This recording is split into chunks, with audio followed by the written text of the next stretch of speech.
The Pat McAfee Show. There'll be no rules for our guests, for us, for the things we can talk about. Yes, speaking his mind. I've never had a problem expressing my opinions or my thoughts or anything like that. While being relatable. I haven't had that manufactured fake-ass celebrity that a lot of people have whenever they go on those big networks. I've had a chance to really build my crew, build my following, build my audience. And ridiculous. What am I supposed to do? So I'm supposed to look at something that I can definitely afford and say, nah. Is that what I'm supposed to do? The Pat McAfee Show starts in 3, 2, 1. Good afternoon. No, good morning, beautiful people. It is Friday, Feel Good Friday, August 6, 2021, years after zero. Let's get this thing started. On SiriusXM, we'll start in about 57 minutes or so. We're live, youtube.com/The Pat McAfee Show. Appreciate you all so much for watching. At Tone Diggs and Gumpy are in here, the Hammer Dahn boys. At Boston Connor, at Kai Schmidt, the Toxic Table, all the boys in the back. There's a little bit of an energy in the office this morning. You could say that. A little bit. Yeah, it feels like some of those that work in this particular space on a daily basis, whenever they come in through the door, sometimes maybe they walk in and they're not in their best, their best version of themselves yet. Sure. Maybe there's a little coffee that needs to happen. Mm-hmm. Maybe there's some conversation needs to happen. Something happens. Donuts. This morning it felt like, donuts need to come in. There's diabetes rolling in here, I guess, at a rapid, alarming rate almost. And it seemed delicious, and I will try it later whenever the fast begins. And I do regret every decision I've ever made that I'm not eating at the time whenever those donuts do come in here. I would like that to be known. Every Friday when those donuts come in, they look so good. And Gumpy, I appreciate this is kind of your thing now to the office. It is very nice of you. But normally, for the past couple months, not the same vibe as it was this morning. And although that game got very terrible quick, and although that football was sloppy, trashy, and almost as messy as the messy situation with Barcelona, we can now turn on the TV in the morning. We can go onto the internet and we can see NFL teams being represented in highlights that are happening yesterday. Yeah! Are you kidding me? Unbelievable. I don't know how long Punxsutawney Phil lives in that little fucking hole. And I don't know how long bears stay in hibernation or whatever. And whenever people go into solitude or whatever it is, but it feels like in the off season, we're kind of locked away in a little no happy time. Big time. When's football coming back in? And people are going to say that I might be a shallow human for that. And I say, you're right. Okay. Sure. Not very deep thoughts here. Let's go ahead and cut those off. Let's have a good time. Football makes me happier. Mm-hmm. That's what I realized last night watching the pre-show where they were celebrating all the greats, not only of this year's Hall of Fame class, but last year's Hall of Fame class. Right. There was a lot of interviews and conversations. The stadium in Canton, Ohio looked beautiful from the drone shots or the helicopter shots. It was filled up. And although the football, I can't reiterate this enough, got very, very, very bad. Bad football. Because the players that were playing are probably not going to end up in the NFL. Very good football players, probably not going to end up in the NFL for long. A large majority of them, or maybe a couple will be able to squeak through. It's not easy to make it in the NFL, but also they've only had like 4 or 5 days to learn everything that they're supposed to learn. There was a blitz on Dwayne Haskins last night, and I don't think if Dwayne Haskins hadn't started in the past, if he was just a rookie quarterback that would normally play in these types of situations, he's getting absolutely pounded there. There's a quick get off. He makes a completion, I think, there. But there is very limited time to prepare for this Hall of Fame game. Everybody knows it's a ceremonial game basically at this point. There was a time back in the day where I think actual players played in these games, but now that is not the case. There's still 4 more preseason games for both teams that played last night, 3 more preseason games for both teams that played last night, and 4 more out there. Ben will be able to get out there and maybe get some snaps. Juju will be able to get back out there. Okay, maybe some offensive linemen will play so we can see Najee Harris with them. But it was nice to get a little football action out there. And the thing that I took away from last night is, although the kicking performance was not fantastic, I'm talking field goals. Sure. Jeez. Not great. It's tough. It was not great. All right, it was tough for the brand when it came to get the jitters out. It's preseason. Who gives a damn? Yeah. It's just preseason. Everybody's trying to get better. Now, those 2 guys kicking, Nicewander and Sloman, I'm not 100% sure if they're going to be kicking for anybody this year or their respect. Sloman definitely not, because Boz is there, but I don't know what Nice Wanderer's thing is. Not a great day kicking, but he's still balling out on punt and everything. Presley fucking Harvin. Hey, star of the game last night. Yeah. He was. Was a punter from Georgia Tech that got drafted in the 7th round, pick 254, I believe was the number. I was also a 7th round drafted punter, so I was super pumped to watch Presley Harvin go out there and kind of, I don't want to say earn his stripe on his Steelers helmet. But I was excited to see him with an NFL ball in an NFL setting, even though this is nothing similar to what a regular season game will be like for Presley. I love that he stepped up to the moment and he made plays. 2 pooch punts were beautiful. The first one would have been fair caught if it was a good returner at the 10, which is exactly what he would be trying to do. And not saying he wasn't a good returner. A actual game returner would not have tried to return a ball that was definitely fair catchable, because if they fumble that, it's game over and they're fired forever. But then the next one, he puts that thing down at the half-yard line. Yeah. Great bounce.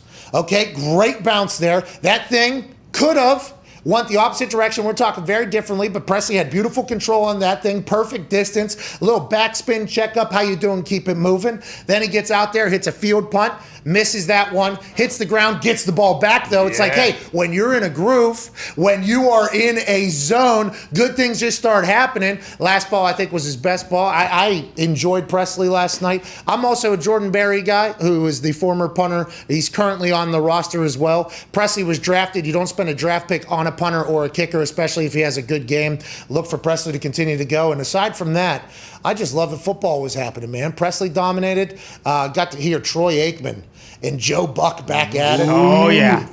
You know, and a lot of people bury Joe Buck.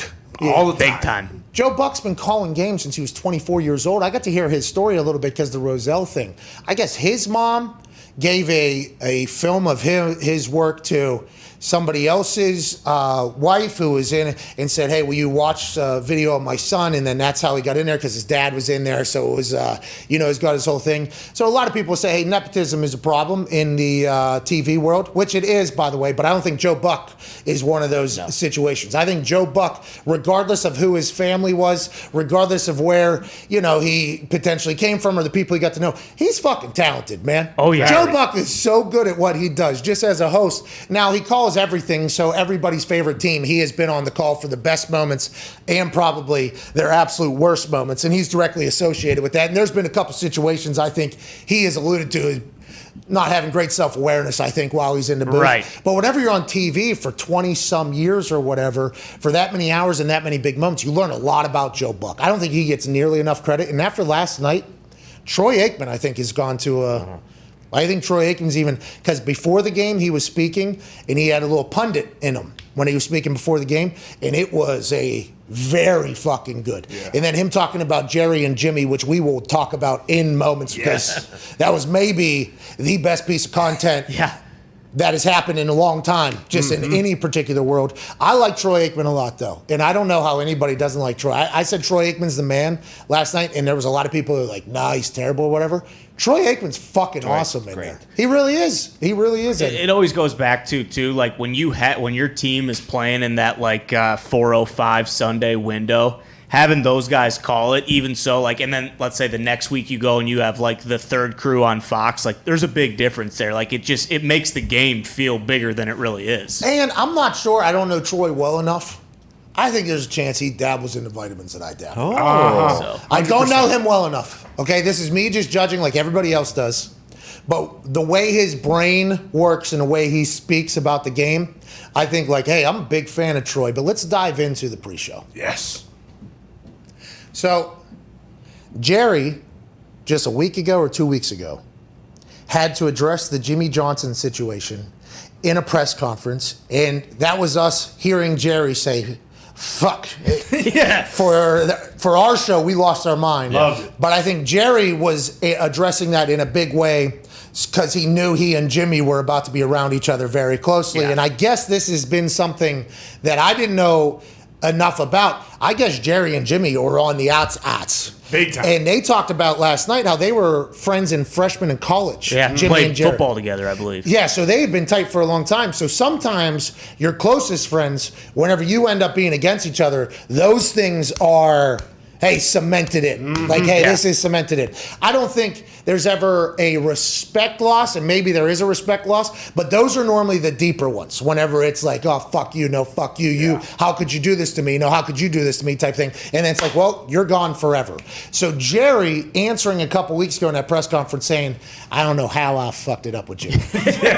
And I didn't know how big of a deal that was for him saying that. And I think once we reacted to it, I heard the internet say, like, this is the first time that Jerry has really admitted almost publicly in a big way that it was kind of his fault that this entire thing happened. Then last night, Jerry was forced to sit in Jimmy Johnson's show. Yeah. Okay, so so somebody who, let's say just for this particular story, let's say Ryan Grigson, okay, got into the Hall of Fame.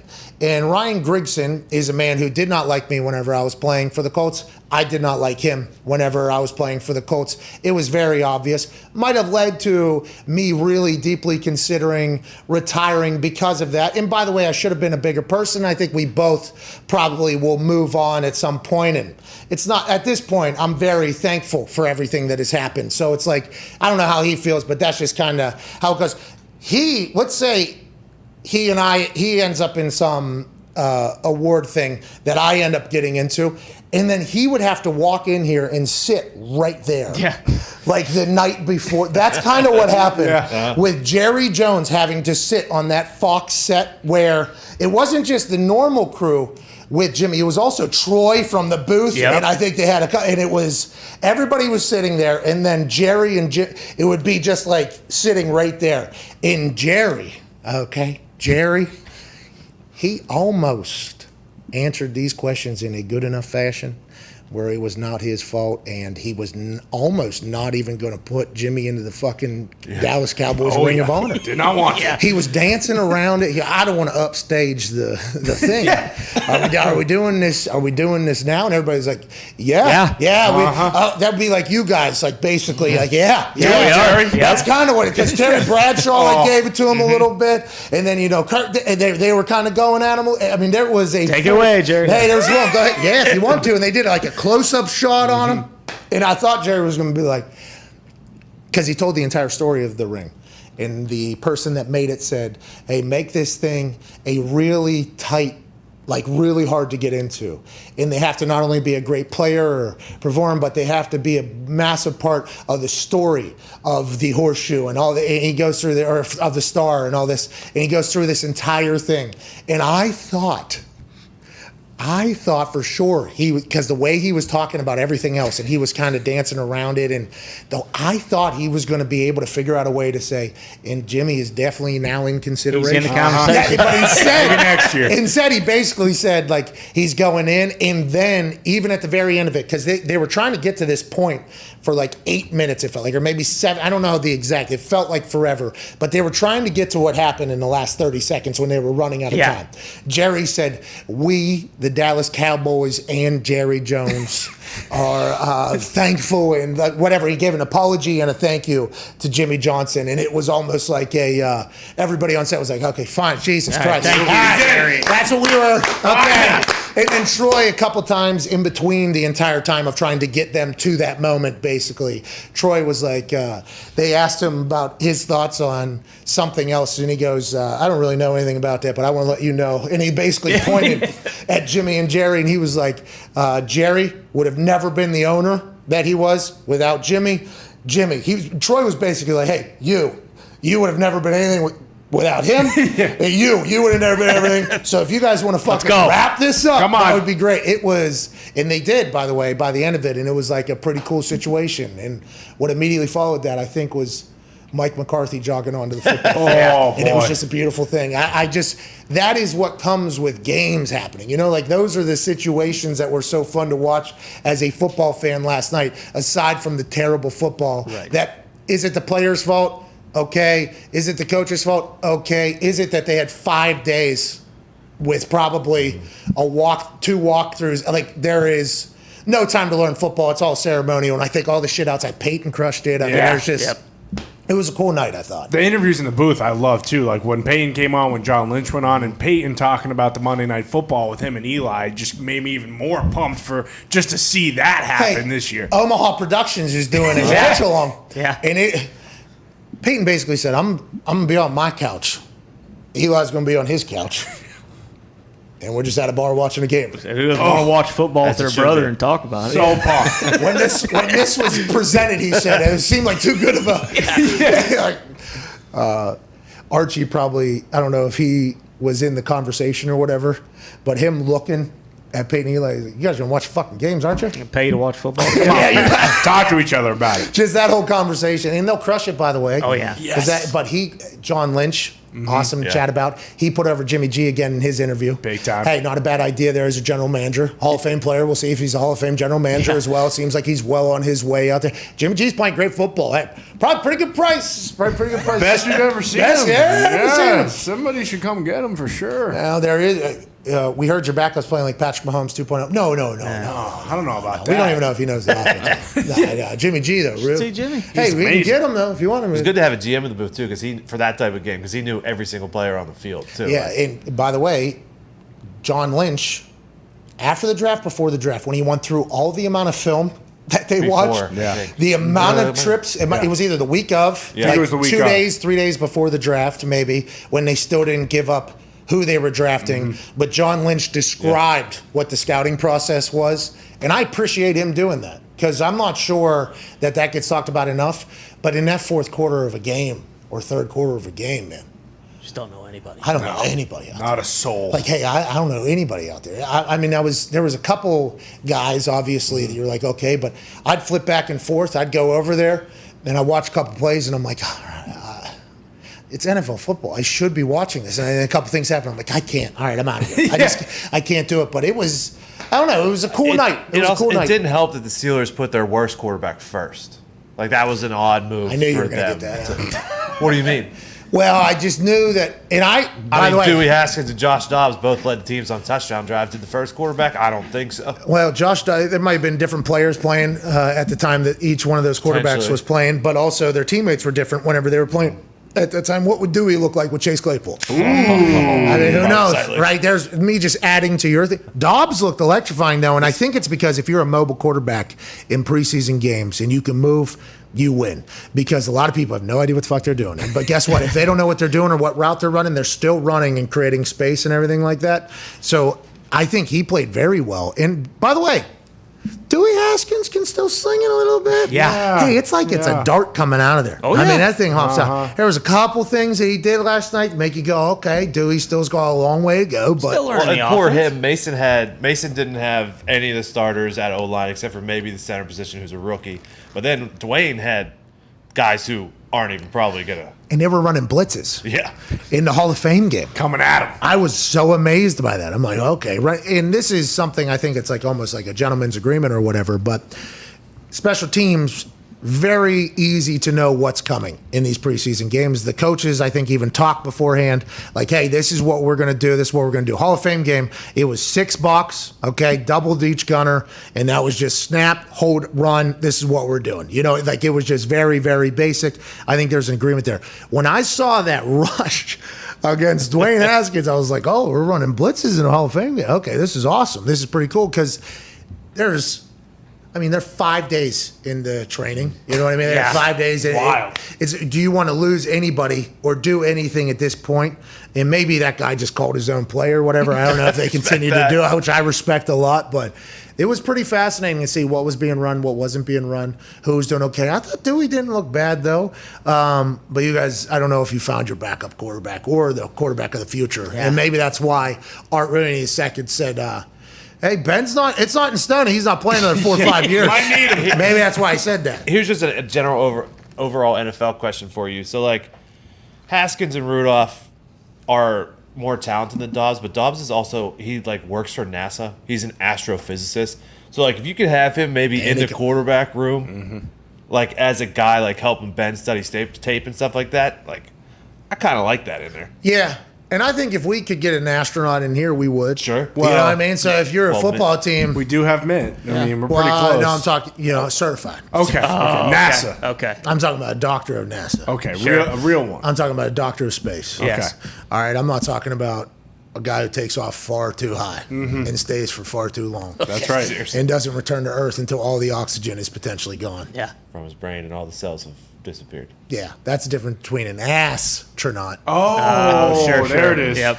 and a doctor of space astronaut, which I think is what he's referring to. I am. Sure. Josh Dobbs. Yeah, that'd be fun. I mean, shit, I'll start learning some space, and we'll try and get after it a little bit. I mean, I've Astrology. watched a lot of documentaries, okay? Yeah, That's not a exactly. doctor of space. You could potentially be an astronaut, okay? One of those. Okay. 2 S's. If we can find an actual astronaut, though, we should think about getting them around. Yeah, it'd be To your awesome. point, Yeah. you want to have an astronaut around if you can have an astronaut. Because do. people actually go, what are you, a fucking astronaut? Yeah. Yeah. Yeah, I yeah. am. That is an astronaut Right right there. Rocket builder, fixer. Pretty sure it's all about telemetry. If we could just, you just get Telemetry someone to is big. study telemetry, and then that's that. basically all you need. What is telemetry? So what? It's like teleporting, right? No, it's Yeah, that's a great absence. question out of you, No. Gump. No, by the it's way. definitely not that. What is Not that? teleporting. Telekinesis? So Telemetry No. is like the path. The path in which you get to, like a bell curve? like their bearings almost. Like, okay, what's the telemetry? Let me set this to, and then they're doing that in the rocket before they take off, and it's like, okay, we got to hit this angle because then we're gonna, slingshot around the Moon. around the moon, send us to the International Space Station. That's basically how you fly a rocket, right there. In a nutshell. Feels like we already have the guy here. In a nutshell, I'm pretty sure that's what it takes. So I'll look into it a little bit more. I'll Telemetry. Hey, get a would couple be- books on telemetry and You are the guy that we have around that we can say we had a guy who got accepted to Harvard. True. Boom. It would be cool if, hey, we got a fucking astronaut here, too. Yeah. that would be. I'll look into The it. only issue is He also. yeah. Yeah, might have to pull him down. How high will you be the first time you head to space? Okay, So well, high. you actually have to stay sober when you're calculating your telemetry. I don't want to, end up in a mess fucking up. different solar system or something. I kind of just want to be like the 95-year-old that was with Bezos. Yeah, just That's take- floating around. Oh, yeah. So I looked it up. We potentially might have been off a little bit on the telemetry, which is not good for space travel. Telemetry is the data that travels from a spacecraft to Earth. It can give information about the ship's position and heading. Exactly. So we were on the right path. So all you- about telemetry. So you'll be the town crier of the spaceship when you Right. have the telemetry Telemetry. to send a message back down to Houston. So who's calling the slingshot then? Not him. He is not. Houston. No, NASA's normally. Houston is, yeah. Yeah, Houston's normally got But it's not him though. They will call him though. I think to tell him Hey, we're doing to this. tell Hey, everybody. set your telemetry as follows. Doing the slingshot. So that's what it is. It's conversation from space to Houston. It's basically telling them the position and heading that they're going, which we had talked about. Yeah. But if you ever get to do that with your telemetry, I'd like to be the inconvenient just person that paid to be there floating around. Maybe strapped in right next to me. That'd be awesome. You That'd got be so it. cool. Thanks for all your hard work. Hey, you bet. I can't believe we're going to Done space. deal. I know it's gonna be awesome. Yeah. Thanks, hey. Doug. Here we go. Thanks, Dahn. Oh yeah. That's an astronaut. Let's go. You see that? I didn't get to watch the video or hear the video, but I saw clips of it. The flight attendant that wrapped that guy to Oh, yeah. Oh, yeah. Saw that. What a stud. What was his name? He was trending today. His name was. He was trending this morning because he got caught up with the news and retold the story. And he's like one of the best storytellers in the history of Earth. Really? He was trending this morning when I woke up, 6 a.m. No big deal. Was going to go golf. Fell back asleep. Saw this guy trending. Didn't watch the video or hear the video because it was too early. So I kind of missed out on it. But that's what you guys are going to have to do when I'm floating around in space. All right. You got it. Where's You're the gonna duct have to- tape? Yeah, you're going to have to tape me Tape you down. down. Yeah, because I'm going to want to swim around. Of course. Let's go to Olympic talk. Hell yeah. Hey, by the way, when that happens, Yeah. when you text the group at 6 a.m., Yeah. I go, oh fuck, I gotta get up and get in the shower. Oh, don't So worry if about you it. could, Yeah, I'll give you a heads up False on alarm. what's the plan. I didn't fall back asleep, but I was not doing anything at that time. So I apologize. That's on me. The World Games this morning, though, I did get to watch because of what we are talking Yeah. about Yeah. right now. Gable, Dan, Stevenson. Hey, oh, hey, 275 pounds, they're saying this dude. He does round off backflips. Yeah. Floating backflips, by the way, like absolute dead body, straight body, have to be so explosive to get up that high. He won the gold medal today, in his first Olympics, in a buzzer beater takedown with 6.5 seconds left in the match. The guy from Georgia who was massive and large, who had a lead, gave up a quick 2 points whenever he was up 4 with like 20 seconds left. And then at 6.5 seconds, they reset this thing. Gable, Dahn, Stevenson had 6.5 seconds to get a takedown to win this thing. Yeah. And literally, he dances around this guy for 5.5 seconds. Yeah. Takes him down with a half a second. You see the ref put up the 2 points, and all of a sudden it's Olympic gold medalist. Sorry about it, pal. Get the fuck out of here. Yes. We got a guy. Mm-hmm. We got the guy. This guy is a heavyweight superstar. I guess he loves WWE as well. I assume he's going to come in and absolutely slaughter it. He has a picture with Paul Heyman. If he wants to, will he get into the UFC? He's explosive, fast, seems to be dancing and do-si-doing on these other people that are the best in the world. And he's electrifying. I loved watching that. I actually sat up in the bed. Let's go! Yeah. I didn't know what happened.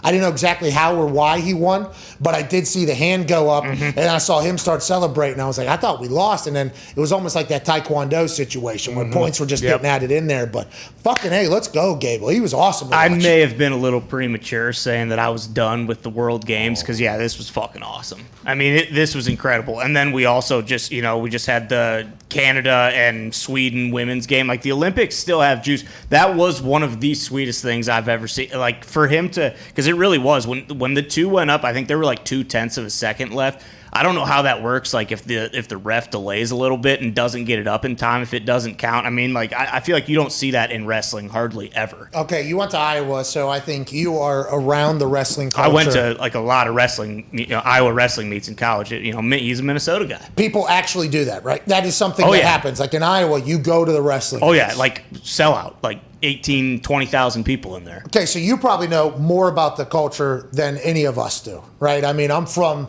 the town with Kurt Angle. Right. Hell yeah. You know what I mean? But I ain't never got in there and did anything. Yeah, I mean, I didn't wrestle. I played basketball instead. But I mean, is that doesn't happen often? I don't think. What just happened, or does it? I have no idea. It happened in the women's side this morning to someone on the U.S. They were going to get gold, but then I believe it was a wrestler from China who did basically the same thing and got her back and won it. With like a half a second? Yes. So this is something that happens on today. You do see it because I do remember, like watching the state tournament, like there is, strategy where like if you're down 4, you shoot for a takedown, you let the guy up, and then you have to shoot for another takedown quick. So like that stuff, that does happen, but I don't know if I've seen a guy, like basically get around and then get side control and back control like that with, a 1/10 of a second left to win. And I think old Gable Dan Stevenson, I think he was pitching a shutout all the way through. I think. I'm not 100%. He dominated. He won 8-7, right? That was the final. Yeah. But he dominated every single. Oh, before that. Yes. Yeah. He dominated every. He tech-falled one guy I know. Which 10 run. Yeah, he 10 run them in 2 minutes or whatever. And I don't think that's very common in the Olympics. I saw Dake. He bronze, did right? Yeah, I don't know if he won the bronze. He had to wrestle somebody to compete for the bronze. And he ragdolled 10. He 10-runned them. Yeah, quickly. Yeah, it was. Everybody's saying it was a letdown because he's 30 years old. And this is his first Olympics. He's been a world champion multiple times. I don't know why he hasn't been in there, and he wasn't wrestling for gold or whatever. But it looked like he didn't give it. He was ragdolling this guy. I mean, it is. Wrestling's one of those where you don't play. Like you can go get God in there. Oh yeah. Like you can go get Big God time. in there. And that Georgia wrestler who's wrestling for a gold medal in the Olympics, let's assume pretty good. When he was trying to reach for Gable at the end, it looked like an old movie that looked like a joke almost. He swung around. Yeah. Did you see his family in Minnesota go crazy with his teammates and everything like that? Watching his dad watch, right? Because there's 6.5 seconds left. It didn't seem like the dad had any doubt almost in the video. Mom loses her shit, I think. The rest, everybody goes crazy. I almost got up out of bed. I couldn't even imagine what the family feels like. We got a world champ, though. Yeah, that was incredible. And like you said, who knows what, UFC, WWE, like he's got a lot of options. Yeah, he'd probably just do a show, too. Sounds like he is electric. Yeah. Speaking of electric, there was once a show we listened to on a regular basis, and then it got canceled. Fuck! What's that all about? Bullshit. It doesn't make sense. The show is called Rap Sheet and Friends. And we haven't heard Rap Sheet talk to his friends in sometime. Yeah, months. The original conspiracy was, hey, maybe Rap Sheet doesn't have any more friends. That was a thought. So that's why Rap Sheet, friends, if I'm speaking in French, if you don't have the and friends anywhere, then it's just Rap Sheet. Really have so maybe it's a rebrand. Yeah. Turns out that was not the case. He still has a lot of friends. He was just told that he doesn't have to do the show anymore, so he stopped doing it, which we are bummed about, as are the millions. Millions of people that used to listen to Rap Sheet and Friends. But you can hear and see this man on the NFL Network and on NFL.com. Ladies and gentlemen, insider Ian Rapoport. What's up? Hey, we did think there was that going around that maybe Rap Sheet didn't have and friends anymore, so that's why they had to end the show. You said you were just told not to do it anymore. That's good news. We're pretty proud of you, actually. Yeah, I mean, I would say the reason I named the show that was just so people would know that I had friends. Like, just, all they do is see me in this little box every day. So just want to emphasize that, like, I have friends. But now that the show's on hiatus, I would say a pause. Maybe people don't know that I have friends now. Oh, okay. Well, you're right. You're a friend of our show, I think. Yeah, friend of the show. Friend of our show. Yeah, it's pretty good. I like it. Yeah, that's for my resume. I'm just reeling. You have to excuse me. I'm reeling over here. I just got yelled at by Mike Vrabel during Titans practice. So did he have a dip in? Did he spit on you? Tough day. Did he have a dip in? Did he give you a little, hey, rap? Did he give you one of those? It was from very far away. So I don't know. It was just about as loud as you could imagine someone screaming at someone during practice. So that was a good time. What did you do? What did you do? Jeez. I believe it appeared like I was talking to Taylor Lewan as I was walking by. Oh, because he's a rehabbing player, and rehabbing players are not allowed to talk to the media. I really was not talking to him, but Vrabel must have thought that. Oh, what did Vrabel say? What did Vrabel say? This is awesome. Vrabel's getting ready for practice. Looks over, looks at Rap Sheet in his bright red shirt, by the way, and he's like, this. And he and Taylor already have a great relationship. I bet this was a hilarious dissection of you and Taylor. I mean, he was definitely watching me for a little bit, and then I tried to walk away a couple times, and then I just didn't. And then at some point, he was like, I'm going to make sure that you walk away very, very loudly. Then he got past the running gun. But it's been a pretty good Titans practice. Well, this is my life. Hey, by the way, I think Vrabel, every one of his former teammates are like, hey, that's a guy who, if you need somebody ever for basically anything, that's the guy you call. So I'm happy you're on his bad side. I think I'm on his good side. I'm not 100% sure. Could be on the bad side with you because you're on my show now talking about the incident. But let's move along. You're down there in Tennessee. Julio Jones, is he everything that we all thought he was going to be? Is he dominant down there? How's Tannehill and he getting along? Yeah, when Julio's been on the field, he's been exactly what they thought. He hasn't been on the field much, and as you know, like as you get kind of older and older and more veteran, the amount of practice time you get sometimes can be less and less. So Ian, Julio is... Ian. Yes. Those are called G days, by the way, and if you bring those up, you might look like an incredibly cool dude all of a sudden. Say like, hey, G days? Is that because you're an OG? Yeah. Yeah, so it's like a G day, yeah. Taking a G day, yeah. Well, he's taking a couple G days. But it doesn't matter because, he didn't practice a ton with the Falcons last year either. He's going to be Julio Jones, and apparently, like, in meetings, he's really dialed in. He's working a ton with Tannehill just on, like, what he likes, what the quarterback likes, how they can kind of work together. He just, they're going to manage him all year. So there's going to be I would imagine Wednesdays, but we'll see when – it's going to be up. Julio's not practicing again. Like, I don't get the sense anybody cares that much. Like, he's on the field on Sundays. He's going to be Julio Jones, and that's what they traded him for, not for practice time. Are they having a whistle off? I do hear a lot of whistles. I'm trying to think of what I'm period. over here talking to you guys, so I don't know what's going on, but I imagine maybe someone else was talking to Taylor Lewan and everyone's That could be the case. We're talking to Ian Rapoport, host of Rap Sheet and Friends, which is currently on hiatus. Ian, let's run around to another quarterback or another team. Lamar Jackson has missed 8 days with COVID, and I guess the original report was this is his second time getting COVID since he got it on Thanksgiving as well. And now that COVID and vaccinations are becoming a heightened issue, I think, and it's only going to grow, by the way. This is only going to grow, I think, as we roll nearer and nearer to season and potential fines being levied. How's that situation going, and what are the Ravens saying about it? I assume this isn't exactly a good time in the Baltimore Ravens facility. No, and I mean, I was there a couple days ago, and I think I was there the day after he tested positive. And obviously, Lamar, based on the timeline, he's been out 10 days, unvaccinated. I don't think anyone's thrilled.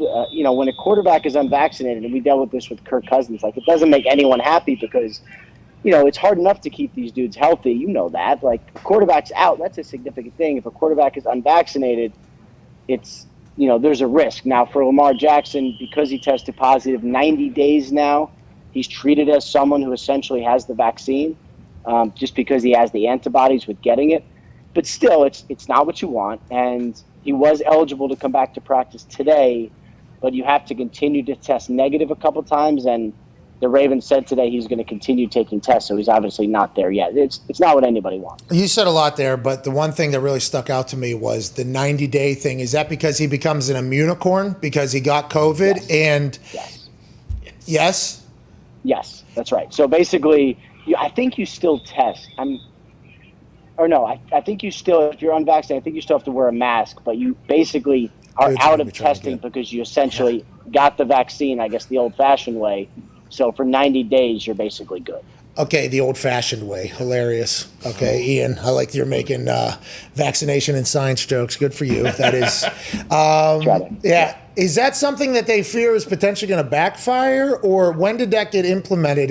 Was that always in the protocols? Yeah, that was in the protocols last year. So, there was daily testing, but if a player had tested positive, he was out of daily testing because basically, I guess science has figured out you can't get it within 90 days of having already got it. So, you have to deal with COVID, which for some people is nothing, for some people is just terrible. The fact that Lamar is not back yet, maybe he has symptoms, we don't know. We hope he survives. But, it does give you the 90 days after at least. How come none of you guys ever wish, for his survival whenever you break this news? I try to keep my personal feelings out of the breaking news. Now, sometimes when it's a horrific enough injury, you say something like how bad it is, like you feel bad for the guy. But is any injury in the history shut down the entire world? Wait, say that again? Well, you said you feel bad for guys when they get devastating injuries, and you'll say that or whatever. But for COVID, you guys announce somebody gets COVID, and there's never hope he survives. What's that all about? No. I do not say I hope he survives. I do hope he doesn't get that sick. I will say this as a blanket policy. I do not love faux sympathy on Twitter. It's not just like I'm not a big happy birthday guy. I'm not a big faux sympathy guy. So I try to keep I will sometimes give private sympathy. Like, let's say I found out you were sick. I would not tweet, get well at Pat McAfee Show. Hope you're hanging in there, brother. I would probably just text you. That would be my method. Okay, well, I'd respect that, but I think with these players, forget it. We'll continue to be the ones that hope for everybody's survival because you guys don't even care. Maybe a little more faux sympathy. We'd have more friends for the podcast. Yeah. How about that? Hey, even if they're faux friends, pal, you got to do what you got to do. Let's move around. Last night, success in the NFL. Is that how everybody felt? Was there any cool stories from behind the scenes? Did any Hall of Famers hate each other? That Jerry and Jimmy Johnson moment was obviously a very beautiful one. That was cool. I like that moment, and seeing their relationship come together and kind of get back on the same page is nice. He's going to go in the Ring of Honor. Very cool. It also makes you think how unbelievably mind-numbing it is that they broke up. How is that possible that they ruined what would have been just probably an incredible run? But I thought that moment was cool. It's tough to know what you're seeing football-wise, but didn't seem like Dwayne Haskins had a very good game. I know he's sort of a reclamation project a little bit for the Steelers, and their coaches really think they can get it turned around. It looked okay, but I would not say great. And nobody got injured. Chase Claypool fell on the ball. Everybody held their breath. He's fine. I feel like that's sort of the only thing that matters during these Hall of Fame games or preseason games anyway. Hey, man, Ty, go ahead. Rap sheet. This last week, there were a lot of rumors that the Eagles might be like very actively going after Deshaun Watson right now, and then Dr. Florio kind of refuted that. Have you heard anything about that? Like, he's still at the Texans camp, just kind of hanging around, doing whatever. Like, is there a chance that he's actually going to get traded before the season? I would say there is a chance. Is it likely? I don't know. Now, here's where the situation is. He's not practicing again today. You know, I would not be surprised based on what I know if he doesn't practice again. Like, honestly, like, what are we doing? Why have him out there? You know, like, you don't need a sideshow. And I know, Nick Caserio, the general manager for the Texans, kind of the way he deals with things, he does not really like added publicity for added publicity's sake. I think he'd much rather be under the radar. So I don't know if you'll see Watson out there. The Eagles stuff, I mean, I know they're a team that would potentially be interested. I haven't got the sense anything is heated up at all dialogue-wise between the Eagles and Texans. I know teams have been calling. I believe Caserio has answered the phone and had some dialogue. I don't get the sense that anything is close or imminent or hot there at all. I mean, it seems like much more of a slow play. So when I see stuff like, Eagles and Deshaun Watson heating up, I knew pretty quickly that was not what was happening for a lot of reasons. You're so cool, dude. Oh, yeah. How's that feel? Like to see stuff like that, and then us, whenever we see it, we're like, faux, awesome, dude. You know what I mean? Like, we are so happy about it, and then you read it, you're like, nah, I don't think that's the case at all. There has to be a lot of pressure, heavy as the head.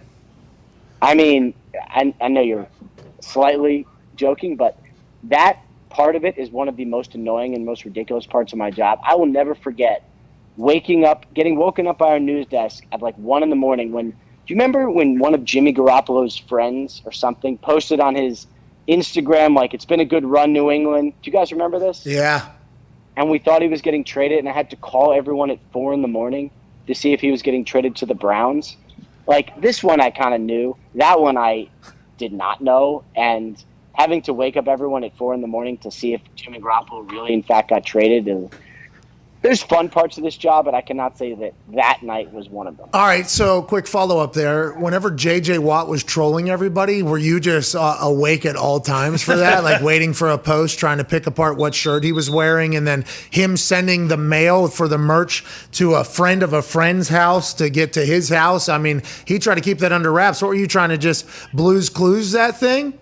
Yeah, that whole thing was annoying. And I knew that he was not a huge fan of the fact that I broke that he was, I think he planned to announce his own release separation from the Texans, and then I broke it. So I knew that he was going to do everything he possibly could to break his own news where he was going. So of course I was trying to. So of course, oh boy. So of course I was trying to. Is that Frabes? No, that was Willie McGinnis. We were supposed to get him after practice. I'm not so sure we're getting him now. But anyway. Because of you? I mean. You pissed off Vrabes and Willie McGinnis, dude? Yikes. Oh, my God. Hey, moment of silence, please, for Ian Rapoport.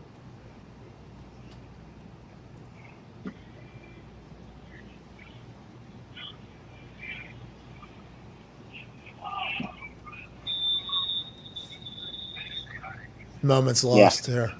You're a dead man. Not good. Yeah. Not good.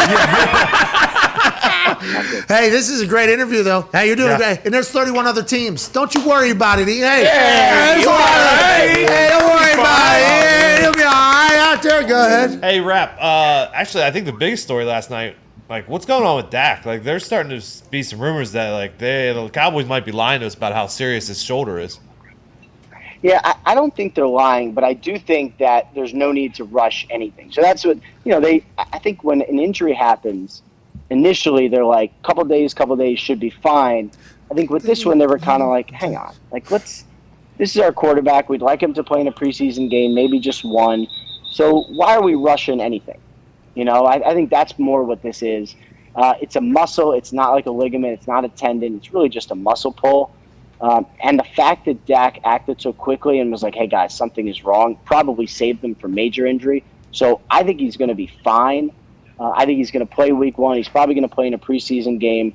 I just don't think there's any point in kind of rushing anything. I think he was clapping pretty hard last night. Oh, yeah. So, I mean, literally when I saw him clap, I was like, is this pre-record? When did he record the clap? Because that is a pretty, you know what I mean? Pre-injury clapping. Which, by the way, maybe Jerry playing for that. I know he was not planning on putting Jimmy in that Ring of Honor, though, last night until he was placed into Jimmy's friend's house, basically. I mean, that was a moment. I don't know. He handled it beautifully. Go ahead, Connor. Yeah, rap sheet. Walt Anderson is replacing Burt Riveron up in the officiating thing. Is anything going to change, or is this still going to be a dog shit process? I hope it is a really good, clear process. I mean, the main thing to me, they make the decisions, they do the reviews. It is what it is. What I sort of want as, someone who does this job, but also a football fan, I want a quick explanation. That's kind of what I hope we get out of it. And they've had different people doing it for a while. Al Riveron did it, then some other people have chimed in. I just want to know why the rule was what it was, and why they made the call they did. So I hope that the communication, not just to the teams and the game, but to the public increases.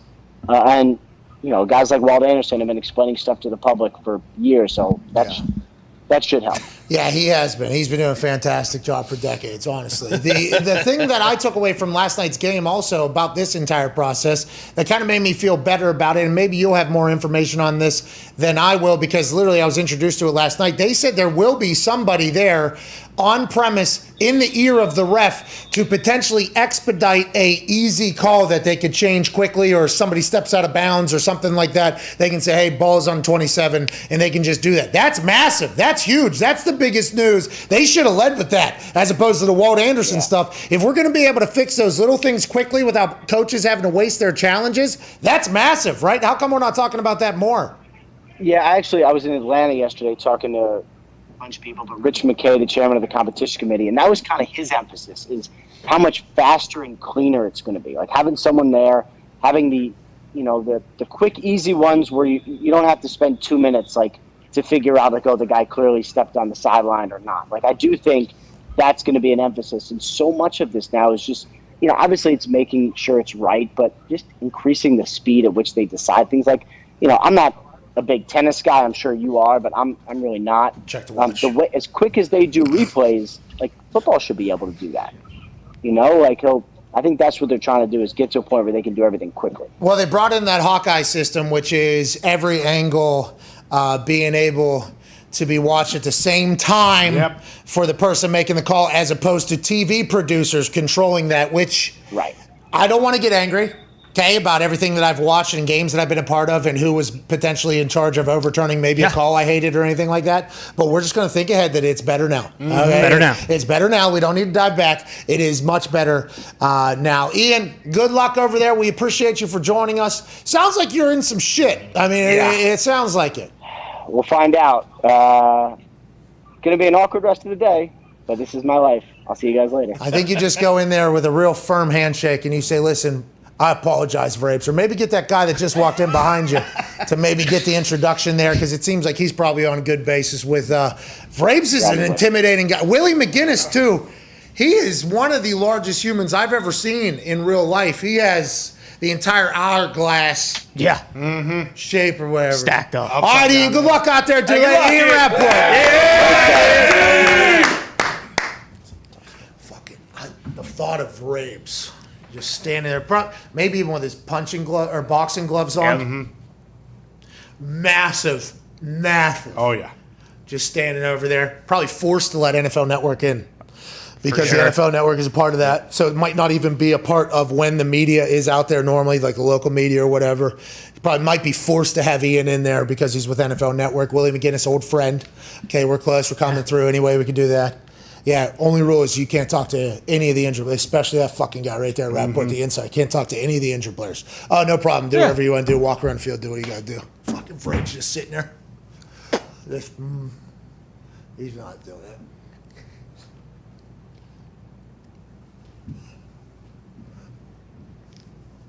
Get the fuck off the field. Just yelling. He said he yelled across the field. Yeah. And then he went up close and was yelling louder than anybody. He said anybody's been yelled at. That means the entire team. What's that? Oh, no. I got an update. You guys hear me? Yeah. Hey, just want to let you know that the guys were messing with me. Interview is not off. Hey, maybe hey, let's hope you get a good Vrabes in there too. Maybe Vrabes will take off on Ian. Yeah. All right, where can we watch this interview at? Is that on NFL Now or? I would say on NFL Network in about 20 minutes. All right, Tune cool. We'll check the awkwardness, man. Good work out there. Way to be a professional. Tell Willie I ain't doing that fucking interview. Could see Vrabel just picking him up by the collar and just tossing him out. I of the saw fucking Braves this training morning. camp. He couldn't help himself. Bud Dupree, first day back in practice, he had his hands all over Bud. They were going at each other. Hey, you're back, huh? Yeah. Let's go. Good. I love everybody's giving MCDC, right? Like this, a lot of attention because he's wearing IndyCar helmets to press conferences. And that shirt is available now at store.patmcafeeshow.com. It is one of Foxy's favorites. I think I've never seen a kid light up like it's Christmas morning. That whenever that shirt How can you not? Look at this thing. That's my head coach. For now. That is your head coach. But MCDC, non-kneecaps and everything. He's wearing helmets, everything like that. I don't think anybody talks about, and he's been very successful, and it's kind of gone on the radar because I think he doesn't give a fuck at all about any of it. Vrabel is one of those like, hey, culture. Oh, yeah. Here we go. Big time. He's in there. And I asked, and who knows what Taylor Lewan in his relationship is. Those are two, big dogs in the history of the NFL. I think they're obviously. But the way they talk about it is like Vrabes is in the locker room, but he's like the guy in the locker room who has to make the decision. Like he is the guy in there and he gets along with everybody. But Vrabes is not given enough credit for his coaching run thus far, his style in which he does it, and also the fact that he would beat the fuck out of every other coach in the NFL if they had to get into a fight. Yeah, I mean, we've had, AJ I think has, worked out with him at like Ohio State related stuff, and he said like he could still play now probably. Now, I don't know if this is a true story or not, okay, so I don't want that to be taken as such. This is just like kind of the folklore of Vrabes. I heard dude can smoke an entire pack of cigarettes while going through an entire cardio conditioning in the NFL. That's what I've heard. That's unbelievable. Might be Jesus Christ himself. Yeah, I've heard this. I've heard. Now, I don't know if it's true. I don't think Vrabes and I have ever met each other in person. We do know each other via the internet or whatever and through mutual people that know each other. I don't know him close. I've heard that guy can go ahead and slam whatever he wants until about 3, 4 a.m. And then if there's a 4:30 workout, guess who's winning the sprints? Guess who's lifting more weights? And guess who's doing that? That's what I've heard. Vrabes is like freak nature, the man's man. Like I've heard like Vrabes is the man's man. And then you watch these coaching videos and it's like, that's probably the case. And that's the type of guy that could lead a group of men to a promised land. Just like MCDC has, I'm not saying they're the same way, but just like MCDC has his way and his vision of motivating people, there is always any different style of coaching that works is cool. But there's a lot that don't. I think Vrabes is working. We're going to find out if MCDC does. But I'm excited to kind of the future of coaching and how there's so many. Listen to Staley. Whenever Staley came on the show, it was almost like he's just like, Pat, like I like to do this, like he's in the locker, like in the quarterback room, like he's one of the quarterbacks of the team, but he's also the head coach. I think there's going to be an evolution on how people coach, and I think the MCDC thing, although it is abnormal, I'm sure there will be more in that vein of like, hey, this is what I am. I'm going to have a good time out here. Well, and they kind of just generally stop talking, like with Vrabes, like they're good, right? So it's like, okay, you don't need to like look into it too much. Like if MCDC goes out there and they suck, then people will be like, hey, like he's a meathead, he's a clown. But people don't do that with Vrabel because they're all like, he's good. He's proved that like, hey, I can do shit my way and we'll still win. Okay, so we should go to 50. I was going to say 57 and do the 5-minute countdown and go live, but we don't have to, right? We can go. We already did it, right? Yeah, because we already did that, and we don't need it for the Sears show. Sears show just is going to need an open though at 12:02 or whatever because they'll be joining us late. Gotcha. Okay, so we'll go to a break because I do have to piss. Like I'm starting to. Yep. And we'll go to break in like 16 seconds at 56. So it's just like we're practicing here. Perfect. Hell yeah. Just like we're, just taking some practice hacks out. Low BP. Low BP. Low BP. That's all. Ain't nothing to see here. Ain't nothing to see here. Boom. All right, we're back in 6 minutes. We'll see you then. I think I've realized this year with the conversations, you do seem to be a rather normal human, which is very interesting, right? I assume for a lot of people to hear. AJ said, no, you are not a normal human. But because all the stories about you before this year, to be honest, a lot of people, the way they believed is you were the smug king almost is what the thing about it. And then getting a chance to chat with you, it's like, well, that's not the case at all. How is that like something you have to focus on? I assume it gets hard whenever you're hanging out with, Scott Stapp is hanging Aaron Rodgers jerseys up in his goddamn office. That has to be pretty weird. Well, look, I think that's an interesting thing to talk about. I think a lot of times, people have said things about me, and it's been the same few people, and that's been kind of the prevailing story or thing that's reflected on. I think for me, I talked a lot about the work I did on myself. It was nice, and it wasn't intentional. Like, I didn't sign the show to have, and you guys know, we've talked about this off air, but there wasn't, some agenda doing this. It was fucking talk to Pat and AJ every week? Yeah. Sounds pretty awesome. It has been, by the way. It sounds amazing. But what it's allowed me to do is, I think, silence all the douchebags out there who were, talking for me and making themselves more relevant by using my name or, running with stories that were not really based in any type of fact. And look, I've grown as a person. I've said things and done things that I wish I'd handled a little better. But this was a great, natural, authentic, whatever, whether it was 15 minutes at the stadium or 45 minutes to just bullshit and have a conversation. If you're a friend of mine, if you know me, I think this is about as normal as interaction you're going to see from me. It's not a lot of BS. You're not going to hear cliches and garbage. I'm going to, shoot from the hip mostly. Tell you as much as I feel comfortable telling. I feel like I've been as honest as I could be. I've told you guys a lot of fun stuff. That's fun for me because then I don't have to maybe rehash it on a Wednesday, or people get to see a different side of you that maybe they didn't even know was there or didn't think was there. And it's been fun for me. I really have. I've appreciated every single week we've done these. And like I said, the best part is there was no agenda. There was no plan. I mean, even us, we didn't know we were going to go 10 minutes or 15 minutes or an hour.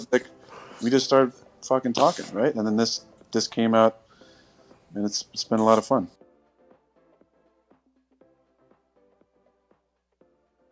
The NFL is implementing the Hawkeye replay system, which has the smart technology, which is synchronized multi-angle replay technology, which allows the ref to view all of the shots and angles of a certain play at the same damn time, as opposed to what they've been doing all along, which is TV producers deciding what replays they see when. Are you kidding me? Unbelievable. What? Now, we know a lot about these TV producers, okay? Yeah. I couldn't see Joey Josh Chestnut eat his 76th fucking hot dog, all right? Bullshit. On 4th of July to break his own record because of a production. Mm-hmm. We've seen a lot of other rather terrible decisions made in television, in broadcasting of games made. Those same people now, I'm learning, were the people that were deciding what angles the 95-year-old refs in the NFL were getting to see. This is absurd. Thankful that the XFL, who had the Hawkeye smart technology, synchronized multi-angle replay technology, either created, invented, or used from other places, like tennis has this, I believe. I like that we're expediting the replay system. I like that we're getting up with the times. Replay should be an asset to the NFL as opposed to what it is, which seems to be a burden. The pass interference replay thing, because of how terrible they botched the execution of that, it probably will never be brought up or thought about again, because fans will be able to say, oh, remember when they did that last time? It's like, no, remember how they executed that last time. The replay system is run by people who have not a lot of experience with maybe quick, slow-mo, fast forward, maybe just content being in their face all day, every day. I like that we're making this better. It's better for the game. It's better for everybody. There's a lot of money on the line. Let's not let an opportunity pass where we can utilize technology to make sure the right shit gets done. Let's just do it in a much more efficient fashion. I've always felt that way, AJ. Well, it's much more efficient, but it makes me question, how did we go this long to where a TV producer is controlling what replays, what angles you're going to see, for the referee, that kind of blows my mind when you think about it. Yeah, I read it yesterday, and I almost axled my pants. Yeah. I didn't because I'm an adult, but you get it. I don't know. I bet you have in the last 5 years. No, I haven't, but I had. There was that one time where I thought it was going to be a sound, and it was actually action. Yeah, a little close. That's a different story, though. Yeah, but I mean, it wasn't a full axle, I don't think. Yeah, no, sharding is not You didn't pooping. step in pants. it. Whoa, I have a little couth on for the goddamn good of the show. But speaking of that, I was quite alarmed whenever I read that TV producer. I'm like, the same people that are making a lot of the decisions that we get a chance to witness every single week are the same people that are deciding whether or not a play that I have a lot of money riding on potentially is overturned or not. I am not about that.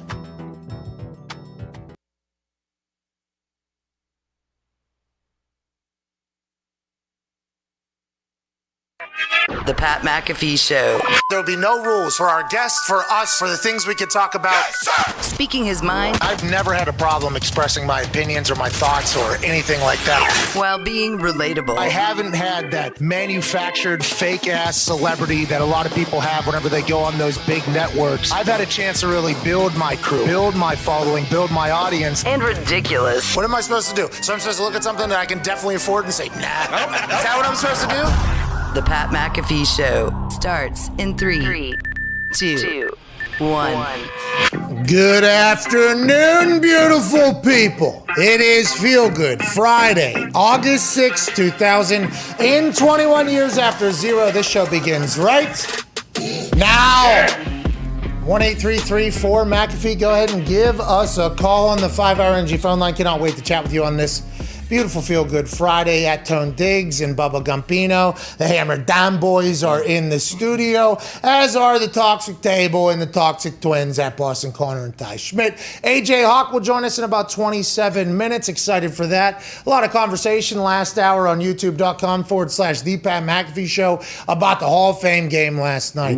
Have to hit it once again. Congrats to the Steelers, undefeated. Undefeated Steelers. Hey, what you saw out of Matt Canada's offense, Tone Diggs, a lot of jet sweeps, a lot of movement, a lot of action. Dan Orlovsky said on this show that if you're an offensive play caller that isn't utilizing every single inch of space that the field has to offer, you are doing your team a disservice. With the way offenses are now and with the way there is a schematically space creation makers, basically, with how the rules are and with RPOs and the speed and what defense can do and what defense can't do. It is insane right now. It looks like you guys are about to speed up. Things are about to get real fast in Pittsburgh. That's got to feel pretty good as a lifelong Pittsburgh Steelers fan who saw them go 11-0 last year, then run the same exact plays for the rest of the season, and everybody knew what it was and not be able to do anything. The change will be good, right? Yeah, it's going to be much better. As you know, we've had potentially the worst offense coordinator in the league, Randy Marsh, for the last few years. Whoa. There was some competition, my friend. No, there was Randy not. Marsh might actually be better. No, there was not. I promise you that. But that Jan Gailey, is that what you said, Nick? No, takes a Randy Marsh, who is the dad from South Park. Randy Fichtner was his actual name. I see what you're doing. During his time, Steelers ran play action 12% of the time, which is by far the lowest in the NFL. During camp, from the reports that I'm seeing, they're up over 25% of the time. So we'll get a little play action. They did a lot of motion, a lot of movement last night. They were just, like the years past, they were just saying, hey, Ben, guess what the defense is doing, because we're not going to move anybody on our side, to give you an idea. But then Ben would also be telling the defense what they're going to do, right? Correct. And that's something that came out. Corner came out and said Ben Roethlisberger was actually telling me what the guys were telling the wide receivers, hook. Run a button hook. Correct, because 7-7, run a 7. And the corner had to act as if he could not hear what Ben was saying. And the first time, I guess he probably tested it. Was like, shit. it is. And then he goes to the sideline. Everybody play it cool. Everybody play cool, but Ben will tell the wide receiver what route to run. It was backyard football. Yeah. It was backyard football for a long, long time, and Ben loved throwing. That's why everybody was like, Ben's a quarterback. Ben's going to want to throw the ball. Ben's the one running the offense. I think last night we saw that even if Ben wants to run the offense, there's going to be a lot of shit already in the plays that are vastly different. And I'll be excited to see Ben have to pre-snap, post-snap, and do that entire thing like a lot of other quarterbacks have done for a long time. My optimism is that it can't get any worse. It's not going to get worse than what it was the last few, and it wasn't that bad. Last year at the end of the season was bad. He was hurt the year before that, and it was very bad for the offense. But the year before that, he led the league in passing. So it'll be fun to see what Ben does. We'll talk to Ben. Has been very successful. He'll be a Hall of Famer. I mean, he's just always had things around him that make you go, okay. What the hell's going on? He's gotten rid of those, though. He has, allegedly, completely. He was cracking jokes last night. He was having a great time on the he was there. sidelines. I saw him laughing. He was watching the game, too. Whenever he was getting interviewed, he kept turning away from the mic because he wanted to watch the boys play. And that's a good teammate, Ben Rollins. That's right. Second year after Tommy Yawn. Always your best, my friend. In baseball world. Yes, sir. Just in general. He was saying that last night, too. He said, I thought I was good until I saw what I was this year, and I realized, I'm much, much better. Everything that happened around the game last night, like, for instance, the plays themselves, not the players, right? The plays themselves. It was like, oh, shit, okay, that's a little bit different there. I think you're going to have to get, like, those plays work with the 4-2. 4-1. You guys got Chase running. What's Chase? Chase 4-3? Chase is a 4-3. He's a big body 4-3. Deontay's quick.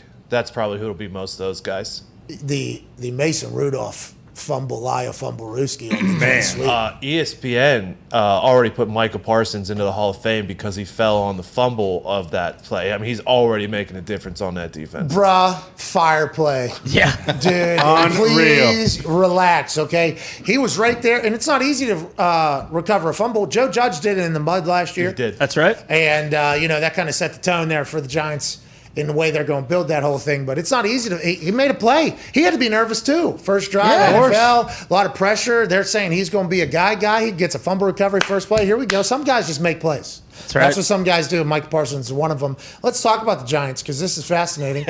Joe Looney wasn't the only one that retired, it turns out. No way. Yeah. So Joe Looney, immediately after the lap fight, hundos, push-ups thing that happened to everybody on the team because there was a fight that Danny Dimes ended up in the bottom of it. Joe Looney, 30-year-old, been around the NFL a long time, says, you know what, I have a lot of respect for Jason Garrett. That's why I have a lot of respect for Coach Jason Garrett. That's why I came here, but I don't think my body can do it anymore. And we took it immediately as, okay, so he was somebody that got there a couple days before this entire event, and he was looking around wondering why nobody else was saying anything about the push-ups and pads at the end of practice or whatever, So he retires. He says, I'm out of here. Two more players, I guess, just see you later. We're getting out of there. So Joe Judge is going to run his team how he's going to run his team. And the New York Giants needed an entire culture shift to get back to the once glorified days that they had when Coughlin was winning with Eli Manning and the boys. They've had McAdoo. They've had an entire situation over there. They benched Eli. They brought Eli back. There's been a lot of situations where the Giants have not been fantastic when they once were. So much so that their owner actually came out and said, I'm tired of fucking telling people why we stink. I don't want to do it anymore. So they invest in the offseason. They bring people in. A couple of the older guys realize this isn't for me. They're leaving. But if Joe Judge wins, none of this matters. I can't stress that enough. That as long as Joe Judge gets a culture that wins, none of this matters. The players have come out and said, like, if you don't want to be here, don't be here. Now, that's not always necessarily the case, especially when people's lives and families are, doing things and food on the table and everything. It's not like for some people, but I got the message as, hey, there's going to be people that either buy in and there's people that don't. That happens everywhere, by the way. There's some people that can't buy into a nonchalant type building because they don't like that lack of just super discipline, accountability. There's people that can't fit into a lot of places. If Joe Judge wins, none of these retirements matter. If Joe Judge loses, though, all of these things are going to get talked about forever as the Giants continue to make bad decisions, just like what has happened in the Detroit Lions organization. If he wins, it's cool. If not, he'll lose everybody and it won't matter. I'm happy he's at least going in there sticking to his guns, but they're going to have to see results, or you're going to see a lot more of that from potentially good players not wanting to be around anymore. Okay, so that's what I was kind of going to ask. Is this more indicative of just like he runs a tough camp and these guys who are retiring, who, like you mentioned, they're older guys, but they're probably like fringe roster guys anyway? So see, it's tough like camp is an interesting way because tough camps can happen in an assortment of ways.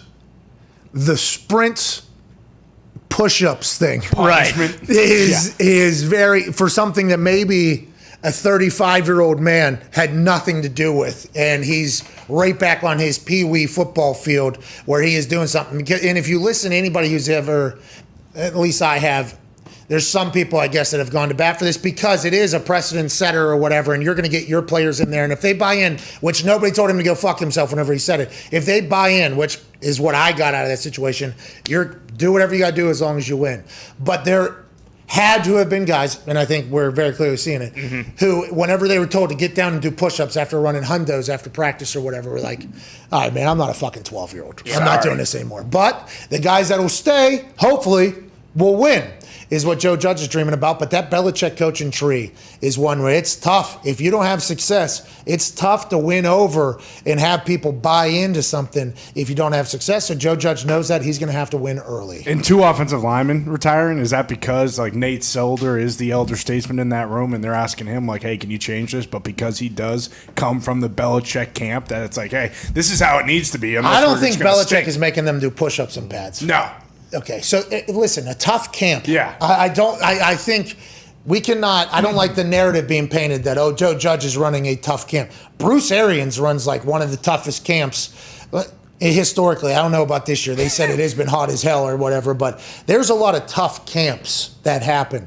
This one is the potential, the culture, the way he's trying to build it with, hey, this type of thing. In his ways, accountability is earned in kind of built through punishment and stuff like that. There's other places that run a tough camp that don't feel it's that way. Bob Saleh obviously came out and said, like, you hope accountability is self-governed as opposed to being forced, which is what every culture is trying to build. But once again, none of this matters if Joe Judge wins. None of it at all.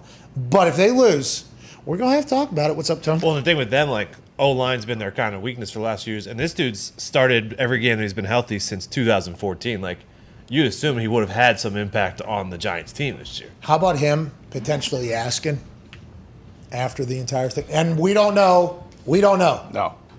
We don't know any of this.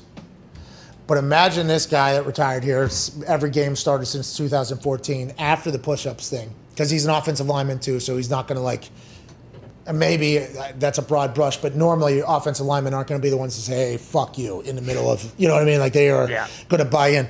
I wonder if there was an afterwards, hey, coach, like, I understand what you're doing, but next time, can you say, like, if you're over the age of blah, blah, blah, you don't have to do push-ups, everybody else does. Like, there is a split sometimes of, if you have this many years in the league, you can do this. If not, you have to do this. Like, that has happened. And no, everybody does it.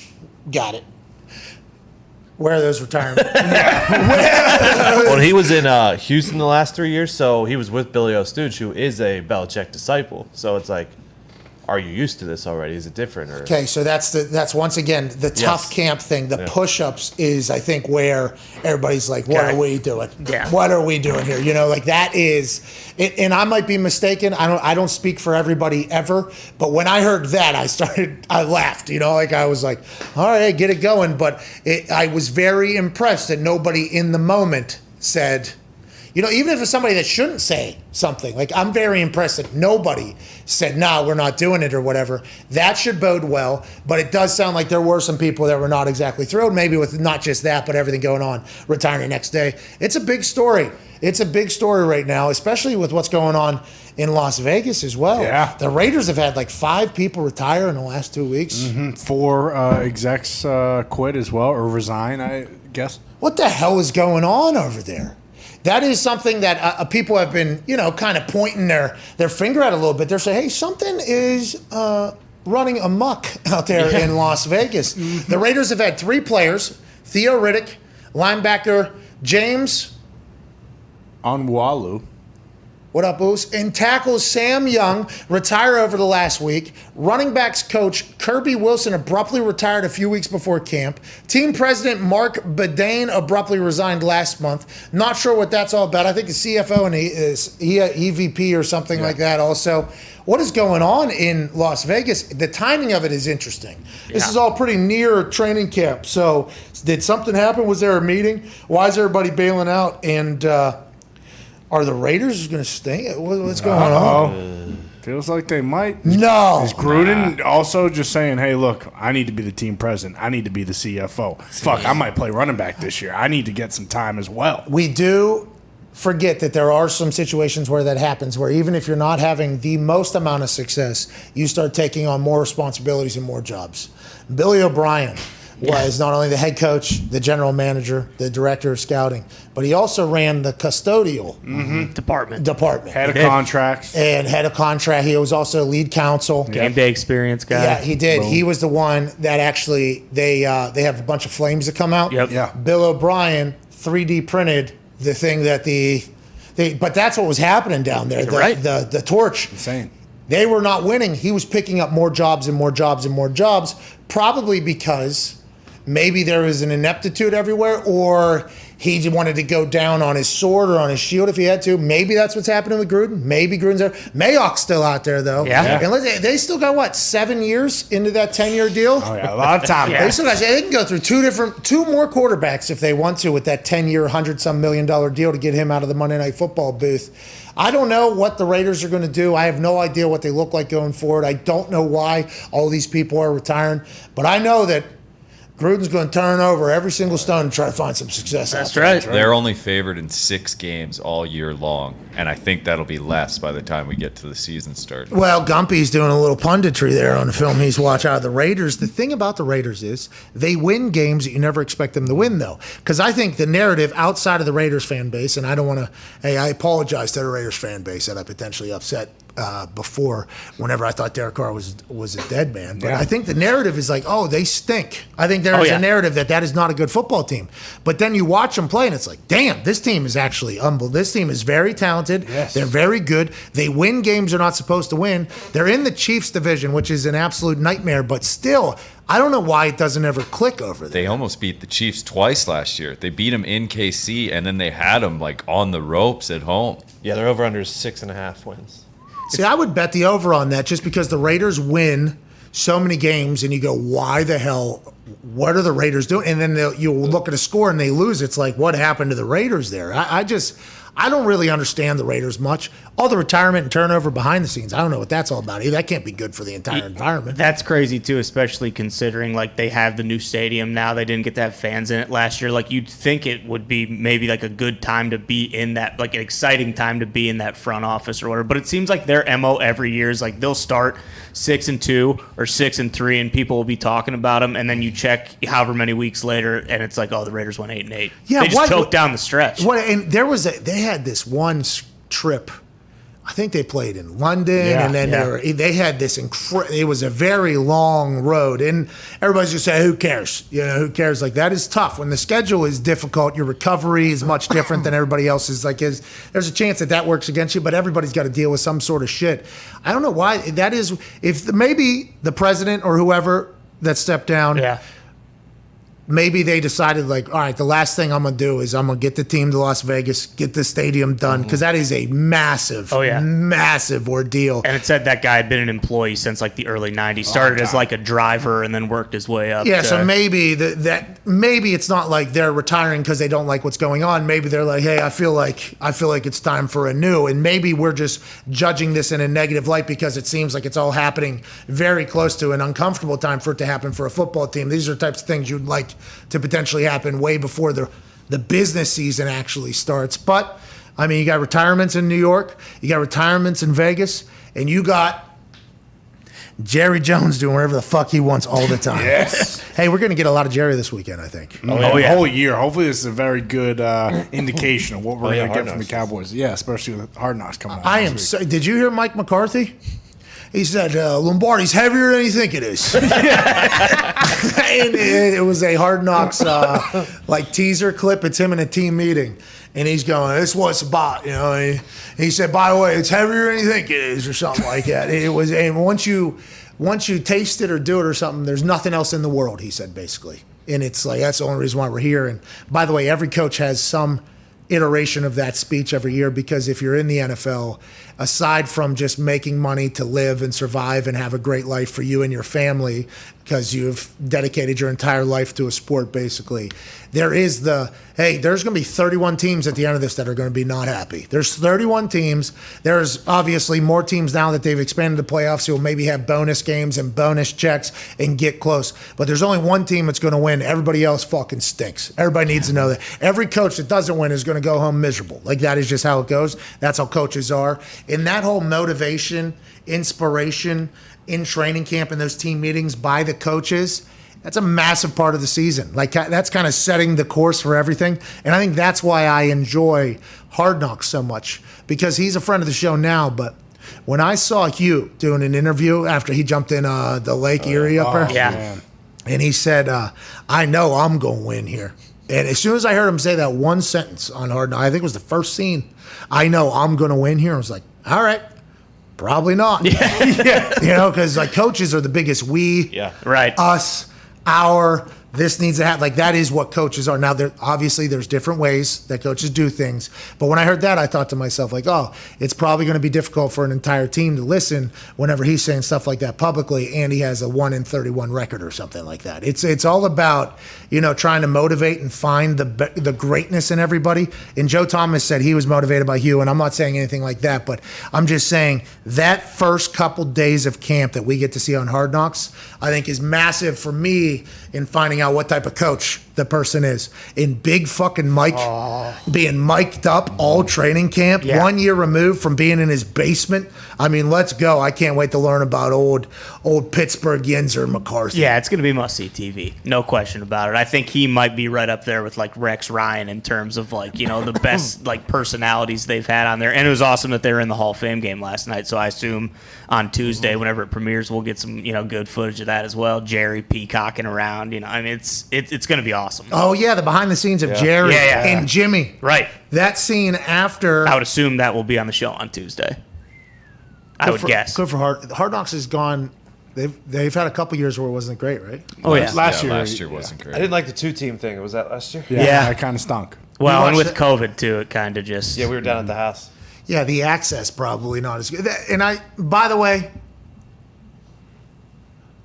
we need not judge NBC as hard as we have been for these Olympics things. Why you say that? What do you mean? Because as I was watching a game that I thought was potentially live for the gold medal, and it was not, it was actually a previous game for the semifinal, and they had no graphics on the screen at all to tell me what game this fucking was that I was watching. No. Sure. And I was trying to do the math on time, and it could have been a morning game over there, actually, with the time I was watching it. I'm like, how come there isn't a single graphic on this screen to be like, hey, this is the Olympic semifinal fucking game. It's our basketball team taking on Australia. I guess I could have known better. All right, I understand. But I happened to just turn it on middle of the game. I actually had to call Connor. I was like, why aren't you watching this fucking game? We're going for goal. That was the semifinal game. I'm like, of course it was. Of course it was. I hang up the phone, and then I watched for 5 minutes. I'm like, are they going to say any time in here? Because there wasn't a single graphic on there, not a single mention of it. The only thing that there wasn't was the live thing, which I guess is the only thing that really. That's the only tell. That's the only tell is that whole thing. They wouldn't even fuck. There's no graphic. They don't have a graphics department. And then I thought to myself, they probably weren't allowed to bring over as many people as they had once planned because of COVID. So maybe those back-end jobs that none of us know about, the Zitos, the Foxies, and everything like that, those jobs might have got cut more than other people because they had to save for on-air talent, you think? Or I don't know, because I don't think those people would be on site anyway. They'd be back at, you know, NBC's headquarters. No way, not that far away. Apparently everything. Not that far. Apparently everything's a lot harder than we think it is. Well, Gumpy, you're right. I mean, everybody explains how hard everything seems to be. We do it every fucking day.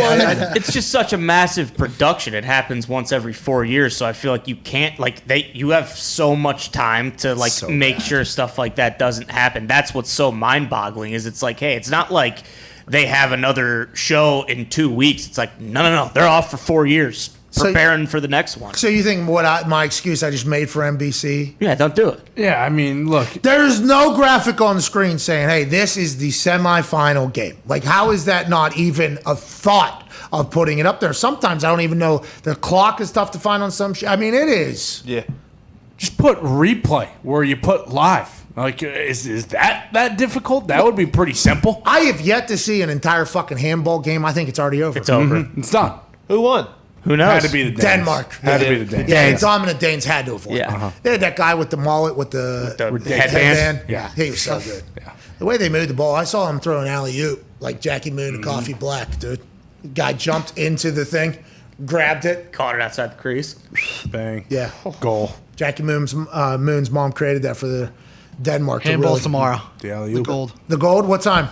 7 a.m. Who's in it? Danes and France versus Denmark. Okay, so we're hammering Denmark. Yeah. What is it? Can we bet on that? I'll find it. Yeah, and then tomorrow the bronze at 3 a.m. Got Brazil, Spain, finals of soccer tomorrow Men's morning, basketball too. gold Okay, tonight. Dump, let's make sure we talk about stuff So- everybody cares about.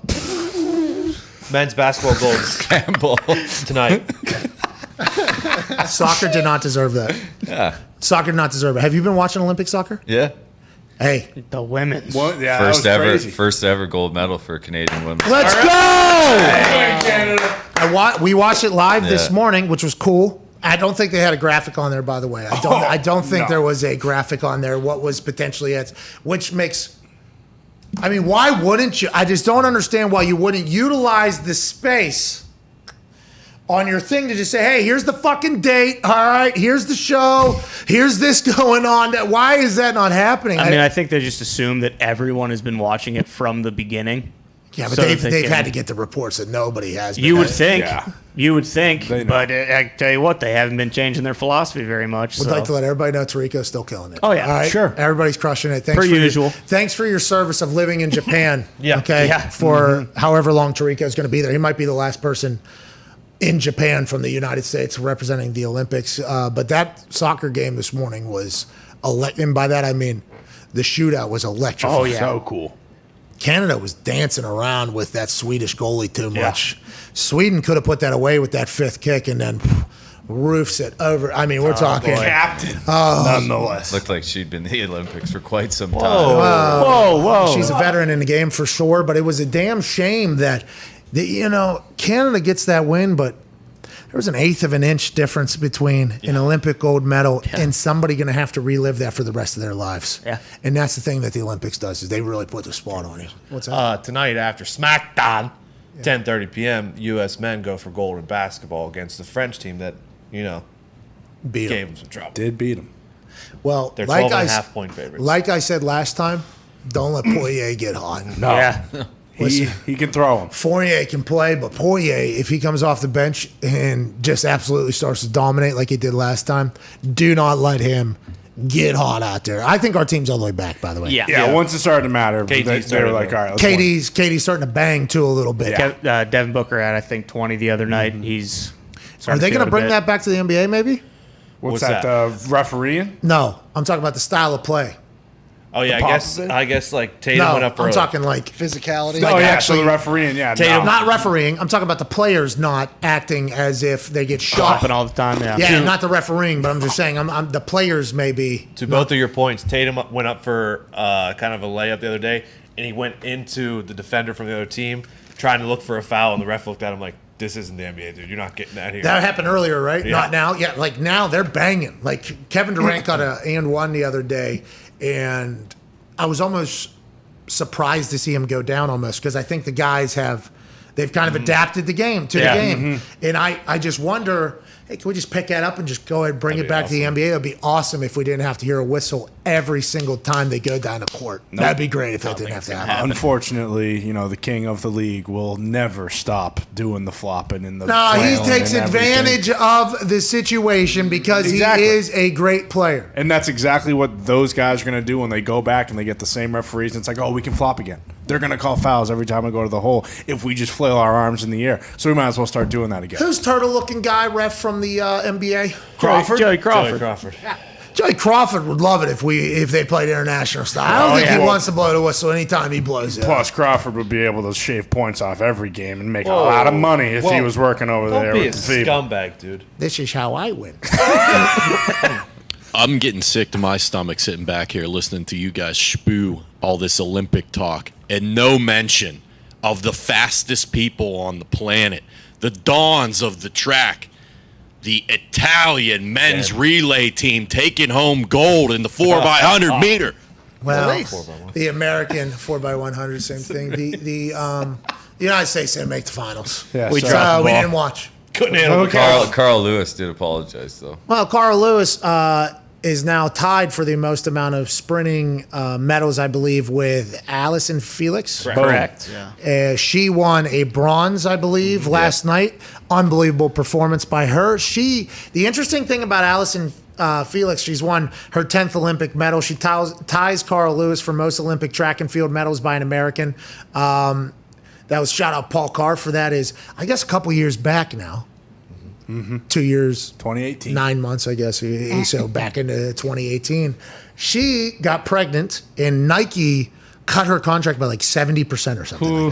Yeah, Joe Pompliano. Hey, Joe knows. When Allyson Felix decided to start a family in 2018, Nike offered a contract that was 70% less and had no guarantees if her performance declined due to pregnancy. So she left Nike, signed a deal with Athleta. Has a 2-year-old daughter and just won her 10th Olympic medal. Legend, absolutely. Yeah! And I like the fact that she told Nike to fuck off. Yeah. And after that, Nike implemented a brand new policy that they did not know, they did not have. They said all Nike contracts now include a guaranteed athlete pay and bonuses for 18 months around pregnancy. So Allyson Felix not only stood up for herself, her family, went somewhere else, but also changed the future and became the all-time leader in track and field medals in American history. Congrats to Allyson. Yeah! Go!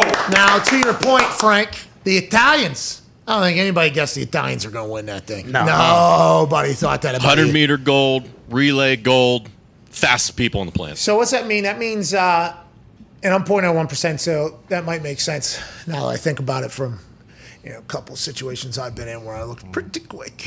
But because I don't think the Irish are known for being speedsters. Well, they got some speed. I don't think they've won a medal. Oh. What? The Irish have not won a single medal at the Olympics? That's got to be wrong. Lying. That's got to be wrong. Yeah, sorry, there's no event for boozing. Oh, come on. Pretty fascinating coming from you. In this Olympic, they have 3 medals. What's that? In this Olympics, they have 3 medals. 1 gold and 2 bronze. Let's go! We got a goal, Tony! Hey, fuck you! What was the gold in? I can look it up.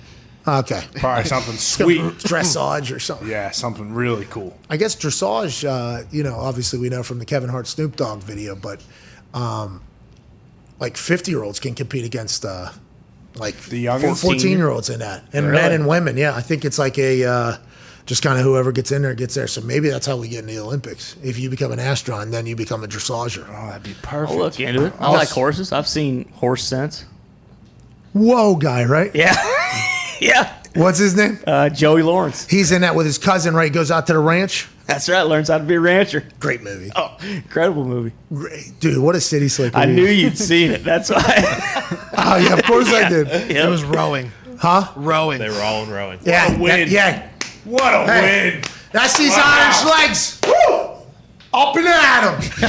Up and at 'em. Was it the solo? Was it the team? Was there somebody yelling? Slancha! It says lightweight, men's double sculls, and then women's 4. Yo, skulls, dude. You guys running fast because we're doing skulls and Cracking shit. skulls. That's what we're doing, bro. Don't worry about it. Nobody expected Italy. You guys have never been fast, right? Italy's never been a fast place? It's never really competed for gold in track, no.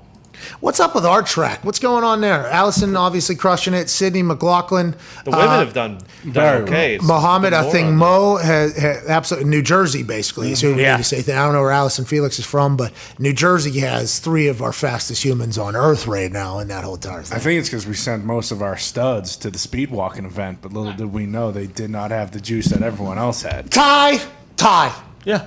Just 4 to 5 days ago, and then you reiterated it once again a couple days ago, then yesterday yet again. And you kind of backed off it a little bit today. Yeah, had to. Because of Gable, Dan, Steveson or whatever. Yeah. And he was electrifying. But you're telling me that you didn't watch that speed walking, race walking, I got to shit. One guy actually does go shit who's in the lead of the race yesterday and say, you know what? The Olympics still got their fastball. What a moment watching these hips and dongs fly back and forth at a rate that you would have to practice for years and years and years and years for.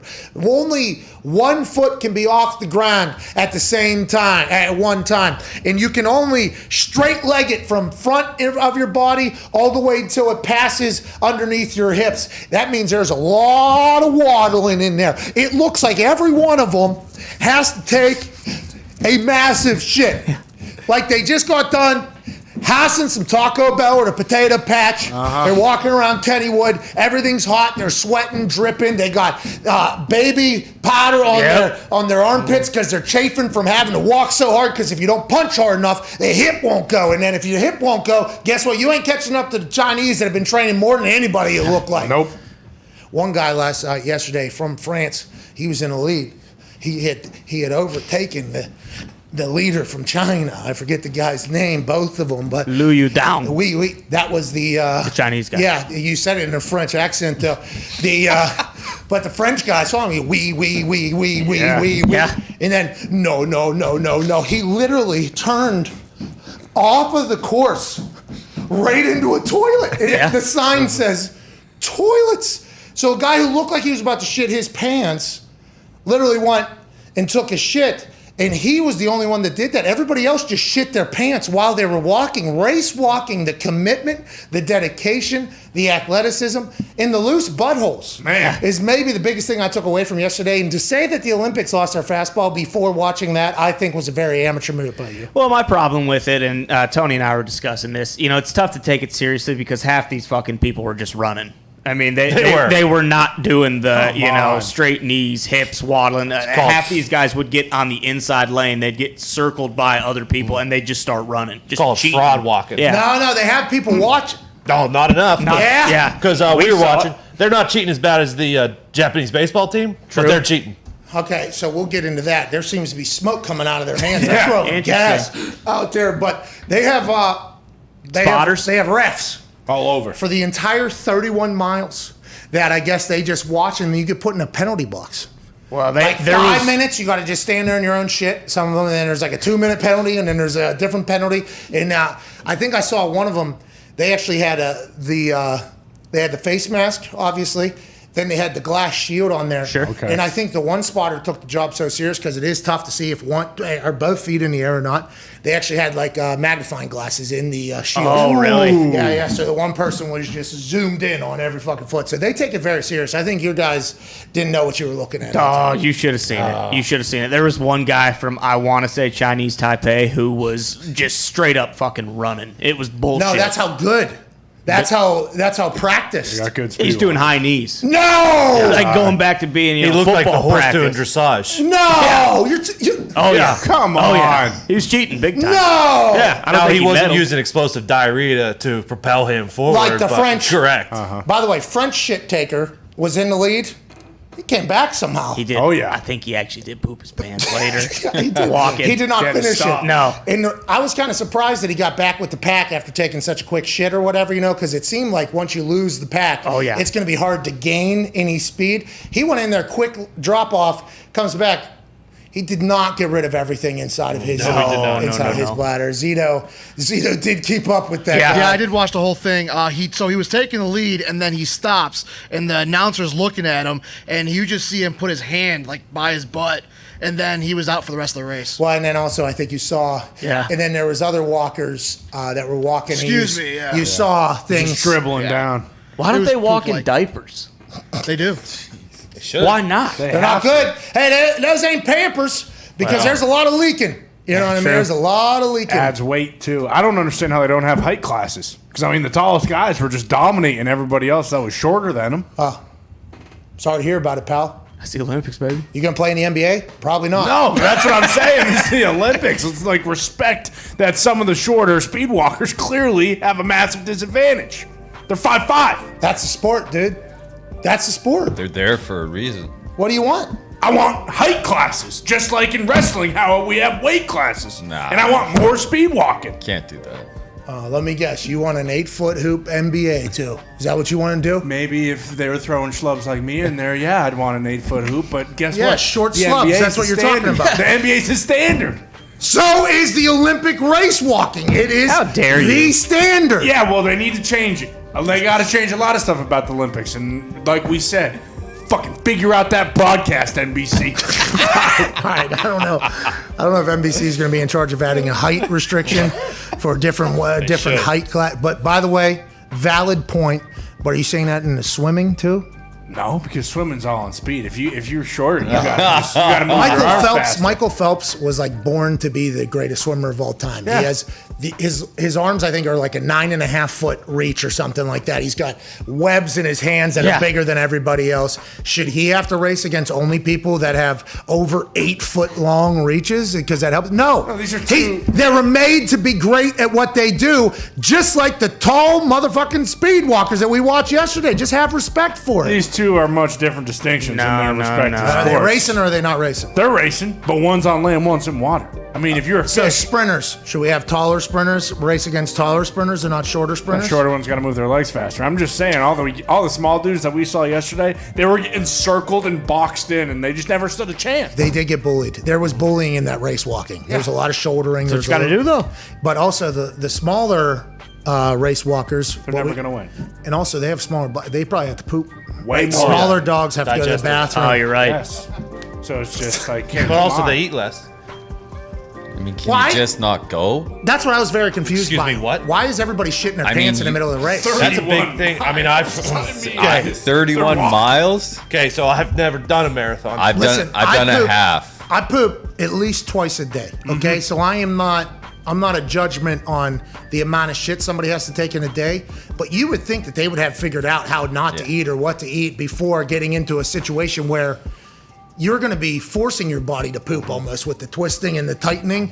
You don't want to have a loaded gun there, a loaded butt out there. yeah, but you got also fuel for Yeah, your you have 31 to. mile. Yeah. Go ahead, Z. Johan Dins is the guy from France. I might have mispronounced his last name. He did the same thing in Rio 4 years ago. He was in the lead, commanding, and pooped his pants. Can somebody not figure out this guy's daily eating schedule? Yeah. This guy might be the greatest speed walker of all time, and he just can't keep his Nerves. butthole tight. Nerves. No medals. Huh? Nerves cause you to poop. But he shouldn't even have anything in her. Next time we need, just keep that thing empty. You Dude. Wear a Take a Xanny. diaper, numbnuts, and you'll win gold. Take a Xanny bar help. beforehand. Yeah, well, Probably I think can. they test for that. Yeah. Yeah. Plus, Well, you'll probably tear an ACL if you're going straight legs. Feel your A couple body. Xannies. I need a therapeutic exemption.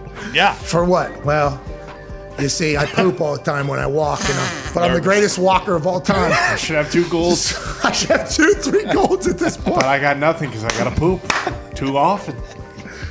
Feel Good Friday. Shout out to CBDMD. After 179 days, 23 trades, 259 draft picks, and way more free agent signings than we felt like counting, NFL football is finally back. Yeah! And even though we would never suggest sleeping on the greatest preseason in all of sports, this might be your last chance to catch up on sleep before the regular season action starts in September. But lucky for you, our friends at CBDMD have the unquestioned #1 product in the Better Sleep Power Rankings, thanks for their full line of melatonin-infused CBD-PM products.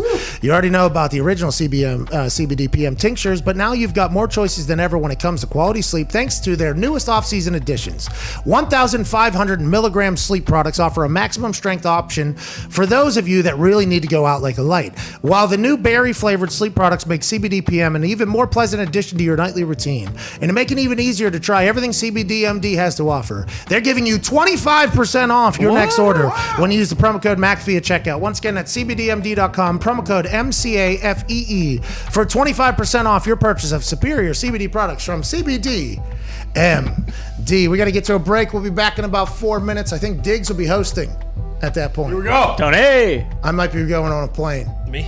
Get on. I'll wait. I'll wrap up the hour with some phone calls on the 5-hour NG phone line. 1-833-4 McAfee. We'll talk to you in 4 minutes.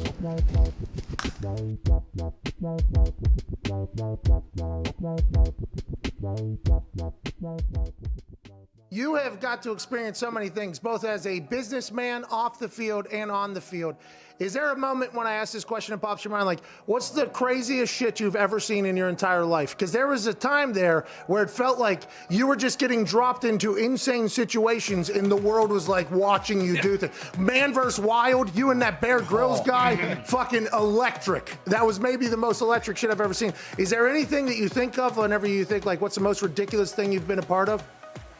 Probably some of the most ridiculous shit I ever been a part of was, I had got the restaurant which I'm in right now, and when we first got it, I would come in here and I would clean up and go outside in the front, sweep up, make sure everything looked nice and shit.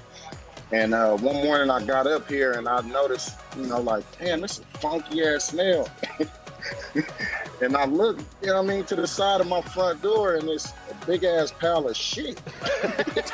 And I'm talking about human shit. Yeah, and it's right on the side of the door. So I was like, somebody done came and popped the shit right in front of the door. Like, oh, this shit is crazy. Like, I can't be in here serving food Motherfucker come walk in and they smelling straight ass cheeks when they come in there. Like, I don't think that's the restaurant I need to eat in.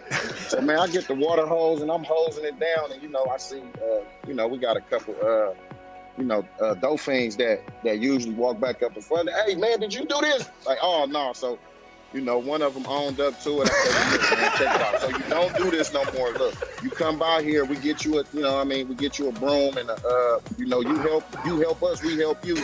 You feel me? And we put together a little, I put a proposition together for him, and I ain't cleaning up shit no more. It's a win-win. It's a win for everybody on that one. Hey, one of your former teammates.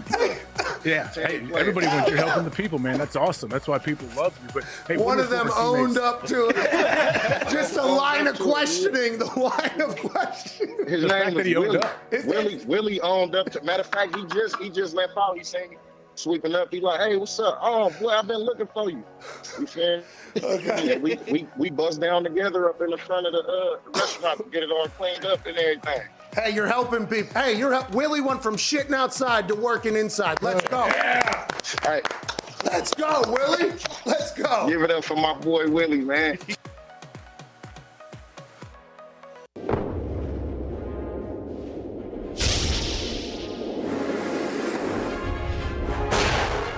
How are ya? I'm Roman, a men's health brand that can dance very well and make you the best you possible. Are you suffering from male pattern baldness? We got something for that. Herpes. See ya. Premature ejaculation? Gone. No more coming too quick.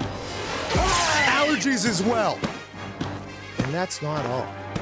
We have clinically tested supplements for everything, including erectile dysfunction. Come on. Bye-bye. GetRoman.com/Pat. Be the best you possible.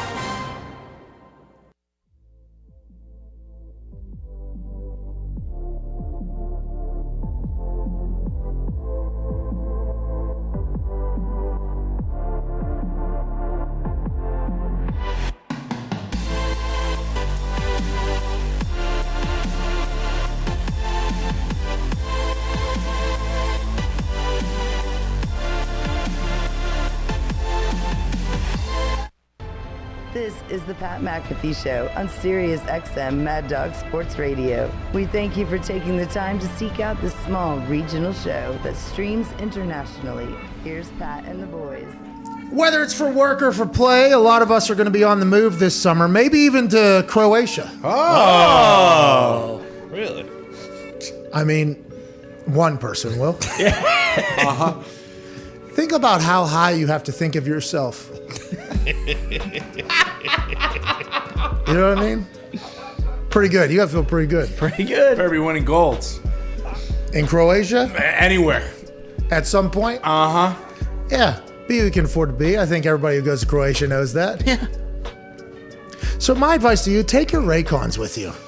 Hell yeah. Yeah. Whether you're listening to our show, The Pod, Hammer Down, Hockey Talk, or some other show that's definitely better than ours, Raycon wireless earbuds in your ears can make all the difference. We love them here in the office. Bubba Gumpino actually wears them every single day of his existence. Yeah, he does. Every morning. Ain't that right, Gumpy? I love them. They pound, too, when you're on the treadmill, elliptical. They're the best, pal. Those things slap.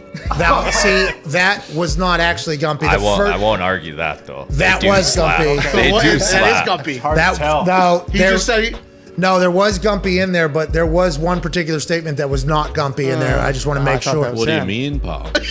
That's what I'm talking. No, that's not is Gumpy. Gumpy. That's not Gumpy. No, that's not Gumpy. It looks like Gumpy, sounds like Gumpy, is not Not Gumpy. Gumpy. Gumpy, say something, please. They slap. Really? See? It's tough if you're listening. I was gonna say, I have no I'm starting idea. to think that's the real company. Well, See, I don't know which one is at this point. That's why every time it happens, I have to point out, like, hey, it looks exactly like him and it sounds exactly like him. That is not actually him because deep fakes are a problem. Oh, yeah. Big time. Big time. Tom Cruise. Anyways, you get crisp, powerful beats at half the price of other premium audio brands. Raycons look great and feel even better. They come in a range of cool colors and with customizable gel tips included for a comfortable in-ear fit. And Raycons are built to go wherever you go with quick and seamless Bluetooth pairing and a compact charging case. Go to buyraycon.com/sports talk for 15% off your order, brought to you by the great people at Raycon. That's buyraycon.com/sports talk. Joining us now from for the last 10 minutes or so here of this beautiful hour 1 on Sirius XM, hour 2 on youtube.com/the Pat McAfee Show, AJ Hawk. Yeah! What happened?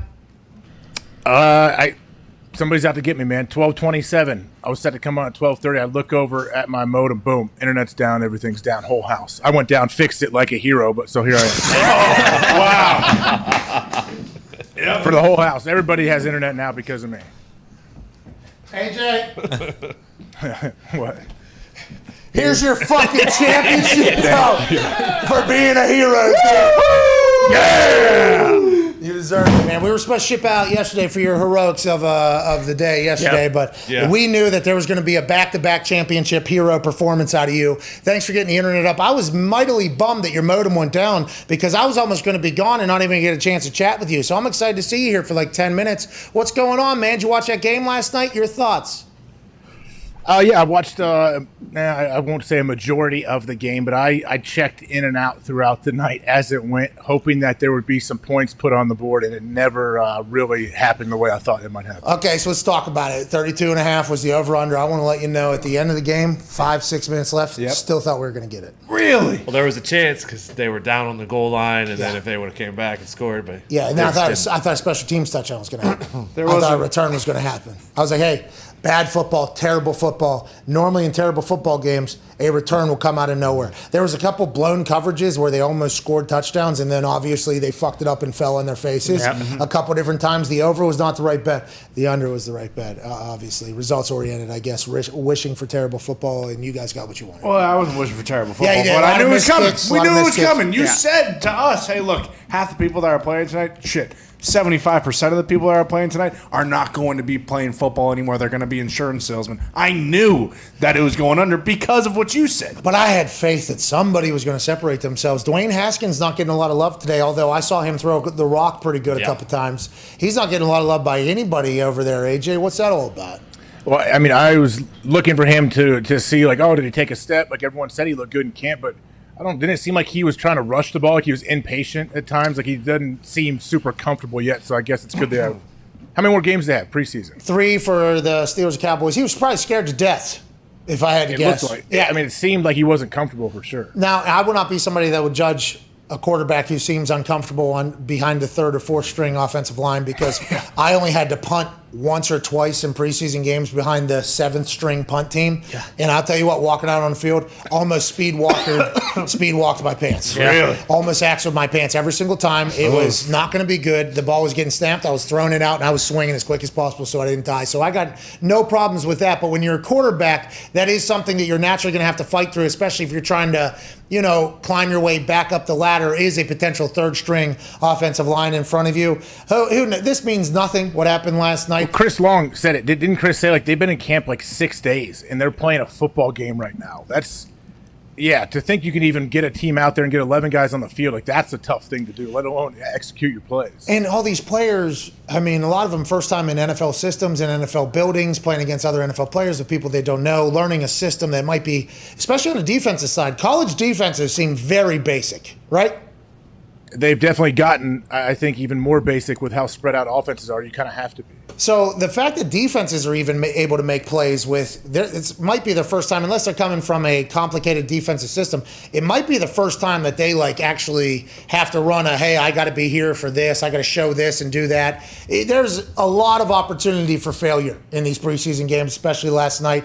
But much like you, AJ, I did bounce back and forth and hope that points would score and watch the end of that thing, and I still had hope all the way into the last 3 minutes or so. Wow. Yeah, 3 minutes or so. But it was great to see NFL football again. AJ, go ahead. Tomlin basically said that they were celebrating that when they had 11 guys on the field for like punt return. Special teams, yeah, you're going to see a lot of substitution errors, and that's why when Joe Judge made the entire team run for a substitution error for a special teams drill in practice, still, I found that that's a very aggressive stance because there's going to be not 11 people on the field on a pretty often timetable here for the first couple of weeks because people who have never played special teams before, normally starters, have their heads spinning already trying to learn the system. Oh, and they also got to go do a punt drill. They're not going to be out there. Read the fucking board is classic statement. Every head coach in their team meeting before the game, probably the night before, showed like clips of previous preseason games when you're yelling out and all of a sudden they see everyone has to stop, look at the sidelines, and somebody has to run on the field like, hey, just don't be that guy. Don't embarrass the entire operation.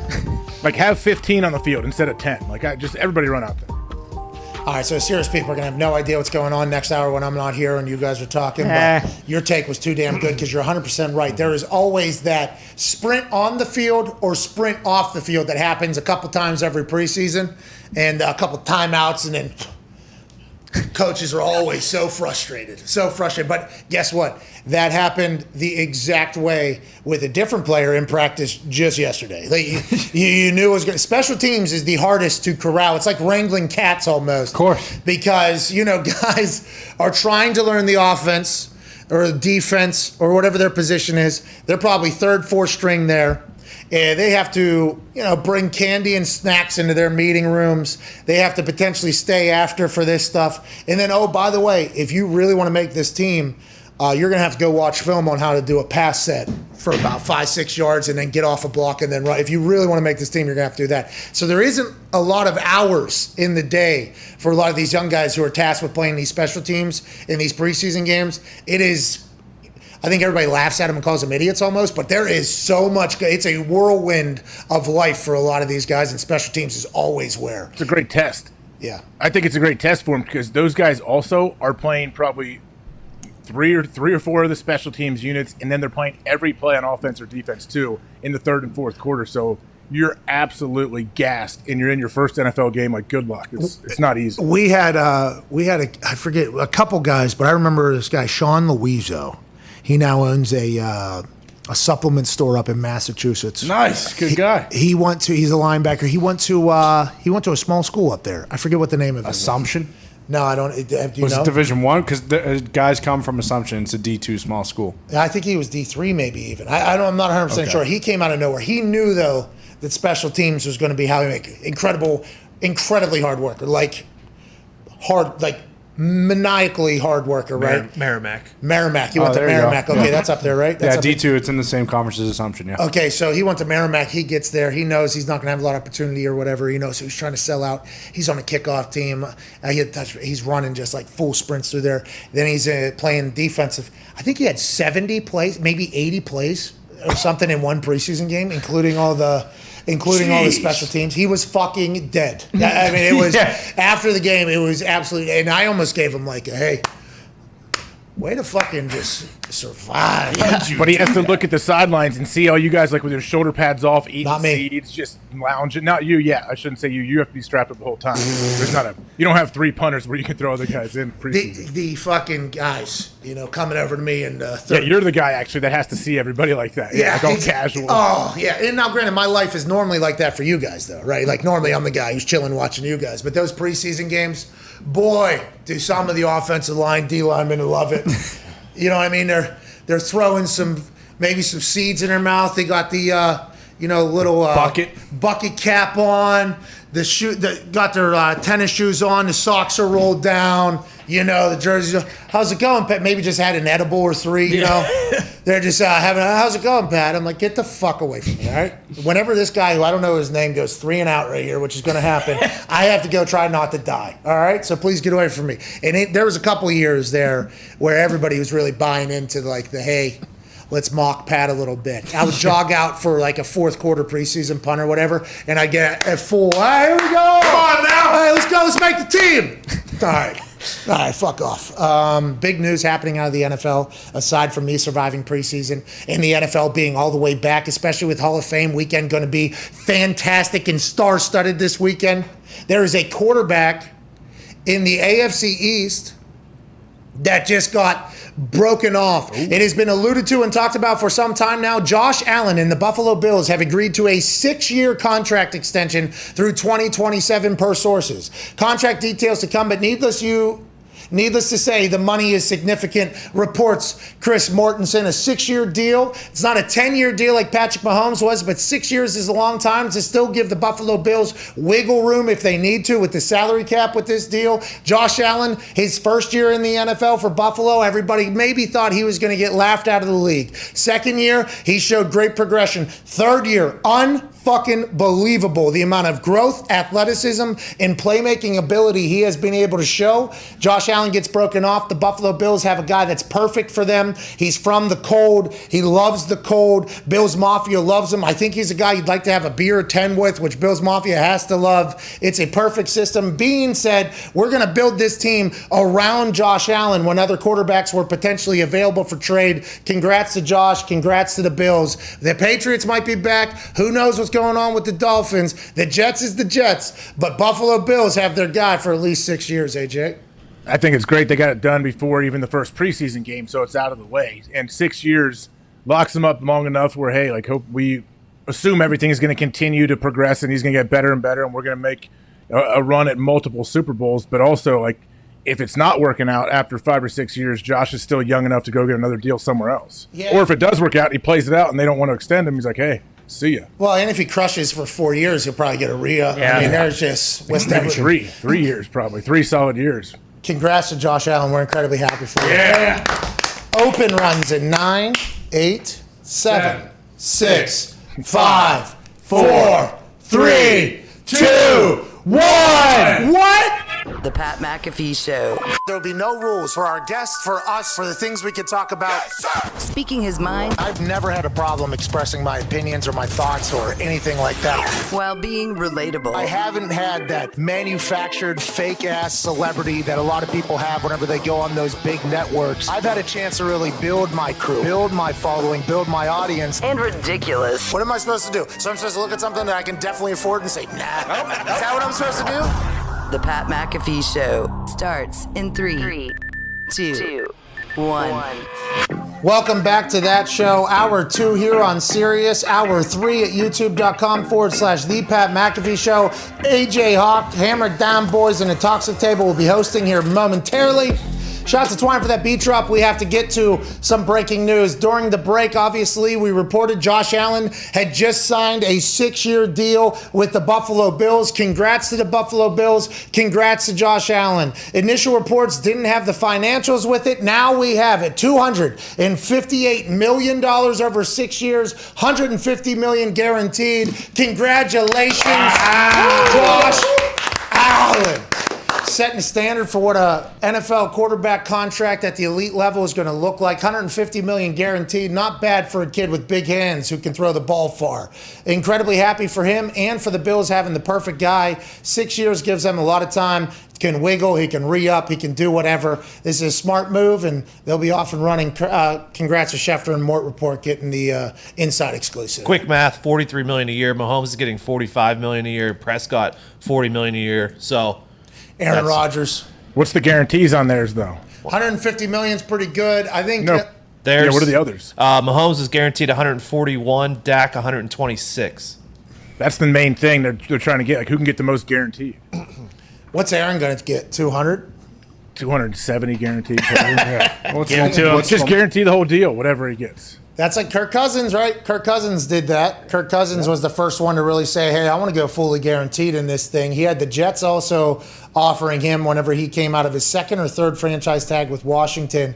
And then the Vikings came in over top with a fully guaranteed deal. The only one, I think, thus far that has been done that way at the quarterback position. It's a lot of money, $150 million. I mean, hey, your kids. Yeah. Your kids. Mm-hmm. Kids. Oh, yeah. Fucking awesome, dude. Good for fucking Josh Allen. Well, and shit, when this is done 6 years from now, if he doesn't, I mean, he's only going to be, what, like 31 years old? You know, he's going to get another one of these that's probably fucking, And probably now with the way science is going, especially with him having lasers and sensors on his elbow, he's probably going to be able to play. This might be the first of 3 or 4. Oh, good for Josh, dude. Hey, good for Josh, AJ. Yeah, good for you, Josh. Not enough pressure already on you with this giant contract. We're going to say you're getting 3 or 4 new contracts and have a bionic body, I guess, is what you're trying to say eventually. Hey, Josh, a lot of pressure was on you before your generational wealth happened. Now that's happened, no pressure, dude. Yeah, Congrats. who cares? Dude. You win. You did it. You're right. Now you're going to have to win a Super Bowl or Buffalo's going to hate you. You have to do all those things. Everything you do is going to be compared now amongst the Patrick Mahomes, Aaron Rodgerses of the world, Tom Brady's of the world because of what you're getting paid. But well worth it, well deserved. And if he continues to go, I don't know how he would be able to after what he did from year 2 to year 3. If he continues to do that, that might be a cheap contract for the Buffalo Bills just a couple years from now. What the hell is going to happen with Lamar Jackson now? Because he hasn't signed yet, and now with all the COVID shit, it's like, well, what kind of deal is Baker going to get as well? Like Baker's going to say, "Hey, look at this! I want a Josh Allen deal." Hopefully 45. What's your deal? There's no way. What's your deal? I'm saying that's what you do. Other quarterbacks are going to go off of other contracts and say, "Hey, this is how we're going to base how we try to negotiate." Baker did win a playoff game too, so there isn't like they're gonna pay him. They're gonna extend him. I just don't know what do you think it looks like. Well, I have no idea because what if they do start becoming fully guaranteed and with this new $110 billion deal with maybe more digital money coming in there, salary cap, who knows what's going to happen with that? I mean, there is potential, a lot of money coming in, and I think that is why Tom Brady's so frustrated. Now, I don't want to be a negative Ned. No. Okay, I don't like necessarily negative situations happening with people. Okay, I don't like it. Okay. I don't like it at all, actually. I hate it. It's the worst. If somebody presents it into my life and asks for people to bring it into my life, I actually block those people from my life. Can't do it. Which has become a topic of conversation on the Twitter, by the way. I'm a fan of said guy, but he literally was asking his fans to call him a better show host than me with a couple tweets he put out. So it's like they did that. His show is better than mine. I don't need that in my life, though. So what am I going to do? I'm going to block the person that I followed. And I thought we had a good...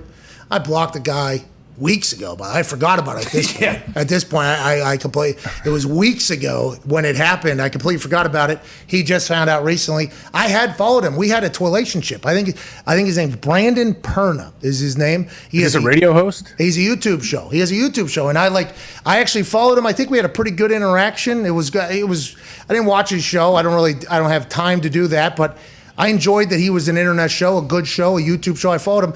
Then one day, a couple weeks ago, out of nowhere, he puts a tweet out and says like something, and he says, my biggest competition is, and he added me, right? So, I mean, he has like 37,000 tweets or something like that and only 37,000 followers, so I don't know how much he knows Twitter, but he was definitely asking for his people to say things bad about me, right? Like that was the tweet he was doing. I thought we had a good relationship. I'm like, hey, we're internet shows, and our competition, by the way, is fucking TV people. Yeah. Right? That is who we're going at, and maybe I wasn't as... So I blocked him, and I think anybody that has ever known me in the history of knowing me, that is very par for the course. I got texts from people, former teammates, asking me why I didn't drag him. Like, hey, why did you not drag? And I'm like, no, I'm actually a fan, but I'm just blocking that from my life, which I do. Like, all right, listen, all right, I don't fucking know you. You don't know me.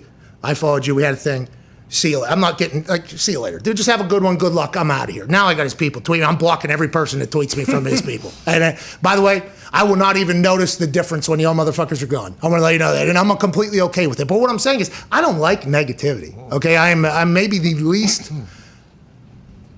negative surrounded human on earth, maybe, at this point. I'm not 100% sure with the blinders that I've been able to put on. And a lot of people attack me for that because I don't know anything going on in the real world. And that's cool. I'm just enjoying my fucking day. All right? I'm just going about it. But whenever people stand up to something that I don't like as well, I'm all about it. I'm like, hey, let's go. Yeah.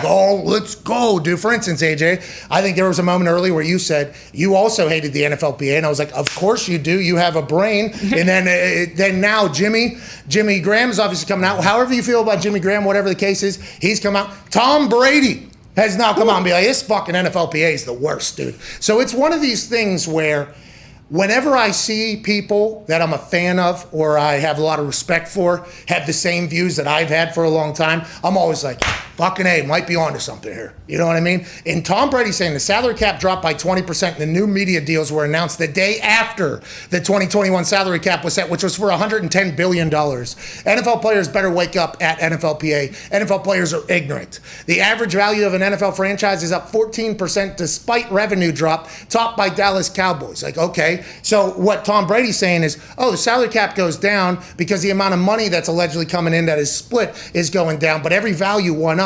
We're losing here. How is this the deal we negotiated? Great question, Tom. We all have a lot of great questions. You should just go ahead and turn that thing around, Tommy B, TB12. Let's go ahead and lead a brand new union, AJ.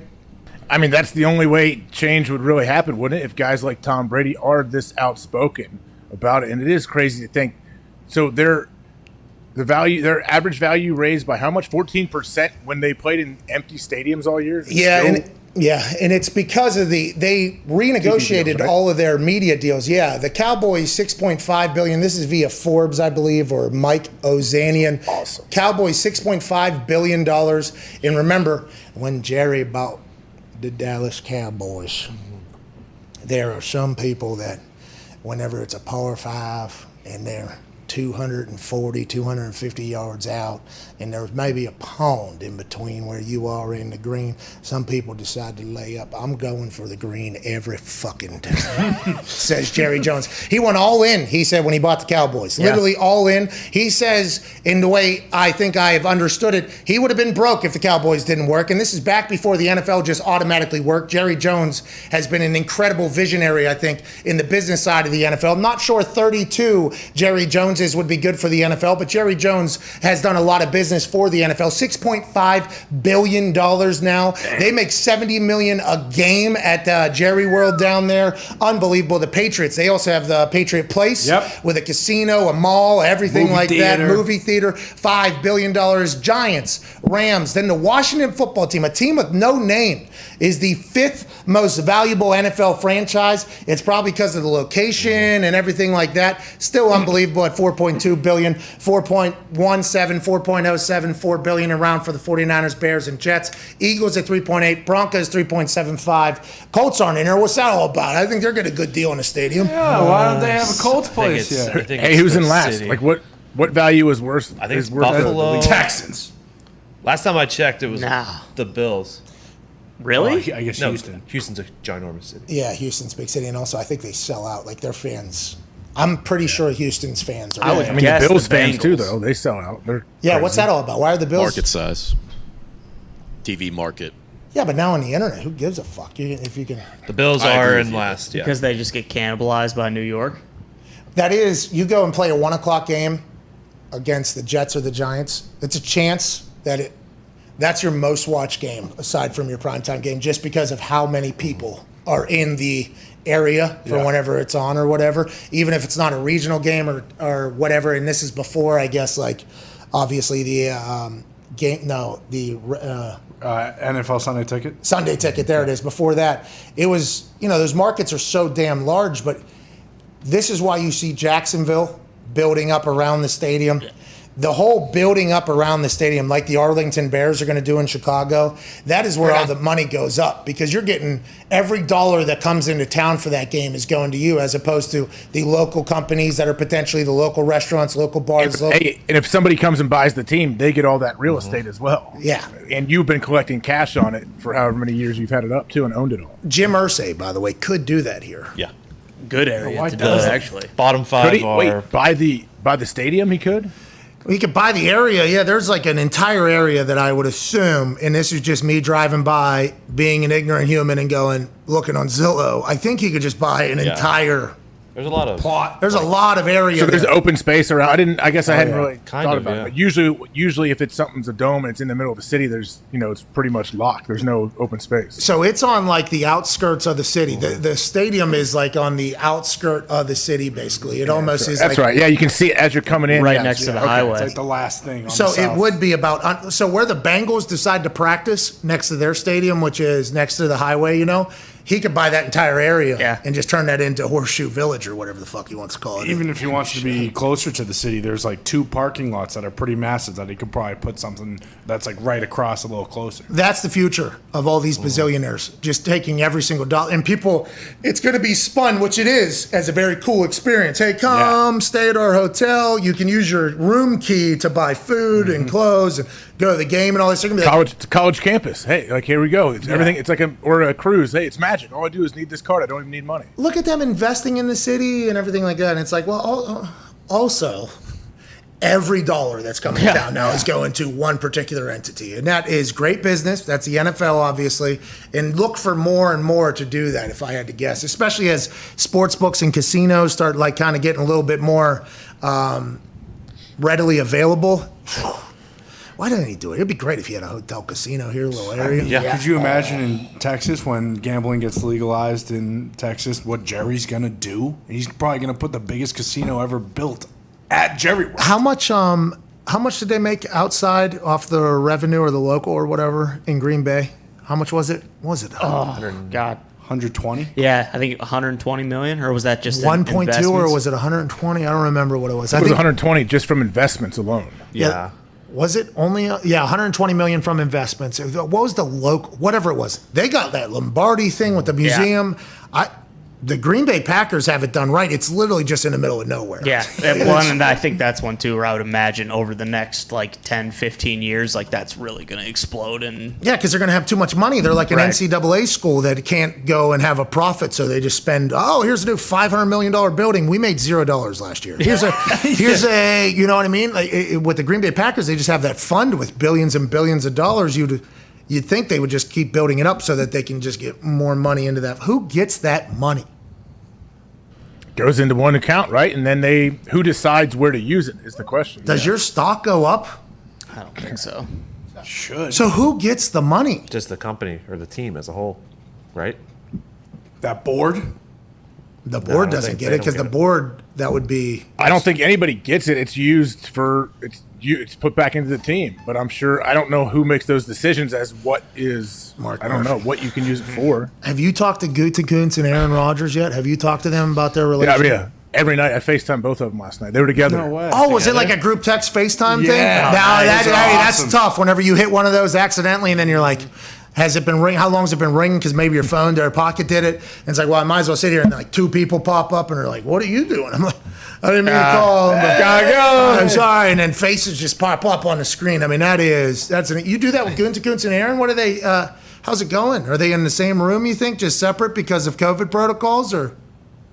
I don't know if are they allowed? They're allowed together by each other, right? Aren't they? I'll tell you what. I just got an entire laundry list of things that I potentially have to abide by for tonight's game, our show. Which, by the way, I gotta go. For tonight? Yeah, it's Friday. Jeez, I thought it was Thursday. Hey, I want to let you know, I thought Tuesday was Thursday. Yeah, today's been a weird week. I've had multiple people have issues. Today has been a weird week, dude. Been very weird. Today has been.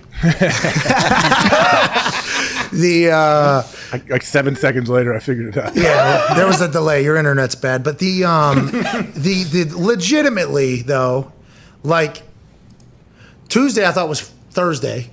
I put Phil Mickelson on Wednesday because I thought it was a Feel Good Friday. Like literally when I made that decision, I was like, put him on tomorrow. Like that would be awesome. It'd be a great way to do the whole thing.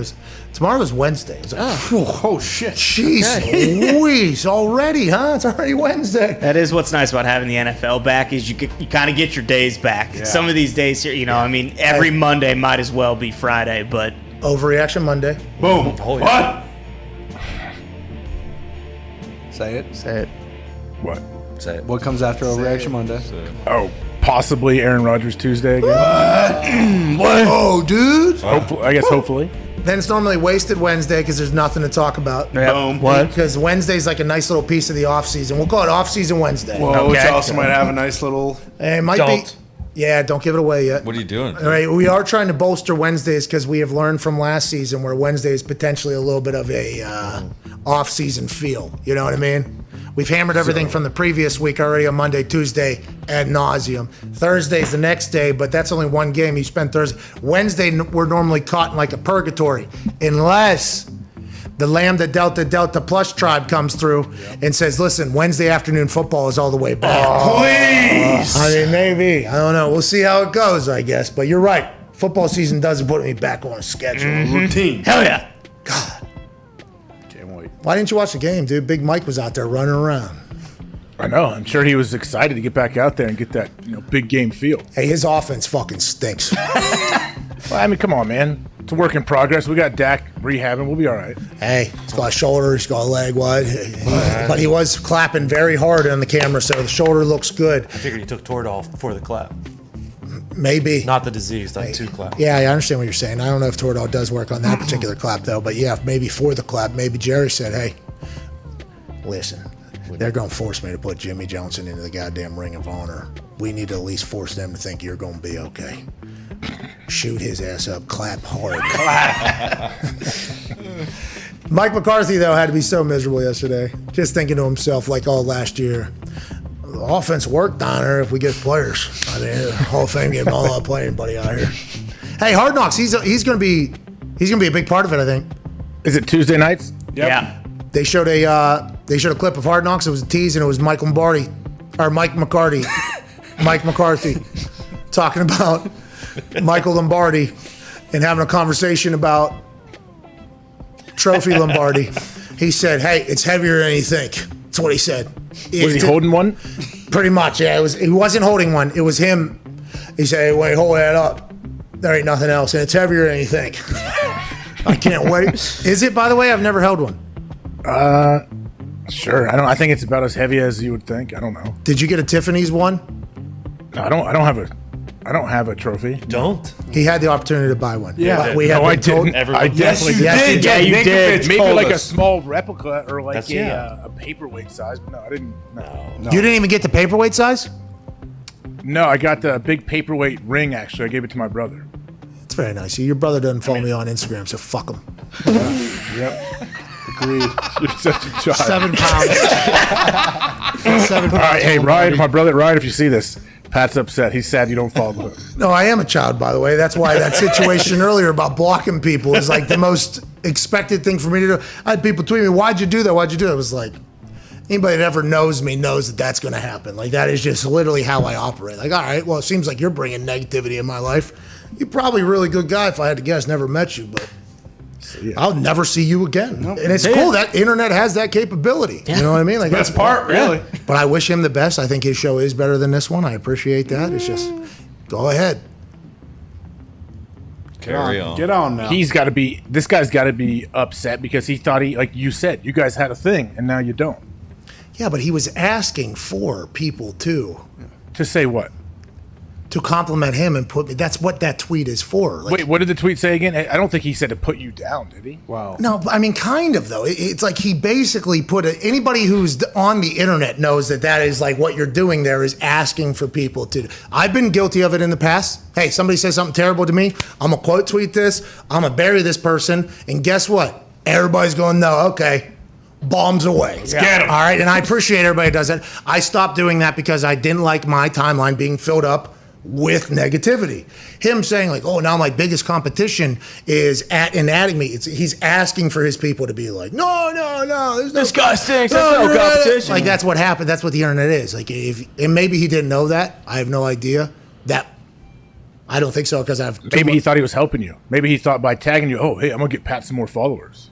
Maybe. I didn't take it that way. And the things that were said by his people, I said, get the fuck out. See you later. You're off the island of relevancy for at least the time being. See ya. Anyways, I gotta hop on a plane. Right now. Safe travels. Safe travels, eh? Go get him. Hey, hopefully I don't get. I was gonna say maybe bring that Sylvester Stallone bubble. I was asked to bring I think there's some. They tell you to wear a football helmet. Wait, why do you have a bunch of new protocols for tonight? You're going to Florida, aren't you? Yeah, but I guess like. That's the worry. Oh no. I guess. Are they changing Florida things down cares? there? I don't know. We're gonna have to find out. I was just told like, hey, look alive when you get down here. We don't know. I think there is a lot of potential. I think this COVID thing. No, Don't Do say the fans have to do anything different? No, I don't think so. I think it's the building. I don't know. I'm not 100% sure. I didn't fully understand what I was told. So I am gonna I'm just going to go and try not to get kicked out. That's what I'm going to try not to do. What if you get a Utah Jazz moment where you have to announce? What if I'm the person on the thing? Yes. All right, give me a mic. Everybody look for the McAfee Minute. Today, when you got out of bed this morning in the city of champions, back-to-back Stanley Cups, Tampa Bay Buccaneers winning the Lombardi right here in Tampa Bay. You had no idea that tonight, when you were looking forward to acknowledging Roman Reigns as the greatest wrestler in the history of wrestling, that actually what would happen is, and I need you not to panic, you all need to go back to your houses and shut yourselves in for 3 to 4 months. Lambda, Delta Plus ain't fucking around. Ah! Please do not panic. That would be awesome. Oh. That's basically what the Utah Jazz guy did.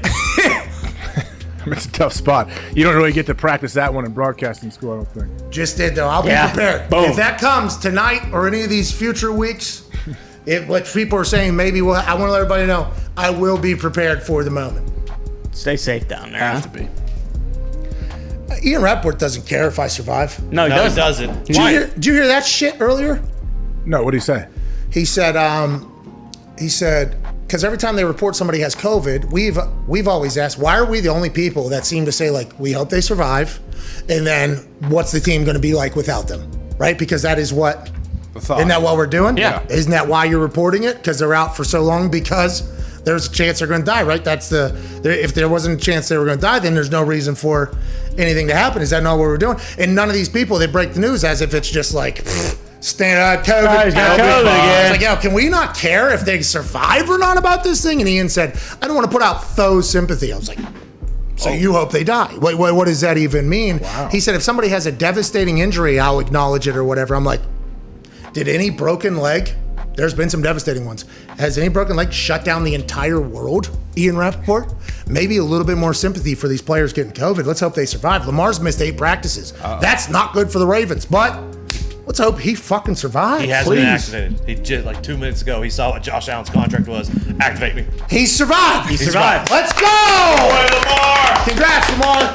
Good work. Hey, now Lamar has 90 days to act like a vaccinated player because he's an unicorn because he just got coronavirus. And I actually asked Ian Rapoport, I said, do you not think that's going to potentially backfire? Because I think guys, now listen, I hope everybody survives, and I don't think this is a laughing matter at all. But if guys are being told that they don't have to get the vaccine and they'll be treated as if they're a vaccinated player if they get through COVID, I think there's a chance that some of these guys would rather get COVID than get the vaccination. I'm not saying that's how I feel, but I think there'll be some people that'll potentially be searching, like a couple of my big friends did in college, for the girl that had mono, looking to try to maybe share a glass with the girl with mono so they lose 15 to 16 pounds, even though they know it's going to be terrible. Yeah. That could happen with this. Just saying. That's not the case right now, though. Like, even if you've had COVID, and you're not vaccinated, you have to mask and do everything still, right? Just mask. You don't have to do the test. You get 90 days like you're a vaccinated player. So look for a couple people going, hey, you want the vaccine? No, actually, shoot me with COVID. Yeah. Tell Lamar to come here and cough in my mouth. Right now. We hope everybody survives and they don't do that, but I'm just saying with everything, there is a loophole, and that seems to be one we're all learning about right now. Hopefully it doesn't get taken advantage of. I'm going to hop on a plane. AJ, the boys will take care of the rest. 1-833-4 McAfee. We appreciate you all so much on the 5 Hour Energy phone line. We'll see you soon.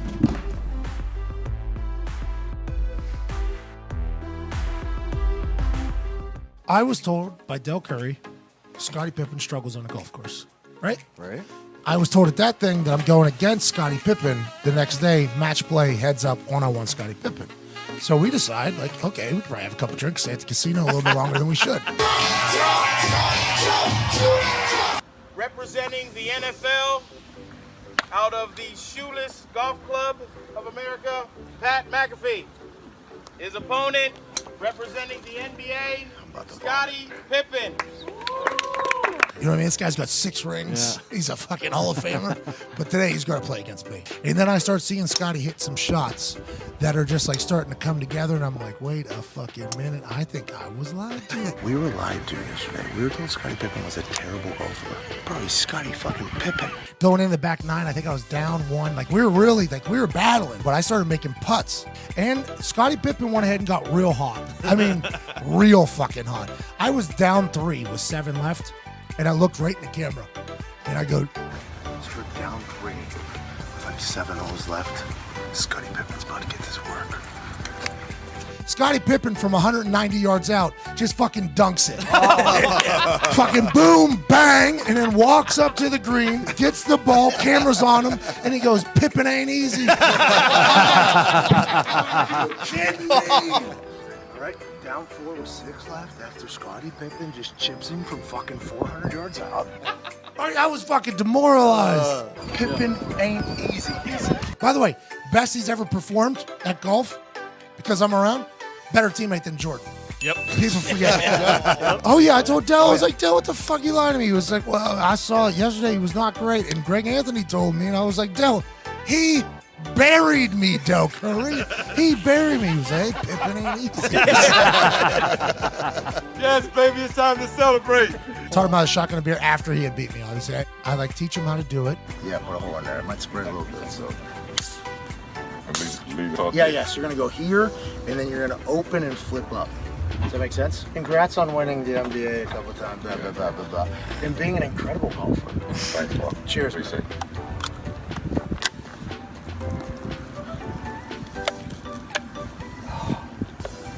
Hey. Damn. Okay, That's Scotty. the best Bud Light I ever had.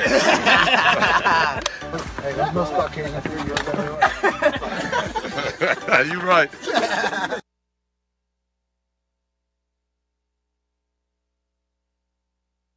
Can we take a moment of silence for the first 2 to 3 years of Zach Wilson's career? Because all he's got going for him is Bob Saleh.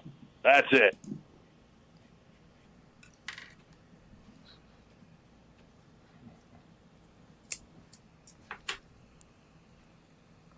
Moment of silence for his mom, who made her Instagram follow.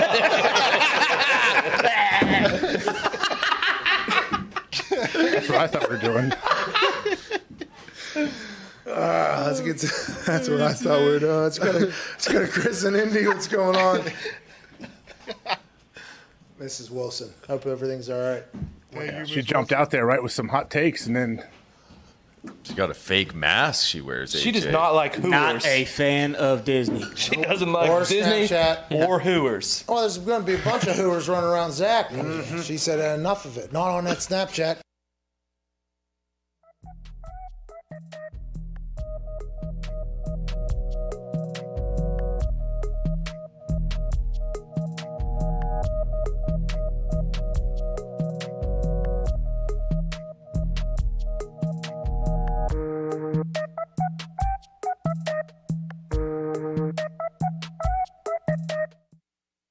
It's the Pat McAfee Show. Welcome back to the Pat McAfee Show. I am Tone Diggs. Tony Dobbs. Baby Tony. Baby Tone. I will be steering this beautiful ship for the next hour and a half while Pat travels down to Tampa for SmackDown. Dahn. I am joined by the Toxic Table. Here we go. Here we go, Tony. My good friend Bubba Gumpino. Good day, Tony. All the boys in the back. And are you... I'll ask him. NCAA College Football Hall of Famer. Woo!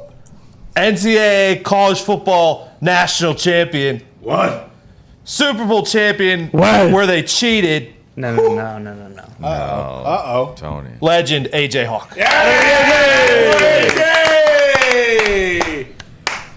there I am. Hey. Oh! What's Hey, up, AJ, Diggs? how are Yeah, ya? I mean, hey, I don't think we cheated. Oh, because we beat the Steelers, so that's why we cheated?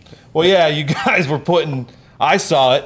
I saw what you guys were doing. You had on your shirts underneath of your jerseys, you had porn, and you would lift it up and distract Big Ben every time that he went back to drop back and make a pass.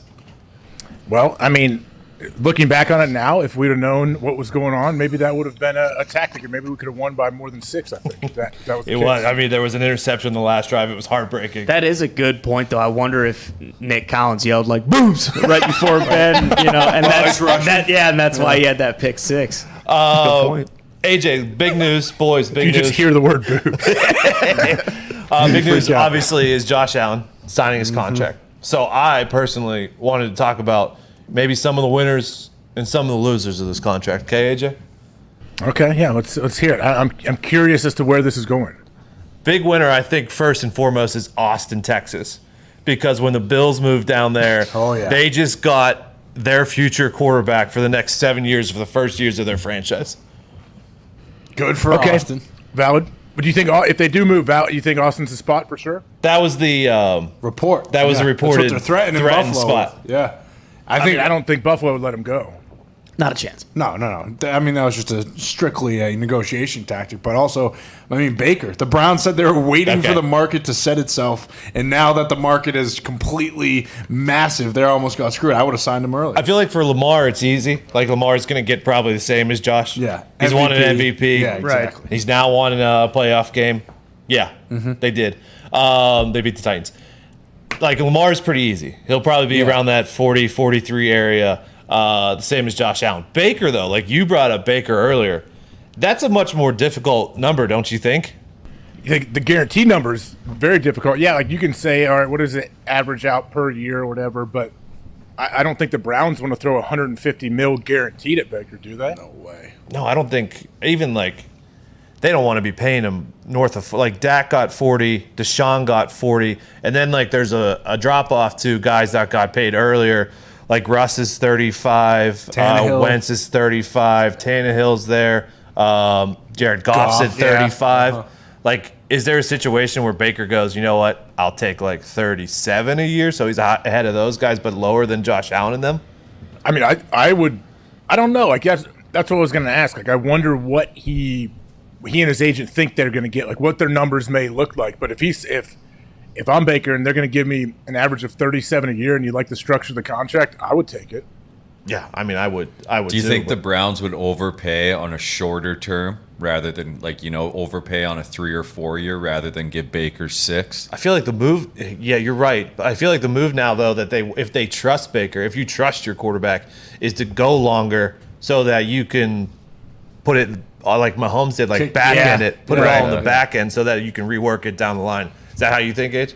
Yeah, I mean, I think short-term deals. Players always usually like short-term deals because then they can get to another contract and they're not stuck in some deal for a long time and they feel like they outplay it. But for the Browns, yeah, it may be a longer-term contract, but it gives them multiple outs after 3 or 4 years. I think both sides like to have some outs if things aren't going the way they want. Well, and with the short term, too, it'll be hard to pay like Landry and OBJ and keep those guys around. But if they do like the 6 or the 5 or 6 year deal, to Tony's point with like Mahomes, they can just kick that can, re-sign Odell, and then they can restructure after 3 or 4, like you're saying. Odell, they just paid Myles Garrett huge money. Just paid Chubb. Just paid Chubb. I believe they paid Hunt a year or two ago as well. They want to pay Ward still. Yeah, want to sign Ward. Like if you're going to pay 2 running backs top money and then a quarterback top money, like that quarterback has to be top of the line. Like it can't be like a Rams situation where you pay Goff and Gurley and then Gurley starts to stink and then Goff starts to stink. Luckily, they got out of it, but like that's a bad situation to be in. Aren't they kind of damned if they do, damned if they don't, though? Because it's different. Like the Rams, they got lucky because of Stafford came in. But, like, I mean, this is the first time the Browns have ever been good in the last, 25 years in most of our lifetime. Like, you can't really let him go and assume like someone's going to want to come play in Cleveland. Like wanting to go play for the Rams in LA is a little bit different than wanting to go to Cleveland. I feel like if they end up cutting bait with him, then they're just back into like, okay, well now we got to find another guy in the draft and hopefully he's the right guy.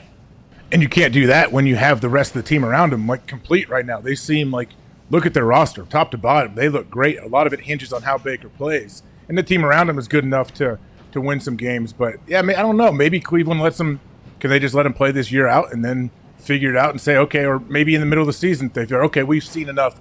He's our guy. Let's re-sign him. Yeah, but he might play himself into like a $200 million contract, right? Like if he plays, that's the risk reward. Yeah. Like for Baker, what if he wants to wait? Like, what if they're telling him now, like, hey, this is what we can give you, and he's like, no, you don't believe in me. All right, well, I'm going to prove it to you, and he goes out and he lights it up, and then he gets a bigger deal.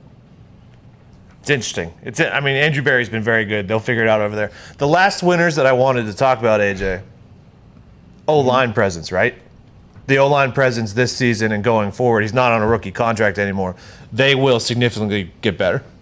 They were very excited. That's a good point you bring up. The O-lineman, when they saw the numbers of his deal, like they already knew, they've already been bugging him for the last 6 months. Like, oh, hey man, don't remember, remember who protects you. Remember who got you this deal. And so yeah, they're looking for like multiple jet skis, maybe cars for Christmas presents. Now, when you get 150 guaranteed and it's public and everybody knows that, those O-linemen are going to be very, very vocal all year round. Snowmobiles in Buffalo, too. Yeah. I mean, those things are going to play great. Did you ever get any D linemen? Maybe B.J. Raji a gift? That's what I was going to ask. Or what? Who gets you gifts, AJ? Defense doesn't do a whole lot of gifts. Like, if you do, it's usually like in your position groups or, you give D linemen stuff. But it's never like the huge quarterback type things because the quarterback's usually, hopefully, at least you're on a team where the quarterback is the highest paid guy on the squad because that means, hey, we got a good one.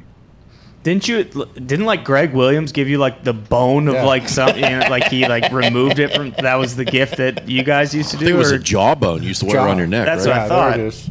Well, I mean, I hate to tell you, I didn't get the chance to play for Greg Williams. I would have liked to. I know Chris Long was a fan. James Laurinaitis, another big fan of Greg Williams, but I would have accepted that gift. I would have hung it up on the wall behind me right with my bookshelf. Laurinaitis still calling college football, AJ? Yeah, he does Big Ten games in the Big Ten Network. He's pretty good. He's pretty good on the call. He has a daily radio show here on the same channel that General Bob is on. James is just on 2 hours after Bob. Damn, that's a lineup. Yeah, yeah, it is. Holy shit. Was that your destiny if you weren't here? Going and doing that radio here? Yeah. I've done stuff. I did an off-season show with the big sports station here before. I still I call in every Friday to Bob's show, so I called in this morning. Yeah, I mean I've done some of it. I don't want to leave my house now. That's the problem. I'm not going into a studio. No. But you go to Urban's little like tailgate thing every Friday, don't you? Every damn week, yeah. He's got you mean his restaurant? Yeah. Urban's got a restaurant here now. Yeah. Is it a steakhouse? Is it a cliche steakhouse that every famous person opens? No, it's called Urban Meyer's Pint House. Oh. Wow. Big old cool facility, great facility. They did a radio show from there during the season that I went a few times and did. And yeah, I've been there. I've eaten there. Is that where you did your spot. Miller photo shoot? What's that? Is that where you did your Miller Lite photo shoot? No, buddy. That was on my back deck with my 10-year-old daughter taking the picture for that. That's your deck? You live in a resort? Holy shit. No, a resort? What do you mean I had trees in the background? Does trees mean I live in a resort? I mean, that place looked like a 5-star hotel. Yeah, there were trees a mile away. It was your backyard. 8 football fields. Oh, my gosh. I wish that'd be nice, Connor. Me and you could do some Oklahoma drill out there. Oh, are you challenging me? Oh. No, I wouldn't take you on, Connor. I'd be scared that if I beat you, you'd come kill me in my sleep. Yeah, well, that would never happen. You're just being modest. You know, it's honestly, you're kind of being a prick about it if we're being transparent here. Hey, is Urban's Pine House, is it one of those piece of shit places that only serve beer? Are there?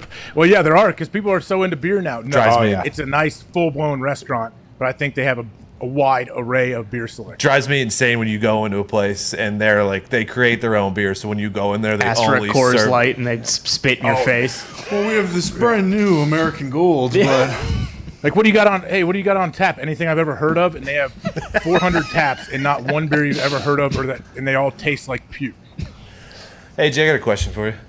Yeah. Did you see this on Pat's Twitter yesterday? Did you see the Speedwalker who pooped his pants? So I didn't have any volume on. I saw he took off into, was it a porta potty or where'd he go? Yeah, it seemed as if. So he dumped his pants and then went into the porta potty. No. So he learned his lesson from 4 years ago. He walked. Yeah, backstory. He did the same thing in Rio apparently, but he walked into the bathroom, and then he came out, and then the cameras caught up with him, and he was walking down, and he gets to, like, the corner of the street, and he goes, "Oh fuck! Oh Jesus! Oh fuck!" And he stops and he puts his hand on his stomach, and he's kind of looks backwards, like he should run back to the bathroom, and then I think he just shit his pants because the camera cut away. Yeah, and then he just kept it moving. Was he near the front or was he in the back? He was winning when he had to go shit the first time. So did he come back and win after he dumped his pants? I do not think he medaled. Oh no, nowhere near the podium. And Zeton Rio, he did the same thing. Yeah, so he was in the lead as well, and then he just shit his pants. And then this is what this guy's known for? Unfortunately. Yeah, in Rio, though, like he had an excuse. He had Zika, but like I don't know what his excuse was here. Okay. I don't know if that part is true. I think that may be. Was that a byproduct of bit of a fit? Dump your pants? Forgot about Zika. It was awesome for a little bit. Let's take a call. Jordan from Michigan. What do you got? Good afternoon, Tone, AJ, and gentlemen. How are you on this beautiful Feel-Good Friday? Good afternoon. Here you go. Doing pretty good. Good to hear. So my original question, you guys kind of actually answered it, but my new question is, well, actually ain't as much as a question. I wanted to thank you guys because my buddies and I have decided to get together and start our own sports podcast. Oh, nice. So I wanted to thank you guys for being the inspiration for that. Good guy. Sweet. Hey. I didn't hang up, but just want to. You didn't hang up? Yeah, he said he's starting a sports podcast with his buddies, right? Yeah. Few tips. Make sure the audio is as shitty as possible. Yep. Okay. People do like that. And then make sure you like 75% ads, 25% content. Yeah. Have everyone talk at the same time on the mics. Loud. Lots of screaming. Yeah. People like loud noises.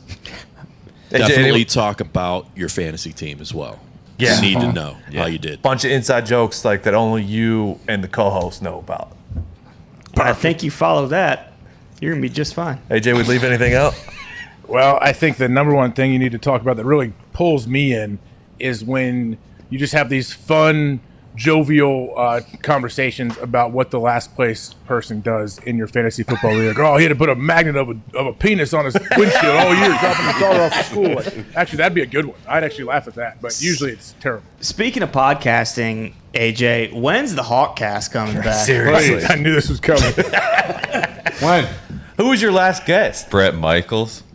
Brett was my first. Who was your last? You always remember your first, but probably Jason Day. Maybe Jason Day was the last one. Yep, because I will pop on, the Hawkcast circa 2018 when I'm driving home every once in a while just to see what's going on. What happened? He gave you vertigo and you stopped fucking recording?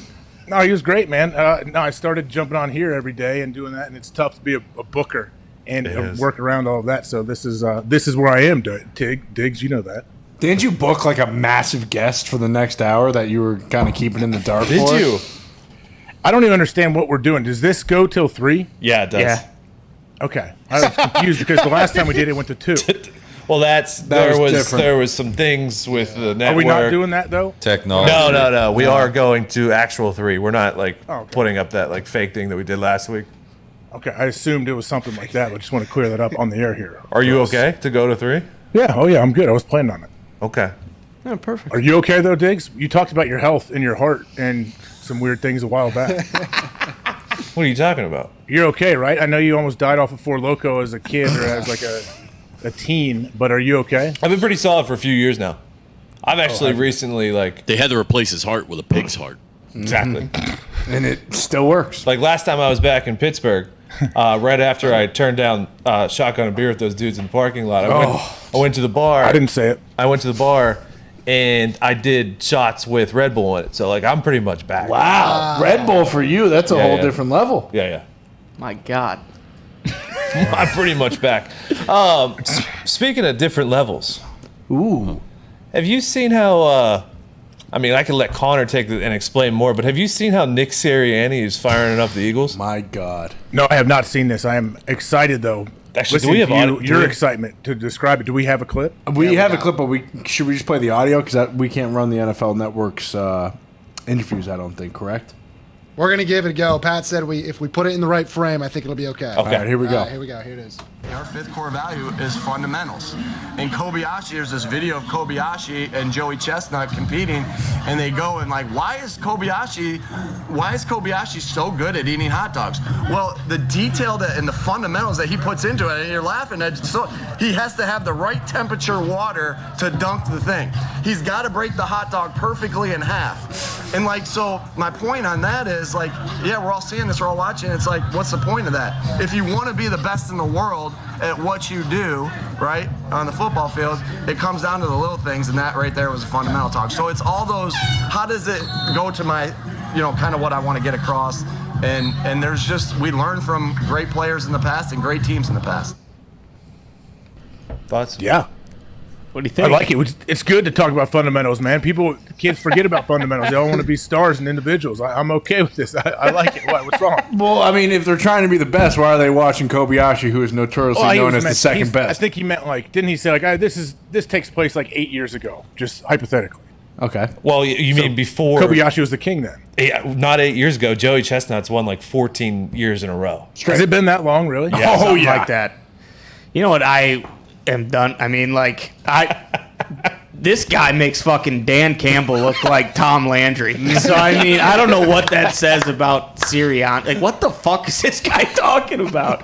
I mean, more power to him, I guess. Do you think our players on the team, if they see that, are they just like, oh, this guy's just a fucking clown? What are we doing?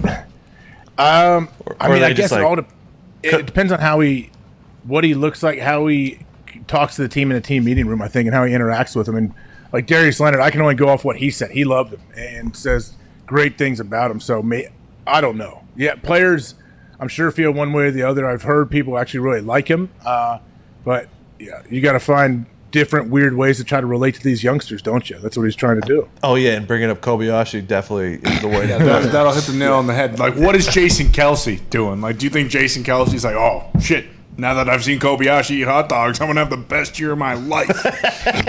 Have you ever been though, in a team meeting and a coach has said something just completely fucking ridiculous? Yes, it's happened a lot, and a lot of times it's not the head coach. It's different times teams like to let assistants address the team, and it's good for a head coach to empower their assistants, and they get practice speaking to the whole team. I've seen some assistants that come up nervous and give talks, and they can bomb pretty quick. And we've said on this show many times before, an NFL locker room or meeting room is one of the toughest crowds you'll ever have to try to perform or speak to.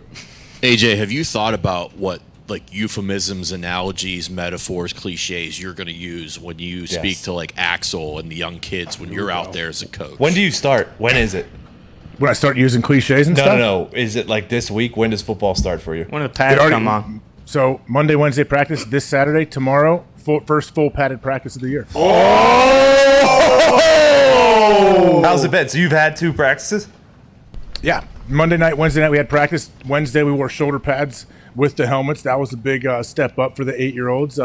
They're juiced. I know my son is juiced. He's ready to not use his head. He's going to use his proper technique and get some good contact in tomorrow morning. Are you going to set up the smallest kid versus the biggest kid in a tackling drill like those one guys did and got absolutely eviscerated, and just so you can get a good video of it, or no? Yeah, probably. I'll do that, and then I'll have a big blocking dummy, and I'll be beating them with it on the side. Whoever loses, yeah, we'll do that. If you see a clip tomorrow, at noon, that happened. That, or you could just put the pads on and just show them how it's done, and just absolutely lay one of them out. It's up to you though. You're the coach. You should bring General Bob to the practice, and you guys demonstrate things so that the kids know what to do. We do. I was just going to say that I do demonstrate a lot of it because all the guys that are.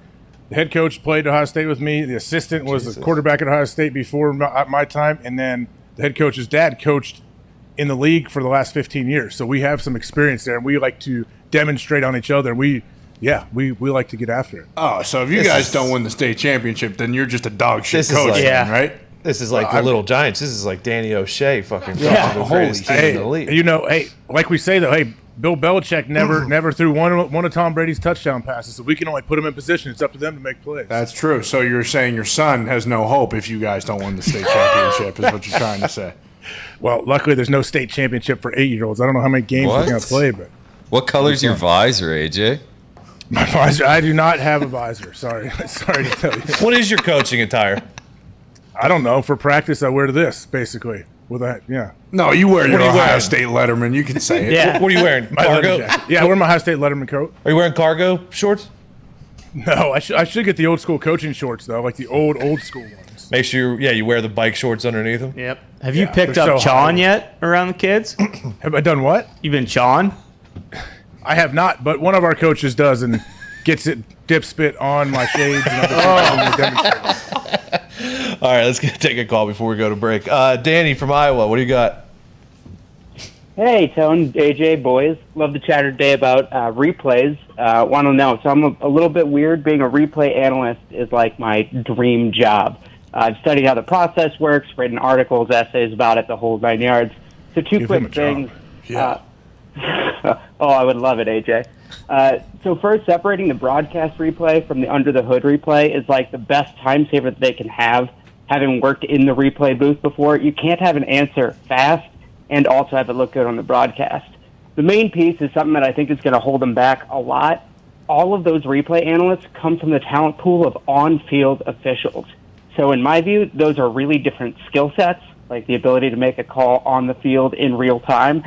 So finding the answer in a replay, it's really, really tough. So I could go on and on. I got a lot of research on it, but I think that's one thing that's going to stick us more to being kind of the same old instead of anything different. Thank you, Danny.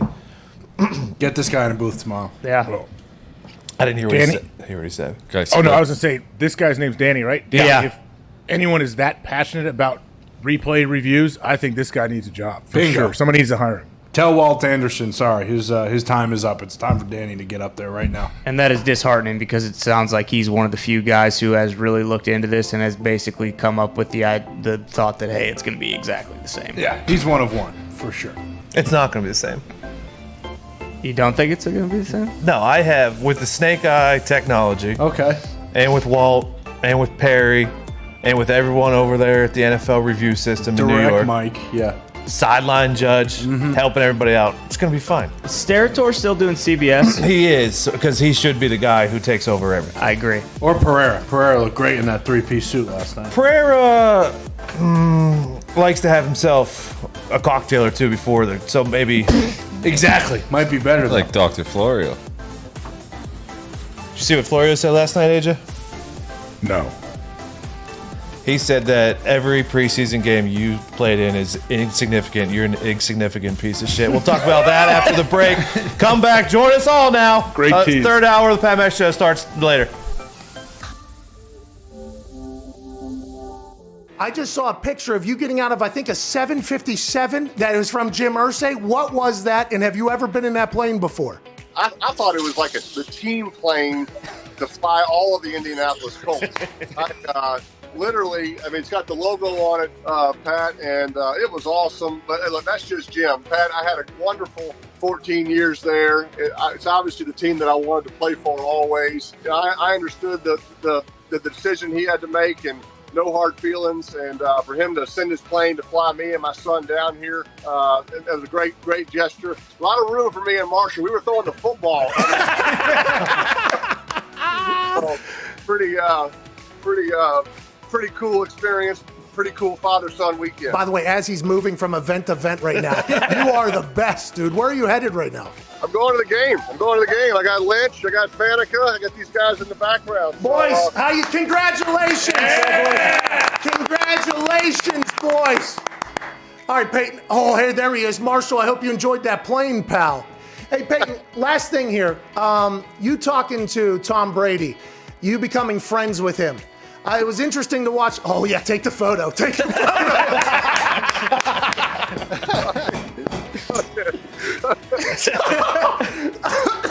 All right, we will wrap this up. Well, I'll tell you, Pat, I don't think anybody can do what Tom has done. Look, I know how hard it was for me to get on the same page with my receivers, learn a new system, learn new coaches.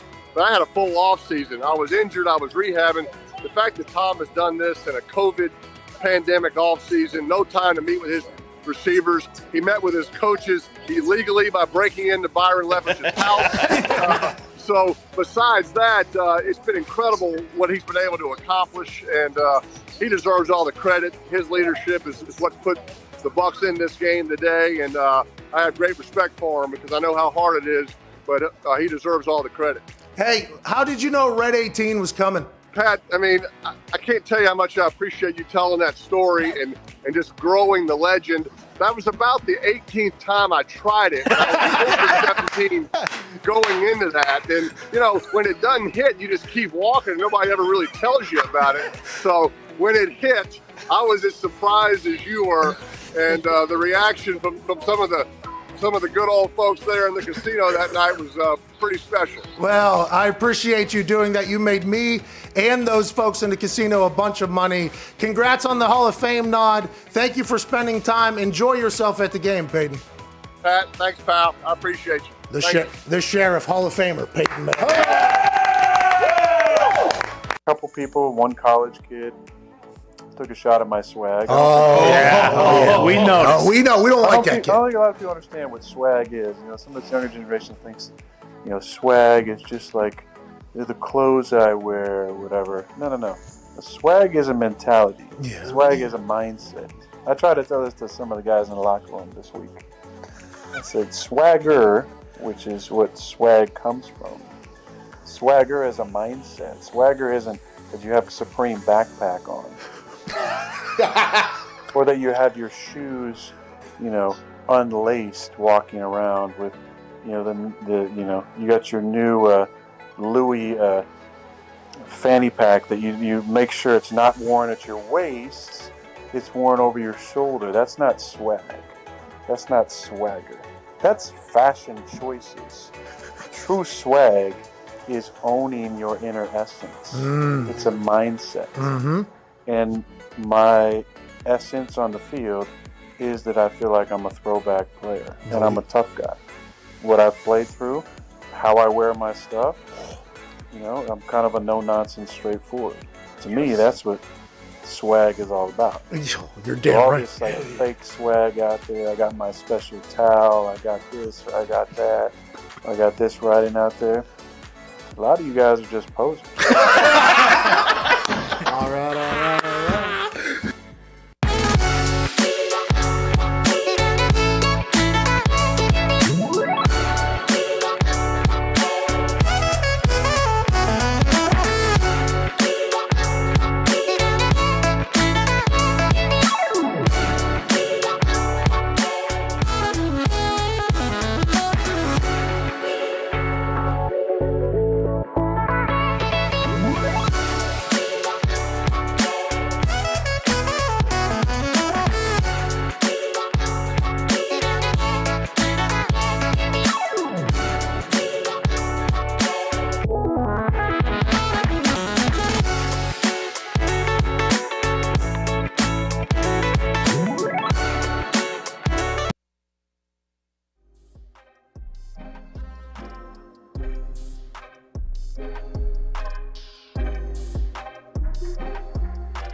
The Pat McAfee Show. There'll be no rules for our guests, for us, for the things we can talk about. Speaking his mind. I've never had a problem expressing my opinions or my thoughts or anything like that. While being relatable. I haven't had that manufactured fake-ass celebrity that a lot of people have whenever they go on those big networks. I've had a chance to really build my crew, build my following, build my audience. And ridiculous. What am I supposed to do? So I'm supposed to look at something that I can definitely afford and say, nah. Is that what I'm supposed to do? The Pat McAfee Show starts in 3, 2, 1. Welcome back to the Pat McAfee Show. I am Tone Diggs. This is hour 3 on Sirius, hour 4 on YouTube.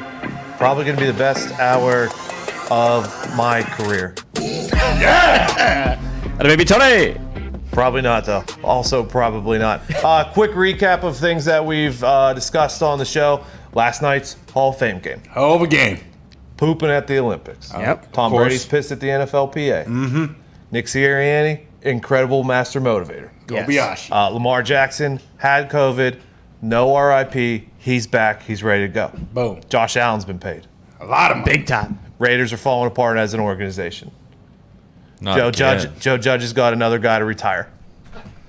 What's going on with the Raiders? Like 5 front office people have retired. A few players have retired. It's nothing like. It's where there's smoke, there may be fire. Might be fire. Yeah, who was the older guy that had been there like 30 years that retired like a week ago? They act like that was a big deal. Yeah, I think he was the president. Yeah, Mark Bedane. Yeah, and it said that he started there in like the early 90s and was like a driver, like driving guys to the facility and stuff like that. And yeah, now he's the president. But it said he resigned, I believe, right? He didn't retire. All of like them. they like abruptly resigned. So something's going on. Yeah, has there been any rumors from any of these, like the media people that follow this, like why? Apparently Gruden is just walking around and towel whipping everybody and ball tapping everybody, and it's just getting sick, and they're getting sick of it, dude. Well, we have heard, too, that Jon Gruden gets sick of people very quickly. So maybe these guys, they were good buddies last year, and at this point, Gruden's just kind of done with them. Maybe these people moved to Vegas, and they can't stay away from the craps table, so they said, I can't do this anymore. They got to go back to Oakland. Pat's thought was that the president might have had like like his goal was like, all right, I'll get the team to Vegas, I'll finish building the stadium, then I'm kind of done here. I mean, maybe, but wouldn't you retire if that was the case? That's the thought. Potentially. That's why we think, obviously, people are thinking that something pretty terrible is going on in the building. But with like Gruden, do you think? I mean, he's already got all the control he needs in like football sense. Like, why the hell would you like? Do you really think he is interested in doing a bunch of other stuff too? Like, we don't actually think that's happening, do we? Maybe he wanted to name his son, who's the strength and conditioning coach, president, Deuce Gruden, head of operations or president of the team. Well, or Mayock's moving up, and he wants to take the GM and the head coaching job, try and do both of them. That actually would make sense. Well, isn't he the de facto GM though? They said Yeah. Mayock is just GM in name, but ultimately it's still Gruden's final say on personnel. Yeah, calling the shots. I mean, it easily though could be something like much less serious than just the guy was like, yeah, man, like I don't want to live in Vegas. You're here, we're established. I promised I'd at least get you guys established and then take off. But again, I would think he would. I guess maybe not. You could still resign then if you just knew you weren't going to move to Vegas, probably. Are you a big fan of Vegas, Edge? I mean, Vegas is fine. Like, I've been there. It's been a while since I've, like, spent more than 24 hours there, but no, not really. I mean, I'm not really, I can't go to the club that with the music level 700 and pay $1,800 a bottle to sit in a booth and not be able to hear who I'm with. Come on, AJ. I'm with you, but I mean, when Axel wants to go there for his 21st, you're going to have to. Yep. Is that? Oh, really? Do dads take their kids on the 21st birthday to Vegas? When you're the dad, yeah. Exactly. I actually did hear. I do know of 2 dads that took their 3 kids that all had recently turned 21 and took them all to Vegas. I wonder how it goes and if they stay together all night or do they split off at some point? How do you think that goes? Well, you're going to have to let Axel fly and spread his wings. But, I mean, you guys can get a couple golf rounds in probably, have a good time. And then, when it turns 9 o'clock and it's time for you to go to bed, then, you let him fly. Mm-hmm. Okay, good. I'm glad the plan is in place then, Connor. I will take note of that. AJ, did you hear about some of the new rule changes last night on the broadcast? No, I didn't. What happened? So it had already been outlawed, chop blocking in certain where you can't double team and chop block. You can't chop block. If they're engaged, another guy can't come and double his legs. You can't do it from inside out, stuff like that. So now they are outside in. Yes, correct. Sorry, outside in. Now they are outlawing any chop block that is outside of what they called the tight end area. So if you're we'll just say outside past the hash or so, definitely outside past the numbers, you are not allowed to chop block at all. And if you're a D-back, you're not allowed to take out a lineman's legs either. Goes both ways. Oh, but see, that's a bigger deal because if you're a corner, a nickel, and they're pulling a couple guys and they're coming around running the old school power. Mm-hmm. Yeah. A corner, anybody, even a linebacker, you're going to go low and try to create a pile. So I think that's bigger if they're going to throw a flag on that guy for diving in when he has 650 pounds of humans running at him. The way that they worded it was outside of the tight end. So they didn't word it the tackle box. They said outside of the tight end. So, I mean, there's definitely going to be some gray area there. But, if you got a wide receiver screen and the tackle's coming out, the tackle's releasing out onto the corner, that corner is fucked. Can they cut down? Okay, so say a fullback comes through the line and he cuts me 5 yards on the other side of the ball, on the other side of the line of scrimmage. Not right at the line, but it's still in between the tight ends. Can you cut downfield like that? I believe so, because they showed two powers, to your point, with the fullback coming out. I think it was Alec Ingold from the Raiders, speaking of. And he did one where it was just outside the tight end, and they called that a penalty. And then they did one where he kind of turned back in and got, I think, the middle backer, and that wouldn't be a penalty. So I do think that you can it's just inside the tight ends, like specifically. Okay, yeah, they just don't want you cutting out on the perimeter out. Okay. Yeah. I guess. And more as a specifically, defensive guy, I love it. Yeah, and more specifically, like you said, on defense though, like you can't come up and like they teach you like create a pile. Like if you know you're going to get destroyed, create a pile. It doesn't seem like you can do that as a corner or something like that anymore. And I think there are a couple other rules too. Like they're emphasizing like the knee, leg injuries. They don't want to see that shit anymore. So that's why they're trying to get rid of like those type of blocks and plays. What about like Gronk? How Gronk catches balls down the seam and safety? He's such a giant, you have to go low. They're not changing that, are they? No, it was strictly for blocking. It had nothing to do with tackling. You get that man to the ground. Yeah, plus with the tackling, it's not like they're shying away from like the head injuries. They're still, that's still something they're enforcing pretty seriously. I just think they're trying to limit like the linemen getting their knees blown out by corners, and also, vice versa with linebackers.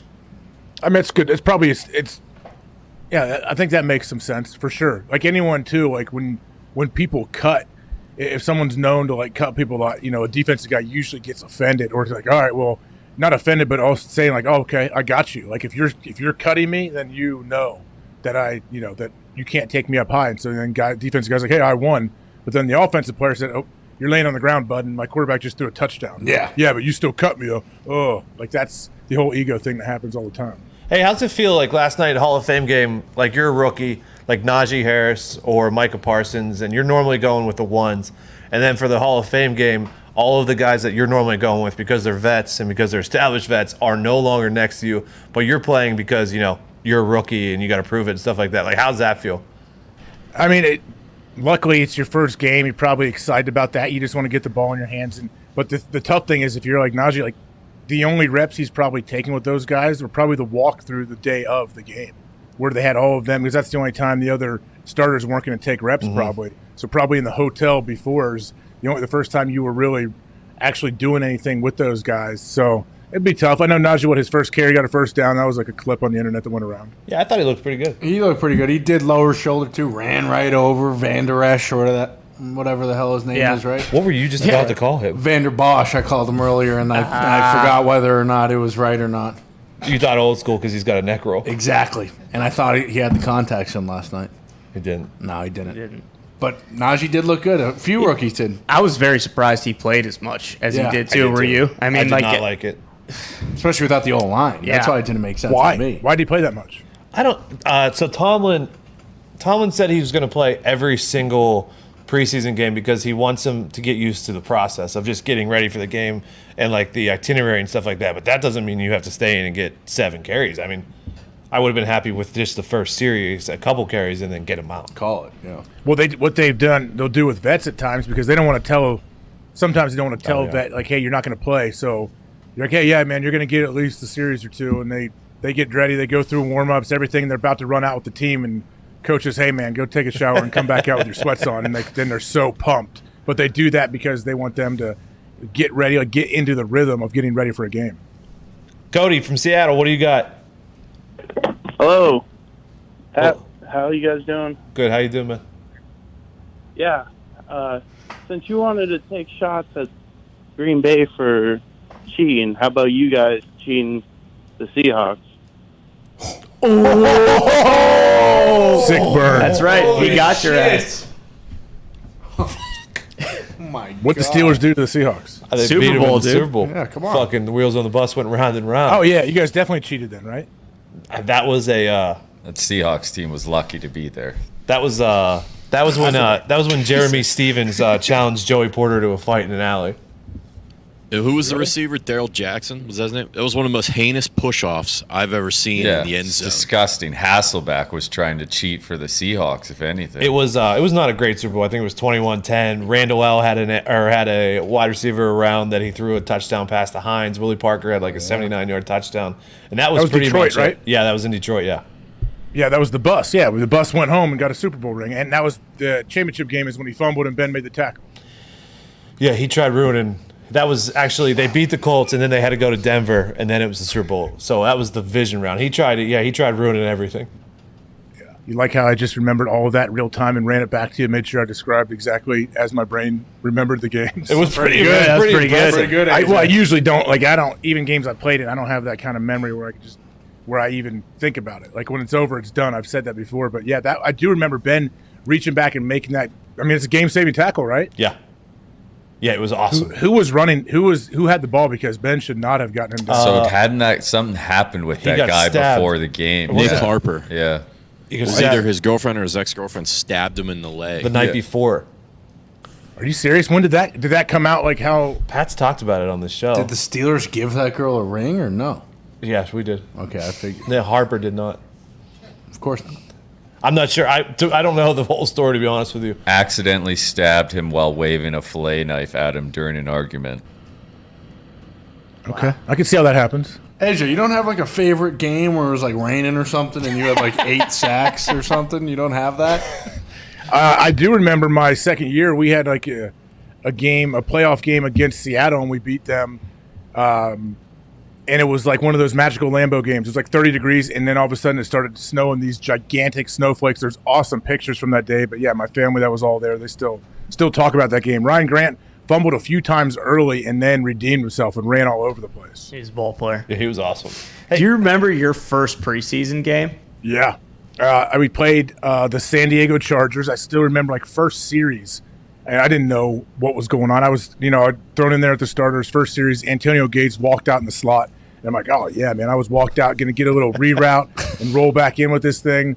And Antonio Gates, like, I think he turned me in a circle, just catching like a little 7-yard out, and then ran for another 15 after that or something. And I remember sitting there like I was so confident pre-snap. Oh, I got this. And I knew it was Antonio. And then I sat there and I'm turned around. I didn't even know where he was. Like I didn't know which way was up. And he did like his just little like how Antonio Gates. That's why he's so tough to cover. Like such a savvy vet where he like moseys out to you and then it boom quick explodes off into his break and you never know where he's going. Did he say anything to you after? No, I'm sure he was laughing though. Like, you guys know how to get this dude out of the game. Age, I think you're going to enjoy this call. Carter, how you doing? Talk, Carter. I've been awesome, and I just want to know who do you guys and who the Dolphins are going to do for this year. Thank you, Carter. I think he said, are the Dolphins going to win the Super Bowl? I believe so, yes. Anything's possible, my friend. Anything's possible. Gump, how confident are you confident they're going to make the playoffs? I think if they don't, it would be a disappointment after how last year went. Like Tua has to take the next step, and I think he will, man. I think a lot of people dogging him for a year where he probably wasn't as healthy as he should have been coming back from a surgery like that. I do think the division's a lot tougher than it was last year with the Pats coming back. I don't think the Bills, I don't know. I feel like I don't think the Bills will get better. I'm probably alone on that, but they didn't lose anybody though, did they? No, not they brought really, back but all their starters. I feel like I don't know. I just don't think they get better than they were last year. Going into training camp, I didn't think like the Dolphins or the Jets were worth a shit, and who knows about the Jets still. But like everything you hear and you got to take everything you hear with a grain of salt from training camp. But everything you hear from the Dolphins with like their new offense and everything makes me feel like they will be guys are running wide open. That offense Chan Gailey created was strictly for Fitzmagic too. Like they'd worked together before, and they changed nothing when they brought Tua in. Like Tua was in an open or a backfield with nobody in it. Like play action has to be an option with Tua. So I'm optimistic, AJ. And they get Fuller and Waddle. Who is the new O coordinator there? They have 2, which is also kind of weird. Co-OCs. Oh, that'll work out. Yeah, you got 2. Well, one of them is obviously calling the plays on game day, though. I think they just did 2 so they combined for the same age as Chan Gailey. That's a big deal, though. Getting a new coordinator for, like, say, you think people say, like, oh, Tua didn't look like he did in college or whatever. It's a giant deal to, be plugged into an offense compared to somebody kind of trying to design the offense around you or use what they have and plug you in and use the plays that will help showcase your abilities. Which Tua, when he was in college, the year he won the Heisman, right? Didn't he win the Heisman his sophomore or junior, whenever it was? I don't think so. I don't think so. No, probably not. No, he didn't win the Heisman. That's right. He should have going into it. But the 1 year, whatever, maybe his second year, when his first year started, that dude looked unbelievable to me. Like I'm like, this dude can't miss. I thought he was unreal, and now I still think he could be a star. I just don't know though. I really don't know. They got more weapons too, but that to your point about like learning a new offense and the whole thing. That's why like Big Ben's crazy because he's 39 and now he has to basically, and obviously he has a lot of say, or more so than Aaron or anyone else. But he has to completely learn a whole different playbook in possibly his last season. Canada's been there though he was there last year Still as old the quarterbacks coach, so I assume they'll make it easy for Ben. And Ben's been in there long enough. At least the terminology, hopefully, like True. the language they use will stay the same. They're not going to completely change all the language. AJ, what's your favorite offense? Wishbone or Veer? Oh, I mean, in high school, we ran the triple option. Ooh. And you were the fullback, right? Right down there in the middle? Yeah. Oh, yeah. So I'm a soft squeeze because my brother was a quarterback my first 2 years. He's got to read. He's got to read like the 3-tech, and then he's going to go read the end, and then maybe a pitch. A lot of times I like playing wing because you go in motion, and I'm the pitch guy. How many times did you get back to the huddle? Dude, you're reading it wrong. Give me the ball. Give me the fucking ball. Not to him. No, not to my brother. He'd have kicked me in the throat during the game. So you're doing that to Nuge, though. Yeah.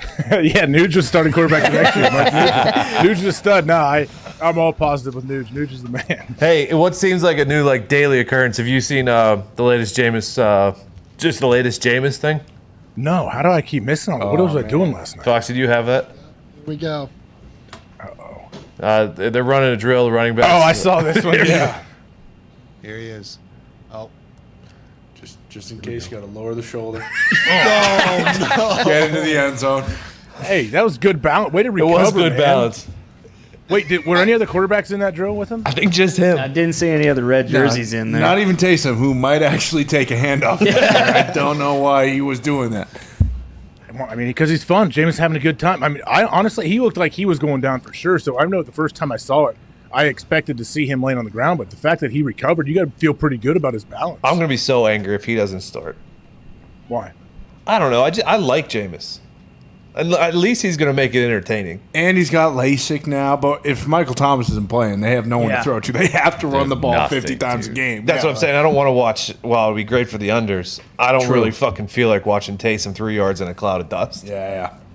Pitching. Man, what are the Saints? What's the over-under for Saints betting? I believe it was 9, because I bet the under last week when the Michael Thomas news came out because the lack of weapons and stuff like that, and because they have no idea who their quarterback's going to be. Let me look up the win totals right now. Where are they from? New Orleans. New Orleans. 9. It's 9 now. It's currently 9, AJ. That's a tough one. I mean, I could easily see taking the under because we don't know what the Saints are. It's our first look at them without Drew Brees really for a full season, and we don't know who their quarterback. Who knows how they're going to be, especially Michael Thomas. How long? When do we think he could be back? Week 6 or 7, they're speculating. Jeez. Well, and I think you mentioned it maybe last week or earlier this week, AJ, that the Falcons could maybe actually surprise some people in that division too. Like, I think if there's one team that's gonna kind of come out of nowhere and win more than they should, because obviously the Bucs are just gonna dominate that division. But I think the Falcons could win, maybe 9 games. Well, it's not like I don't think the Panthers are dog shit either. Like, they're not going to be. I mean, we don't know what Sam Darnold is. But McCaffrey's healthy though. I mean, that team goes to McCaffrey. If McCaffrey plays the whole season, second year in offense, second year.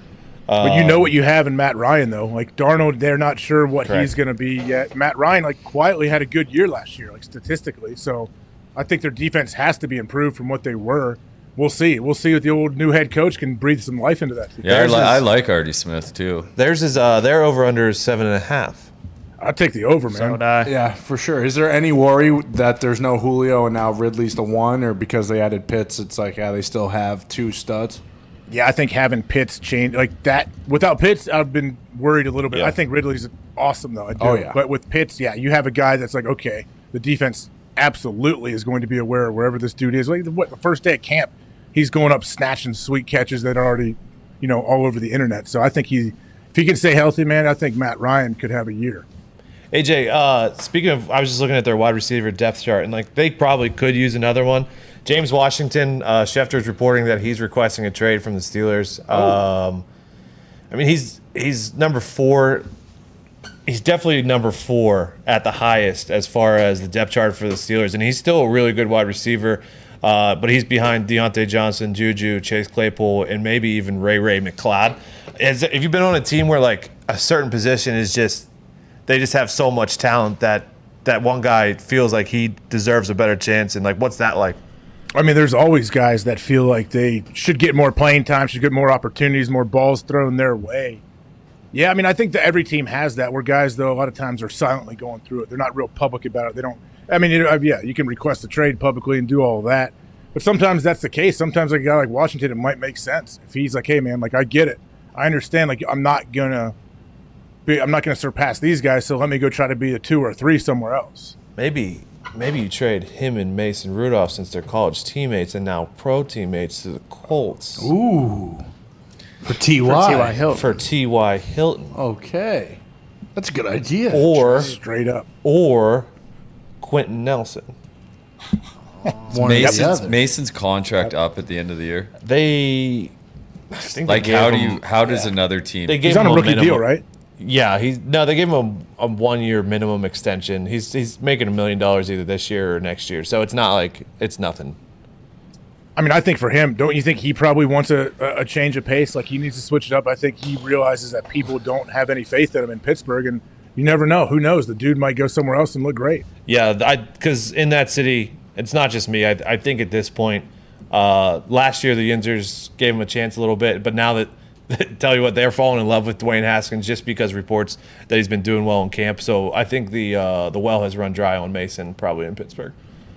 Yeah, it's actually kind of surprising he's still there, I think, with all that's going on with him. Yeah, for sure. That's why I think they extended him kind of as like a courtesy. That's why it's. I mean, they got to see something that, he's had to flash some signs of like, hey, man, this dude could put it together. But here's the situation: can you keep him as a 3, or does he cause problems down there as a 3, or do you just cut him? I mean, carrying 3 quarterbacks. That's a lot of people. You know, now with the new roster spot, you can carry a 3rd. I think even maybe dress him, and it doesn't count against your 53-man roster or 56, whatever it is. So, yeah, you can carry – no, I mean, yeah, if he's a problem, if he's sitting there saying, no, I should be the starter, and he's banging on the lockers every day, then you got to get rid of him. But I don't think he's doing that.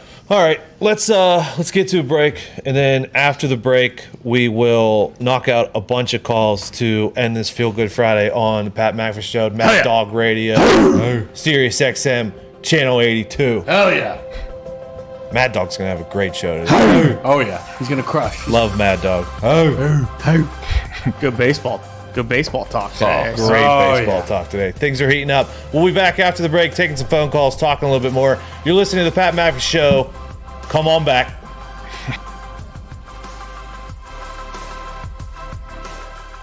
We have no idea how to do the subway system, but Zeke is doing the directing, the mapping, the planning.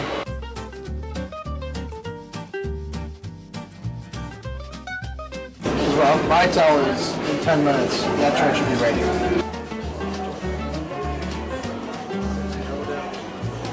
He knew his shit. He said it's way that way. This is Zito guided tour. We're not gonna get a spot on the train.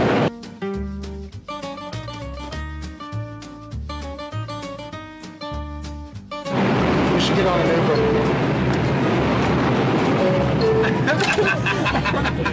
This was a bad idea. This was a bad decision. Oh, wow.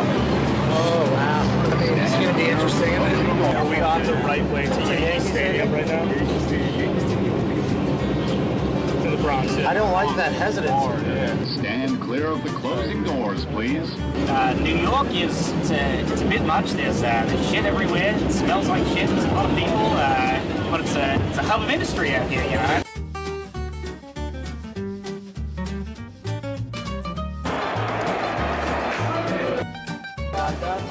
Thank you so much.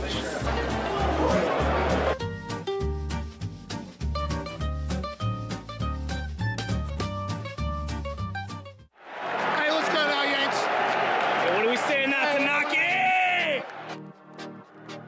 Yeah. Underrated, we the underdogs, underestimated. Underrated, we the underdogs, underestimated. We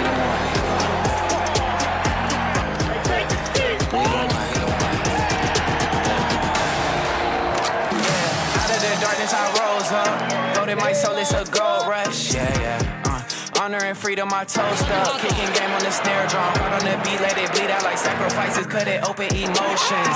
Spilling like oil and coasting. Therapy for my mental, I'm pinning a pistol and shoot down the criticisms individually. I heard the voices that told us, yeah. No dirt on my name and wish me the worst and stole us, yeah. Shot through the heart and pray on my downfall. But yes, he prevailed on my own.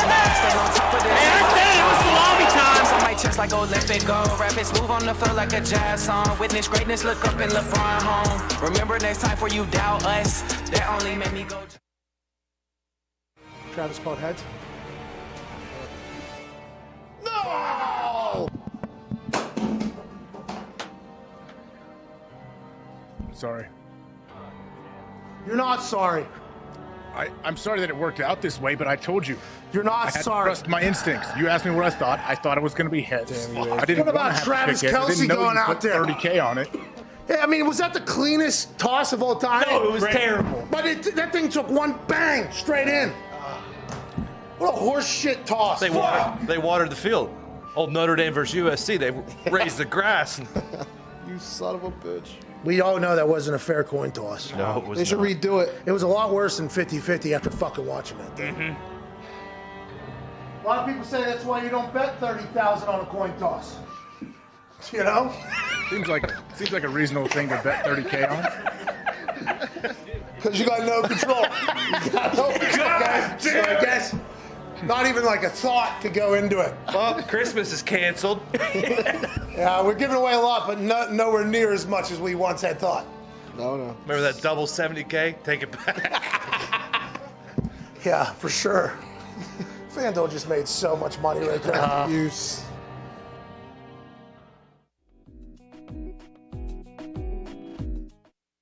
Coming to you live from Indianapolis, straight into your brain. This is the Pat McAfee Show on Mad Dog Sports Radio. Take it away, Pat.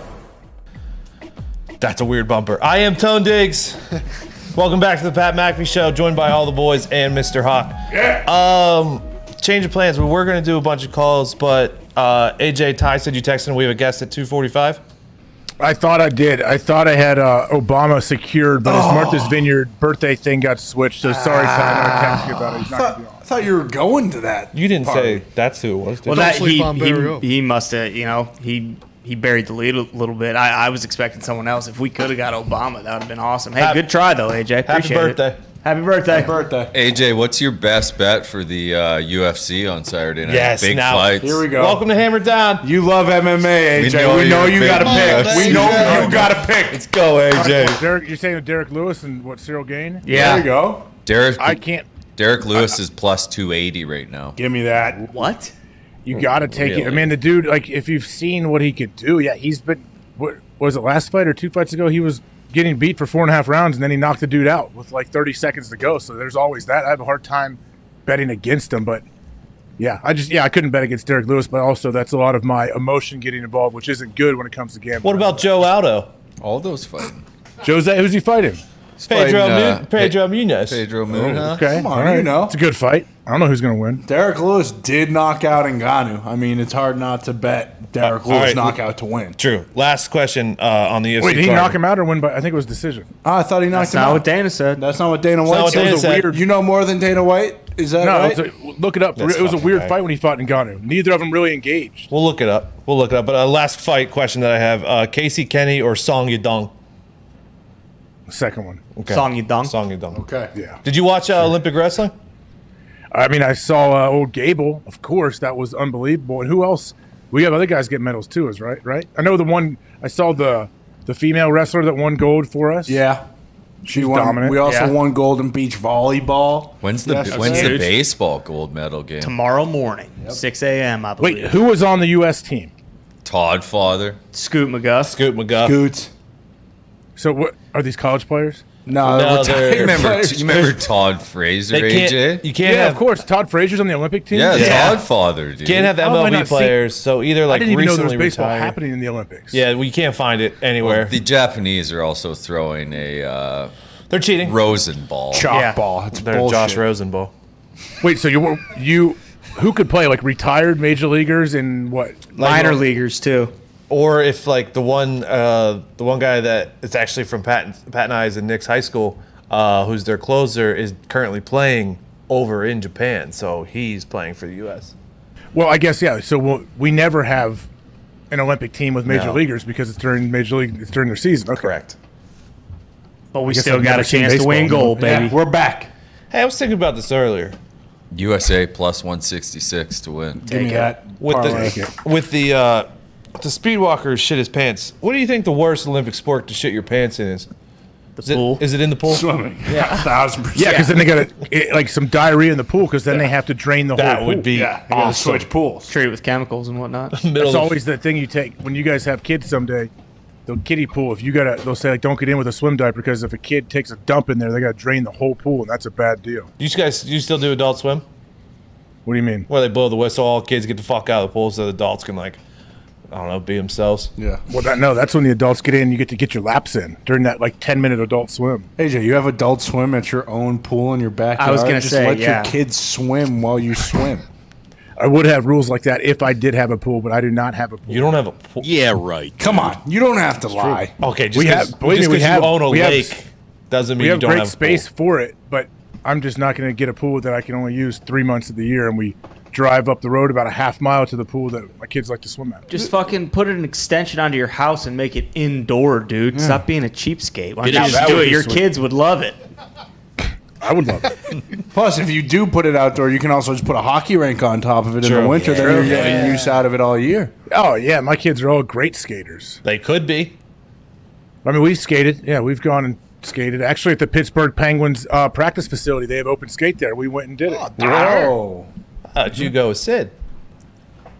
With Sid? No Sid. We were there open skate, meaning anybody can come in and do No, this what the at fuck night open one skate night. means? And it got too crowded, man. I couldn't open it up like I wanted to. I was trying. Oh, you thought you could go into another gear? Yeah, that's how your kids Oh, feel yeah. at that public pool. Oh. They can't open it up like they want. Get them a pool, Why Hawk. do you think Axel's acting out? He needs I a don't know. pool. man. Yeah. Too many cons. to He get a has pool. been. Axel would dump the pool for sure. Way too many cons. What do you mean? Well, you have all the kids at your house all the time. True. Yep. That's it right there. I don't want. I'm Way too many obviously people. I'd be And you're worried about my liable. kids drowning. And you're liable for them. It's their friends. Yeah, they're friends that come over, and you're like, I could never be comfortable because if they were here, I would sit there and watch them swim You because I have don't to, trust yeah. any of them. Hire a lifeguard, dude. Boom. Exactly. I would. I had a buddy that did that. He said anytime he had like a kids party or a kid get together, he's like, I hired a lifeguard from the local pool just to keep watch because we're all there, but you never know. We got one here. Mitt will Yeah. come over. Mitt's a and lifeguard. hover above the yeah, pool. okay. I mean, I'm sure General Bob would jump at the chance to put sunscreen on his nose and, a lifeguard for you. Well, Bob's. I don't know if you know this. Bob's a competitive swimmer. He swam in high school. He loves. No. Come on. Never What's had his one. stroke? What's his stroke? I didn't know this. I mean, I think he'd be offended by the question. I'm sure he would say all of them. Okay, so he's a medley guy. Makes He's a sense. medley. 400 IM. All right, let's knock out these calls. Ulysses from San Jose. What do you got? Ooh. Is that really your name? E. Grant? Strong name. Well, it's not spelled the right way, but it's probably that. What's up, boy? How you doing? Boys, can you hear me? Oh, yeah. Ulysses. ¿Qué pasó, amigo? See. What's up, dude? Hello? Pasa. What do your friends call you?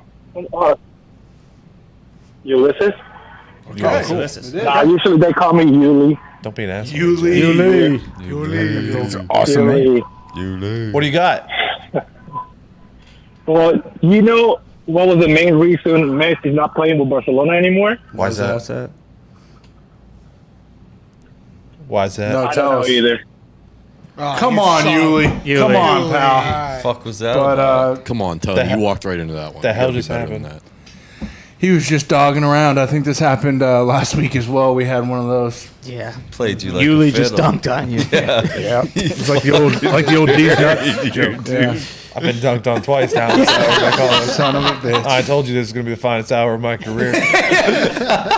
Todd from Jersey, what do you got, man? Fucking bring it. Right on my face, dude. Todd. Oh, hey, how you doing? Good, Todd. How are you? I'm doing all right. I want to break down this Packers ownership structure for you guys since it's such a topic of contention on the show. Here we go. I mean, how quickly can you do it, Todd?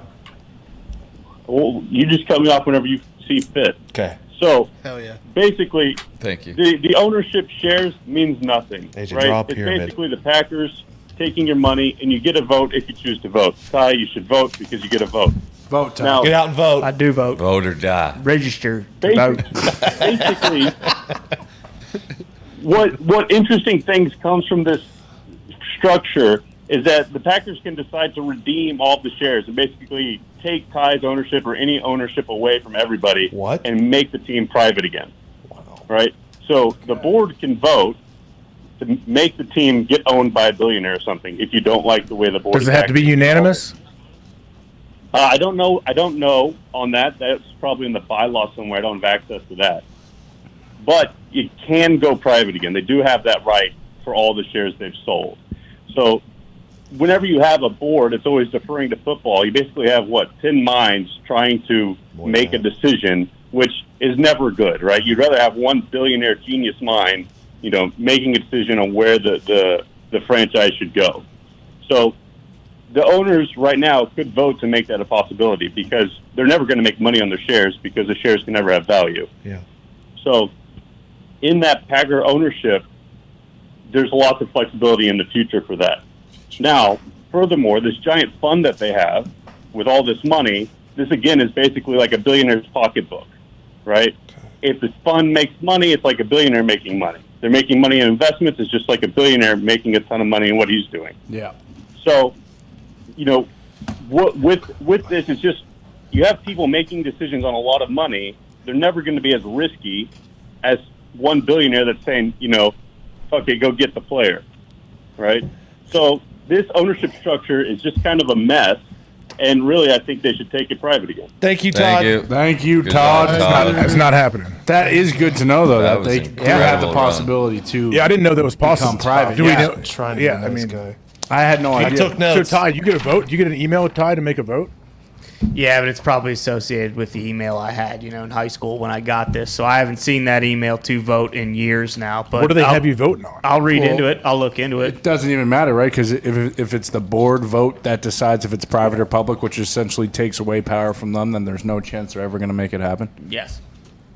But I guess I took notes. It's a pyramid scheme. Here we go. Oh, okay. It's a I see that now. Yeah. Wow. It's a pyramid scheme. That's crazy. Ty, you're right at the top, though. All right. And then Here we go. Then you redeem shares, and you got a board and a billionaire. What's the other stuff outside of it?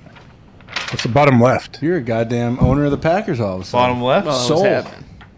Bottom left was the Rockies from the other night. Took the Rockies. Good bet. What are you taking this weekend? You got any action this weekend? We need some bets. Come on. You want some bets? I want some Yeah. locks. Give I me don't some want bets. some bets. Lil money line league. That's a French league. A French Okay. league. That's the one. That's a Who's French- playing? Lil. Lille. Lily. Brazil. Olympic soccer tomorrow morning. Gumpy likes that. Okay. AJ likes Francis Ngannou this weekend. He's not fighting. Derek Lewis. Derrick Henry. Derek Lewis. Brazil in the morning. Here we go. What about baseball tonight? Do we got any bets tonight? I mean, I'm Do you trying want me to to win some rattle money off some baseball now. tonight? All right. Yeah. Oh, hey, I'll fucking rattle off some baseball for you tonight. Here we go. Here we go. Here we go. Come on, AJ, take when's the cups. last time you watched baseball? I think I said here maybe like front to back, maybe 7th grade. Well, no, but Ty also mentions. Well, yeah, I mean, he said it 100 times. Yeah, when Tom Brenneman got fired was the last time AJ has I'm and a will Marty. watch a baseball game. Ty, I'm a Marty Brennan. I grew up with listening to Marty Brenneman. You know that. Hell yeah. I got the Mariners plus a half. First five. Wow. Okay, here we go. Here we go. First the Yankees. Against the Yanks. You like Marco Gonzalez on the bottom. Blue Jays money line first five. Oh, And then I got three How unders dare you. for first fives. First 5 innings. Yeah. I don't like doing the full game. That's a 'cause then cool you- bet. Yeah, it's a good bet, I guess, because you don't have to wait for the whole stupid thing to end. Correct. Well, and starting pitching. You can Yes, just ride exactly. the starters. Yeah. Are we staying away from the crosstown? I am I'm tonight. Crosstown is White Sox. They're playing And right Cubs. now. Lance Lynn against Hendricks, absolute pitcher's duel. It's Field of Dreams this weekend? And then the unders I got are Tigers and Indians, Giants and Brewers, Marlins and Rockies. Here we go. Just throw those together. Some good bets. Dumpy's been hot. What do you got, dude? I got the Red Sox plus a half. Yeah, you? that's a lock. That's a lock tonight. I got also the had Rock. that. I got the Rockies money line. Okay. I got the Giants plus a half. Okay. I got Mean John Means and the Orioles plus a half. Okay. Those? I got the Cleveland Indians money line. Okay. I have the Houston Astros minus a You half. take every game? And the St. Louis Cardinals money line. It is Friday, Tony. we get a little loose on Fridays. We bet the board. I will say, Gump. Yes, sir. So when you bet these baseball games, are you just looking at the starting pitchers and you're just choosing from that? Absolutely, my friend. And sometimes if a team's hot, I'll ride them until they fade away. As soon as that under hit last night, it was basically impossible not to put together a preseason parlay immediately after. Oh, you did? Oh, I had to. Yeah, it's next week, so I'll hold it off. Let the suspense I was looking build. at some preseason games coming up. Okay. Love the Patriots as home dogs. Yeah, come on. And plus, we got a QB competition. Those guys are going to Wait, both for a have to play preseason quarter. game, betting the final score? Oh, yeah. Why not? Like I mean, last do you think is either team trying to win? Oh, yeah. Yeah. I mean, Okay, you have Mac Jones, you're right. You have a quarterback competition. Yeah, why not take the Patriots? Are they fucking stepping between the white lines? Yeah, they're trying to win, AJ. Hey, you look at the Dolphins catching 3.5 against the Bears as well, my friends. Whoa. Also, I'm thinking Come about. on. So there's 2 games on Thursday next week. Yeah. Washington football team and Patriots. Here we go. Okay. Uh-huh. Washington football team's got pretty decent quarterback lineup, though. They do. They got Heineke. Fitzy, Heineke, Yeah. something Allen. Kyle Allen, thank Uh-huh. you. And plus, What? With the Patriots. Who laughed? Was that you, Foxy? That just got me, Tone. I'm sorry. I couldn't fucking remember him, even though he's a great quarterback. Steelers and Eagles play on Thursday night, though. Steelers' second game. I mean, they got some plays underneath their belt. So I took the Eagles strictly because Sirianni is showing them Kobayashi film. Dude. There is one lock as well. What's that? Detroit Lions catching 2.5. Well, I was just going to ask, when is that game? That is August 13th. MCDC Friday. is going to have the boys Is buzzing. that in Detroit? Yeah, against the Bills. Lock it up. Detroit's the best preseason team in the NFL. Bills Put aren't it playing. in. Bills are not playing Josh Allen. Not at No all. chance. We know anything. Goff might play the whole first half. Yeah. I don't know. Mitch is pretty good against the Lions. Well, Mitch is gonna. shit. The boys will be playing for Mitch, but they ain't playing for Jake Fromm. We know that. They're- Jake from State Farm. Yeah, no way. AJ, Yeah. you asked us if I don't know why you asked us if these teams are caring if they win or not. I will ask you that question. I know the players don't give a shit, but like, did the coaches pretend to care at all? Yeah, but they're like realistic about it. Like they're not sitting there giving you a win one for the Gipper speech. They basically tell you like, hey man, like anytime you strap it up and you're lucky enough to play in any kind of NFL game, you need to make sure that you represent yourself and the team well. And everyone wants to, no one wants to go out there and play bad, but I definitely, in my 11 years, have no recollection on any preseason game final score I ever played. I don't know if there's multiple preseason games where I was like, oh cool, we won. Like you don't know the final score usually. Since you didn't chaw, what did you do on the sidelines? Oh, during that's what I those did want to games? ask Well, you. Also in Green Bay, and I love everybody in Green Bay, but there's different rules. Like there's like a standard. You can't take your shoulder pads off either. So you keep your shoulder pads and that jersey on. sucks. Every once in a while, guys like Woodson could take their shoulder pads and put their jersey on and get away with it. But it's not as casual as a lot of other sidelines. Who came up with that, Lombardi? What's that? Did Vince come up with that? Curly. I mean, Curly maybe. Lambeau. Yeah. Charles, Maybe what's Bart Starr coached the team for a few years. Maybe he came up with it. What'd you guys do? You and Clay just sat there and did hair flips on the sideline, hair whips and Watch stuff. this. Yeah, Hot not a lot dogs? of Watch hair me flip. flip We my ate hair. seeds basically. I didn't chew. I didn't have dip, so I used to get seeds. Obviously, Dole are the best sunflower seeds. What? What? What's the other one? The main one. Spitz? David's, dude. Sorry, David's, David's. yeah, David's. I don't know why I said Dole. David's. Yeah. Did you go just plain salt, ranch, barbecue? What? I like the original, just plain salt. I'll try them all, but no, salt's my go-to. I did back in center field when I was playing baseball. Tell you back what, in the day. after baseball season, that's those David sunflower seeds I could stick my finger through the side of my cheek. Oh, yeah. Oh yeah, it's like you ate Sour Patch Kids for 4 straight months. Pretty much. Basically the same. Charles, what's Big in Jim the Beam barbecue guy. Those are the best seeds out there. Really? Yeah. Jim Bean has. Love those. Well, I mean, Holy shit. Booze bag. yeah, runs in the family. It's not running. No. Derek from Indiana, what do you got? Can't do it. Good run, Derek. There we go. Good job, Derek. All right, Derek. Good run. Who's next? Who's next? Who's next? Dr. Florio. I hope Shia LaBeouf saves that fucking guy. Mustard from Columbus, what do you got? Here we go. Let's go, Mustard. Mustard. Here you go, Mustard. Come on. We know you're there, Hey, Mustard. how you guys doing, man? How you done? Hey, I'm a diehard Browns fan, and I think there's going to be a couple interesting things come out of Cleveland with Clowney and Garrett, and then you've got frickin' People Jones, man, he's catching everything in training camp. Oh yeah, he is. And I like to find out what AJ thinks about if you're on the other side of the defense and you see Beckham and you see Landry there, and then all of a sudden you see Hooper there, and then you look in the backfield and all of a sudden you see a split backfield with Chubb there. Chubb and Hunt.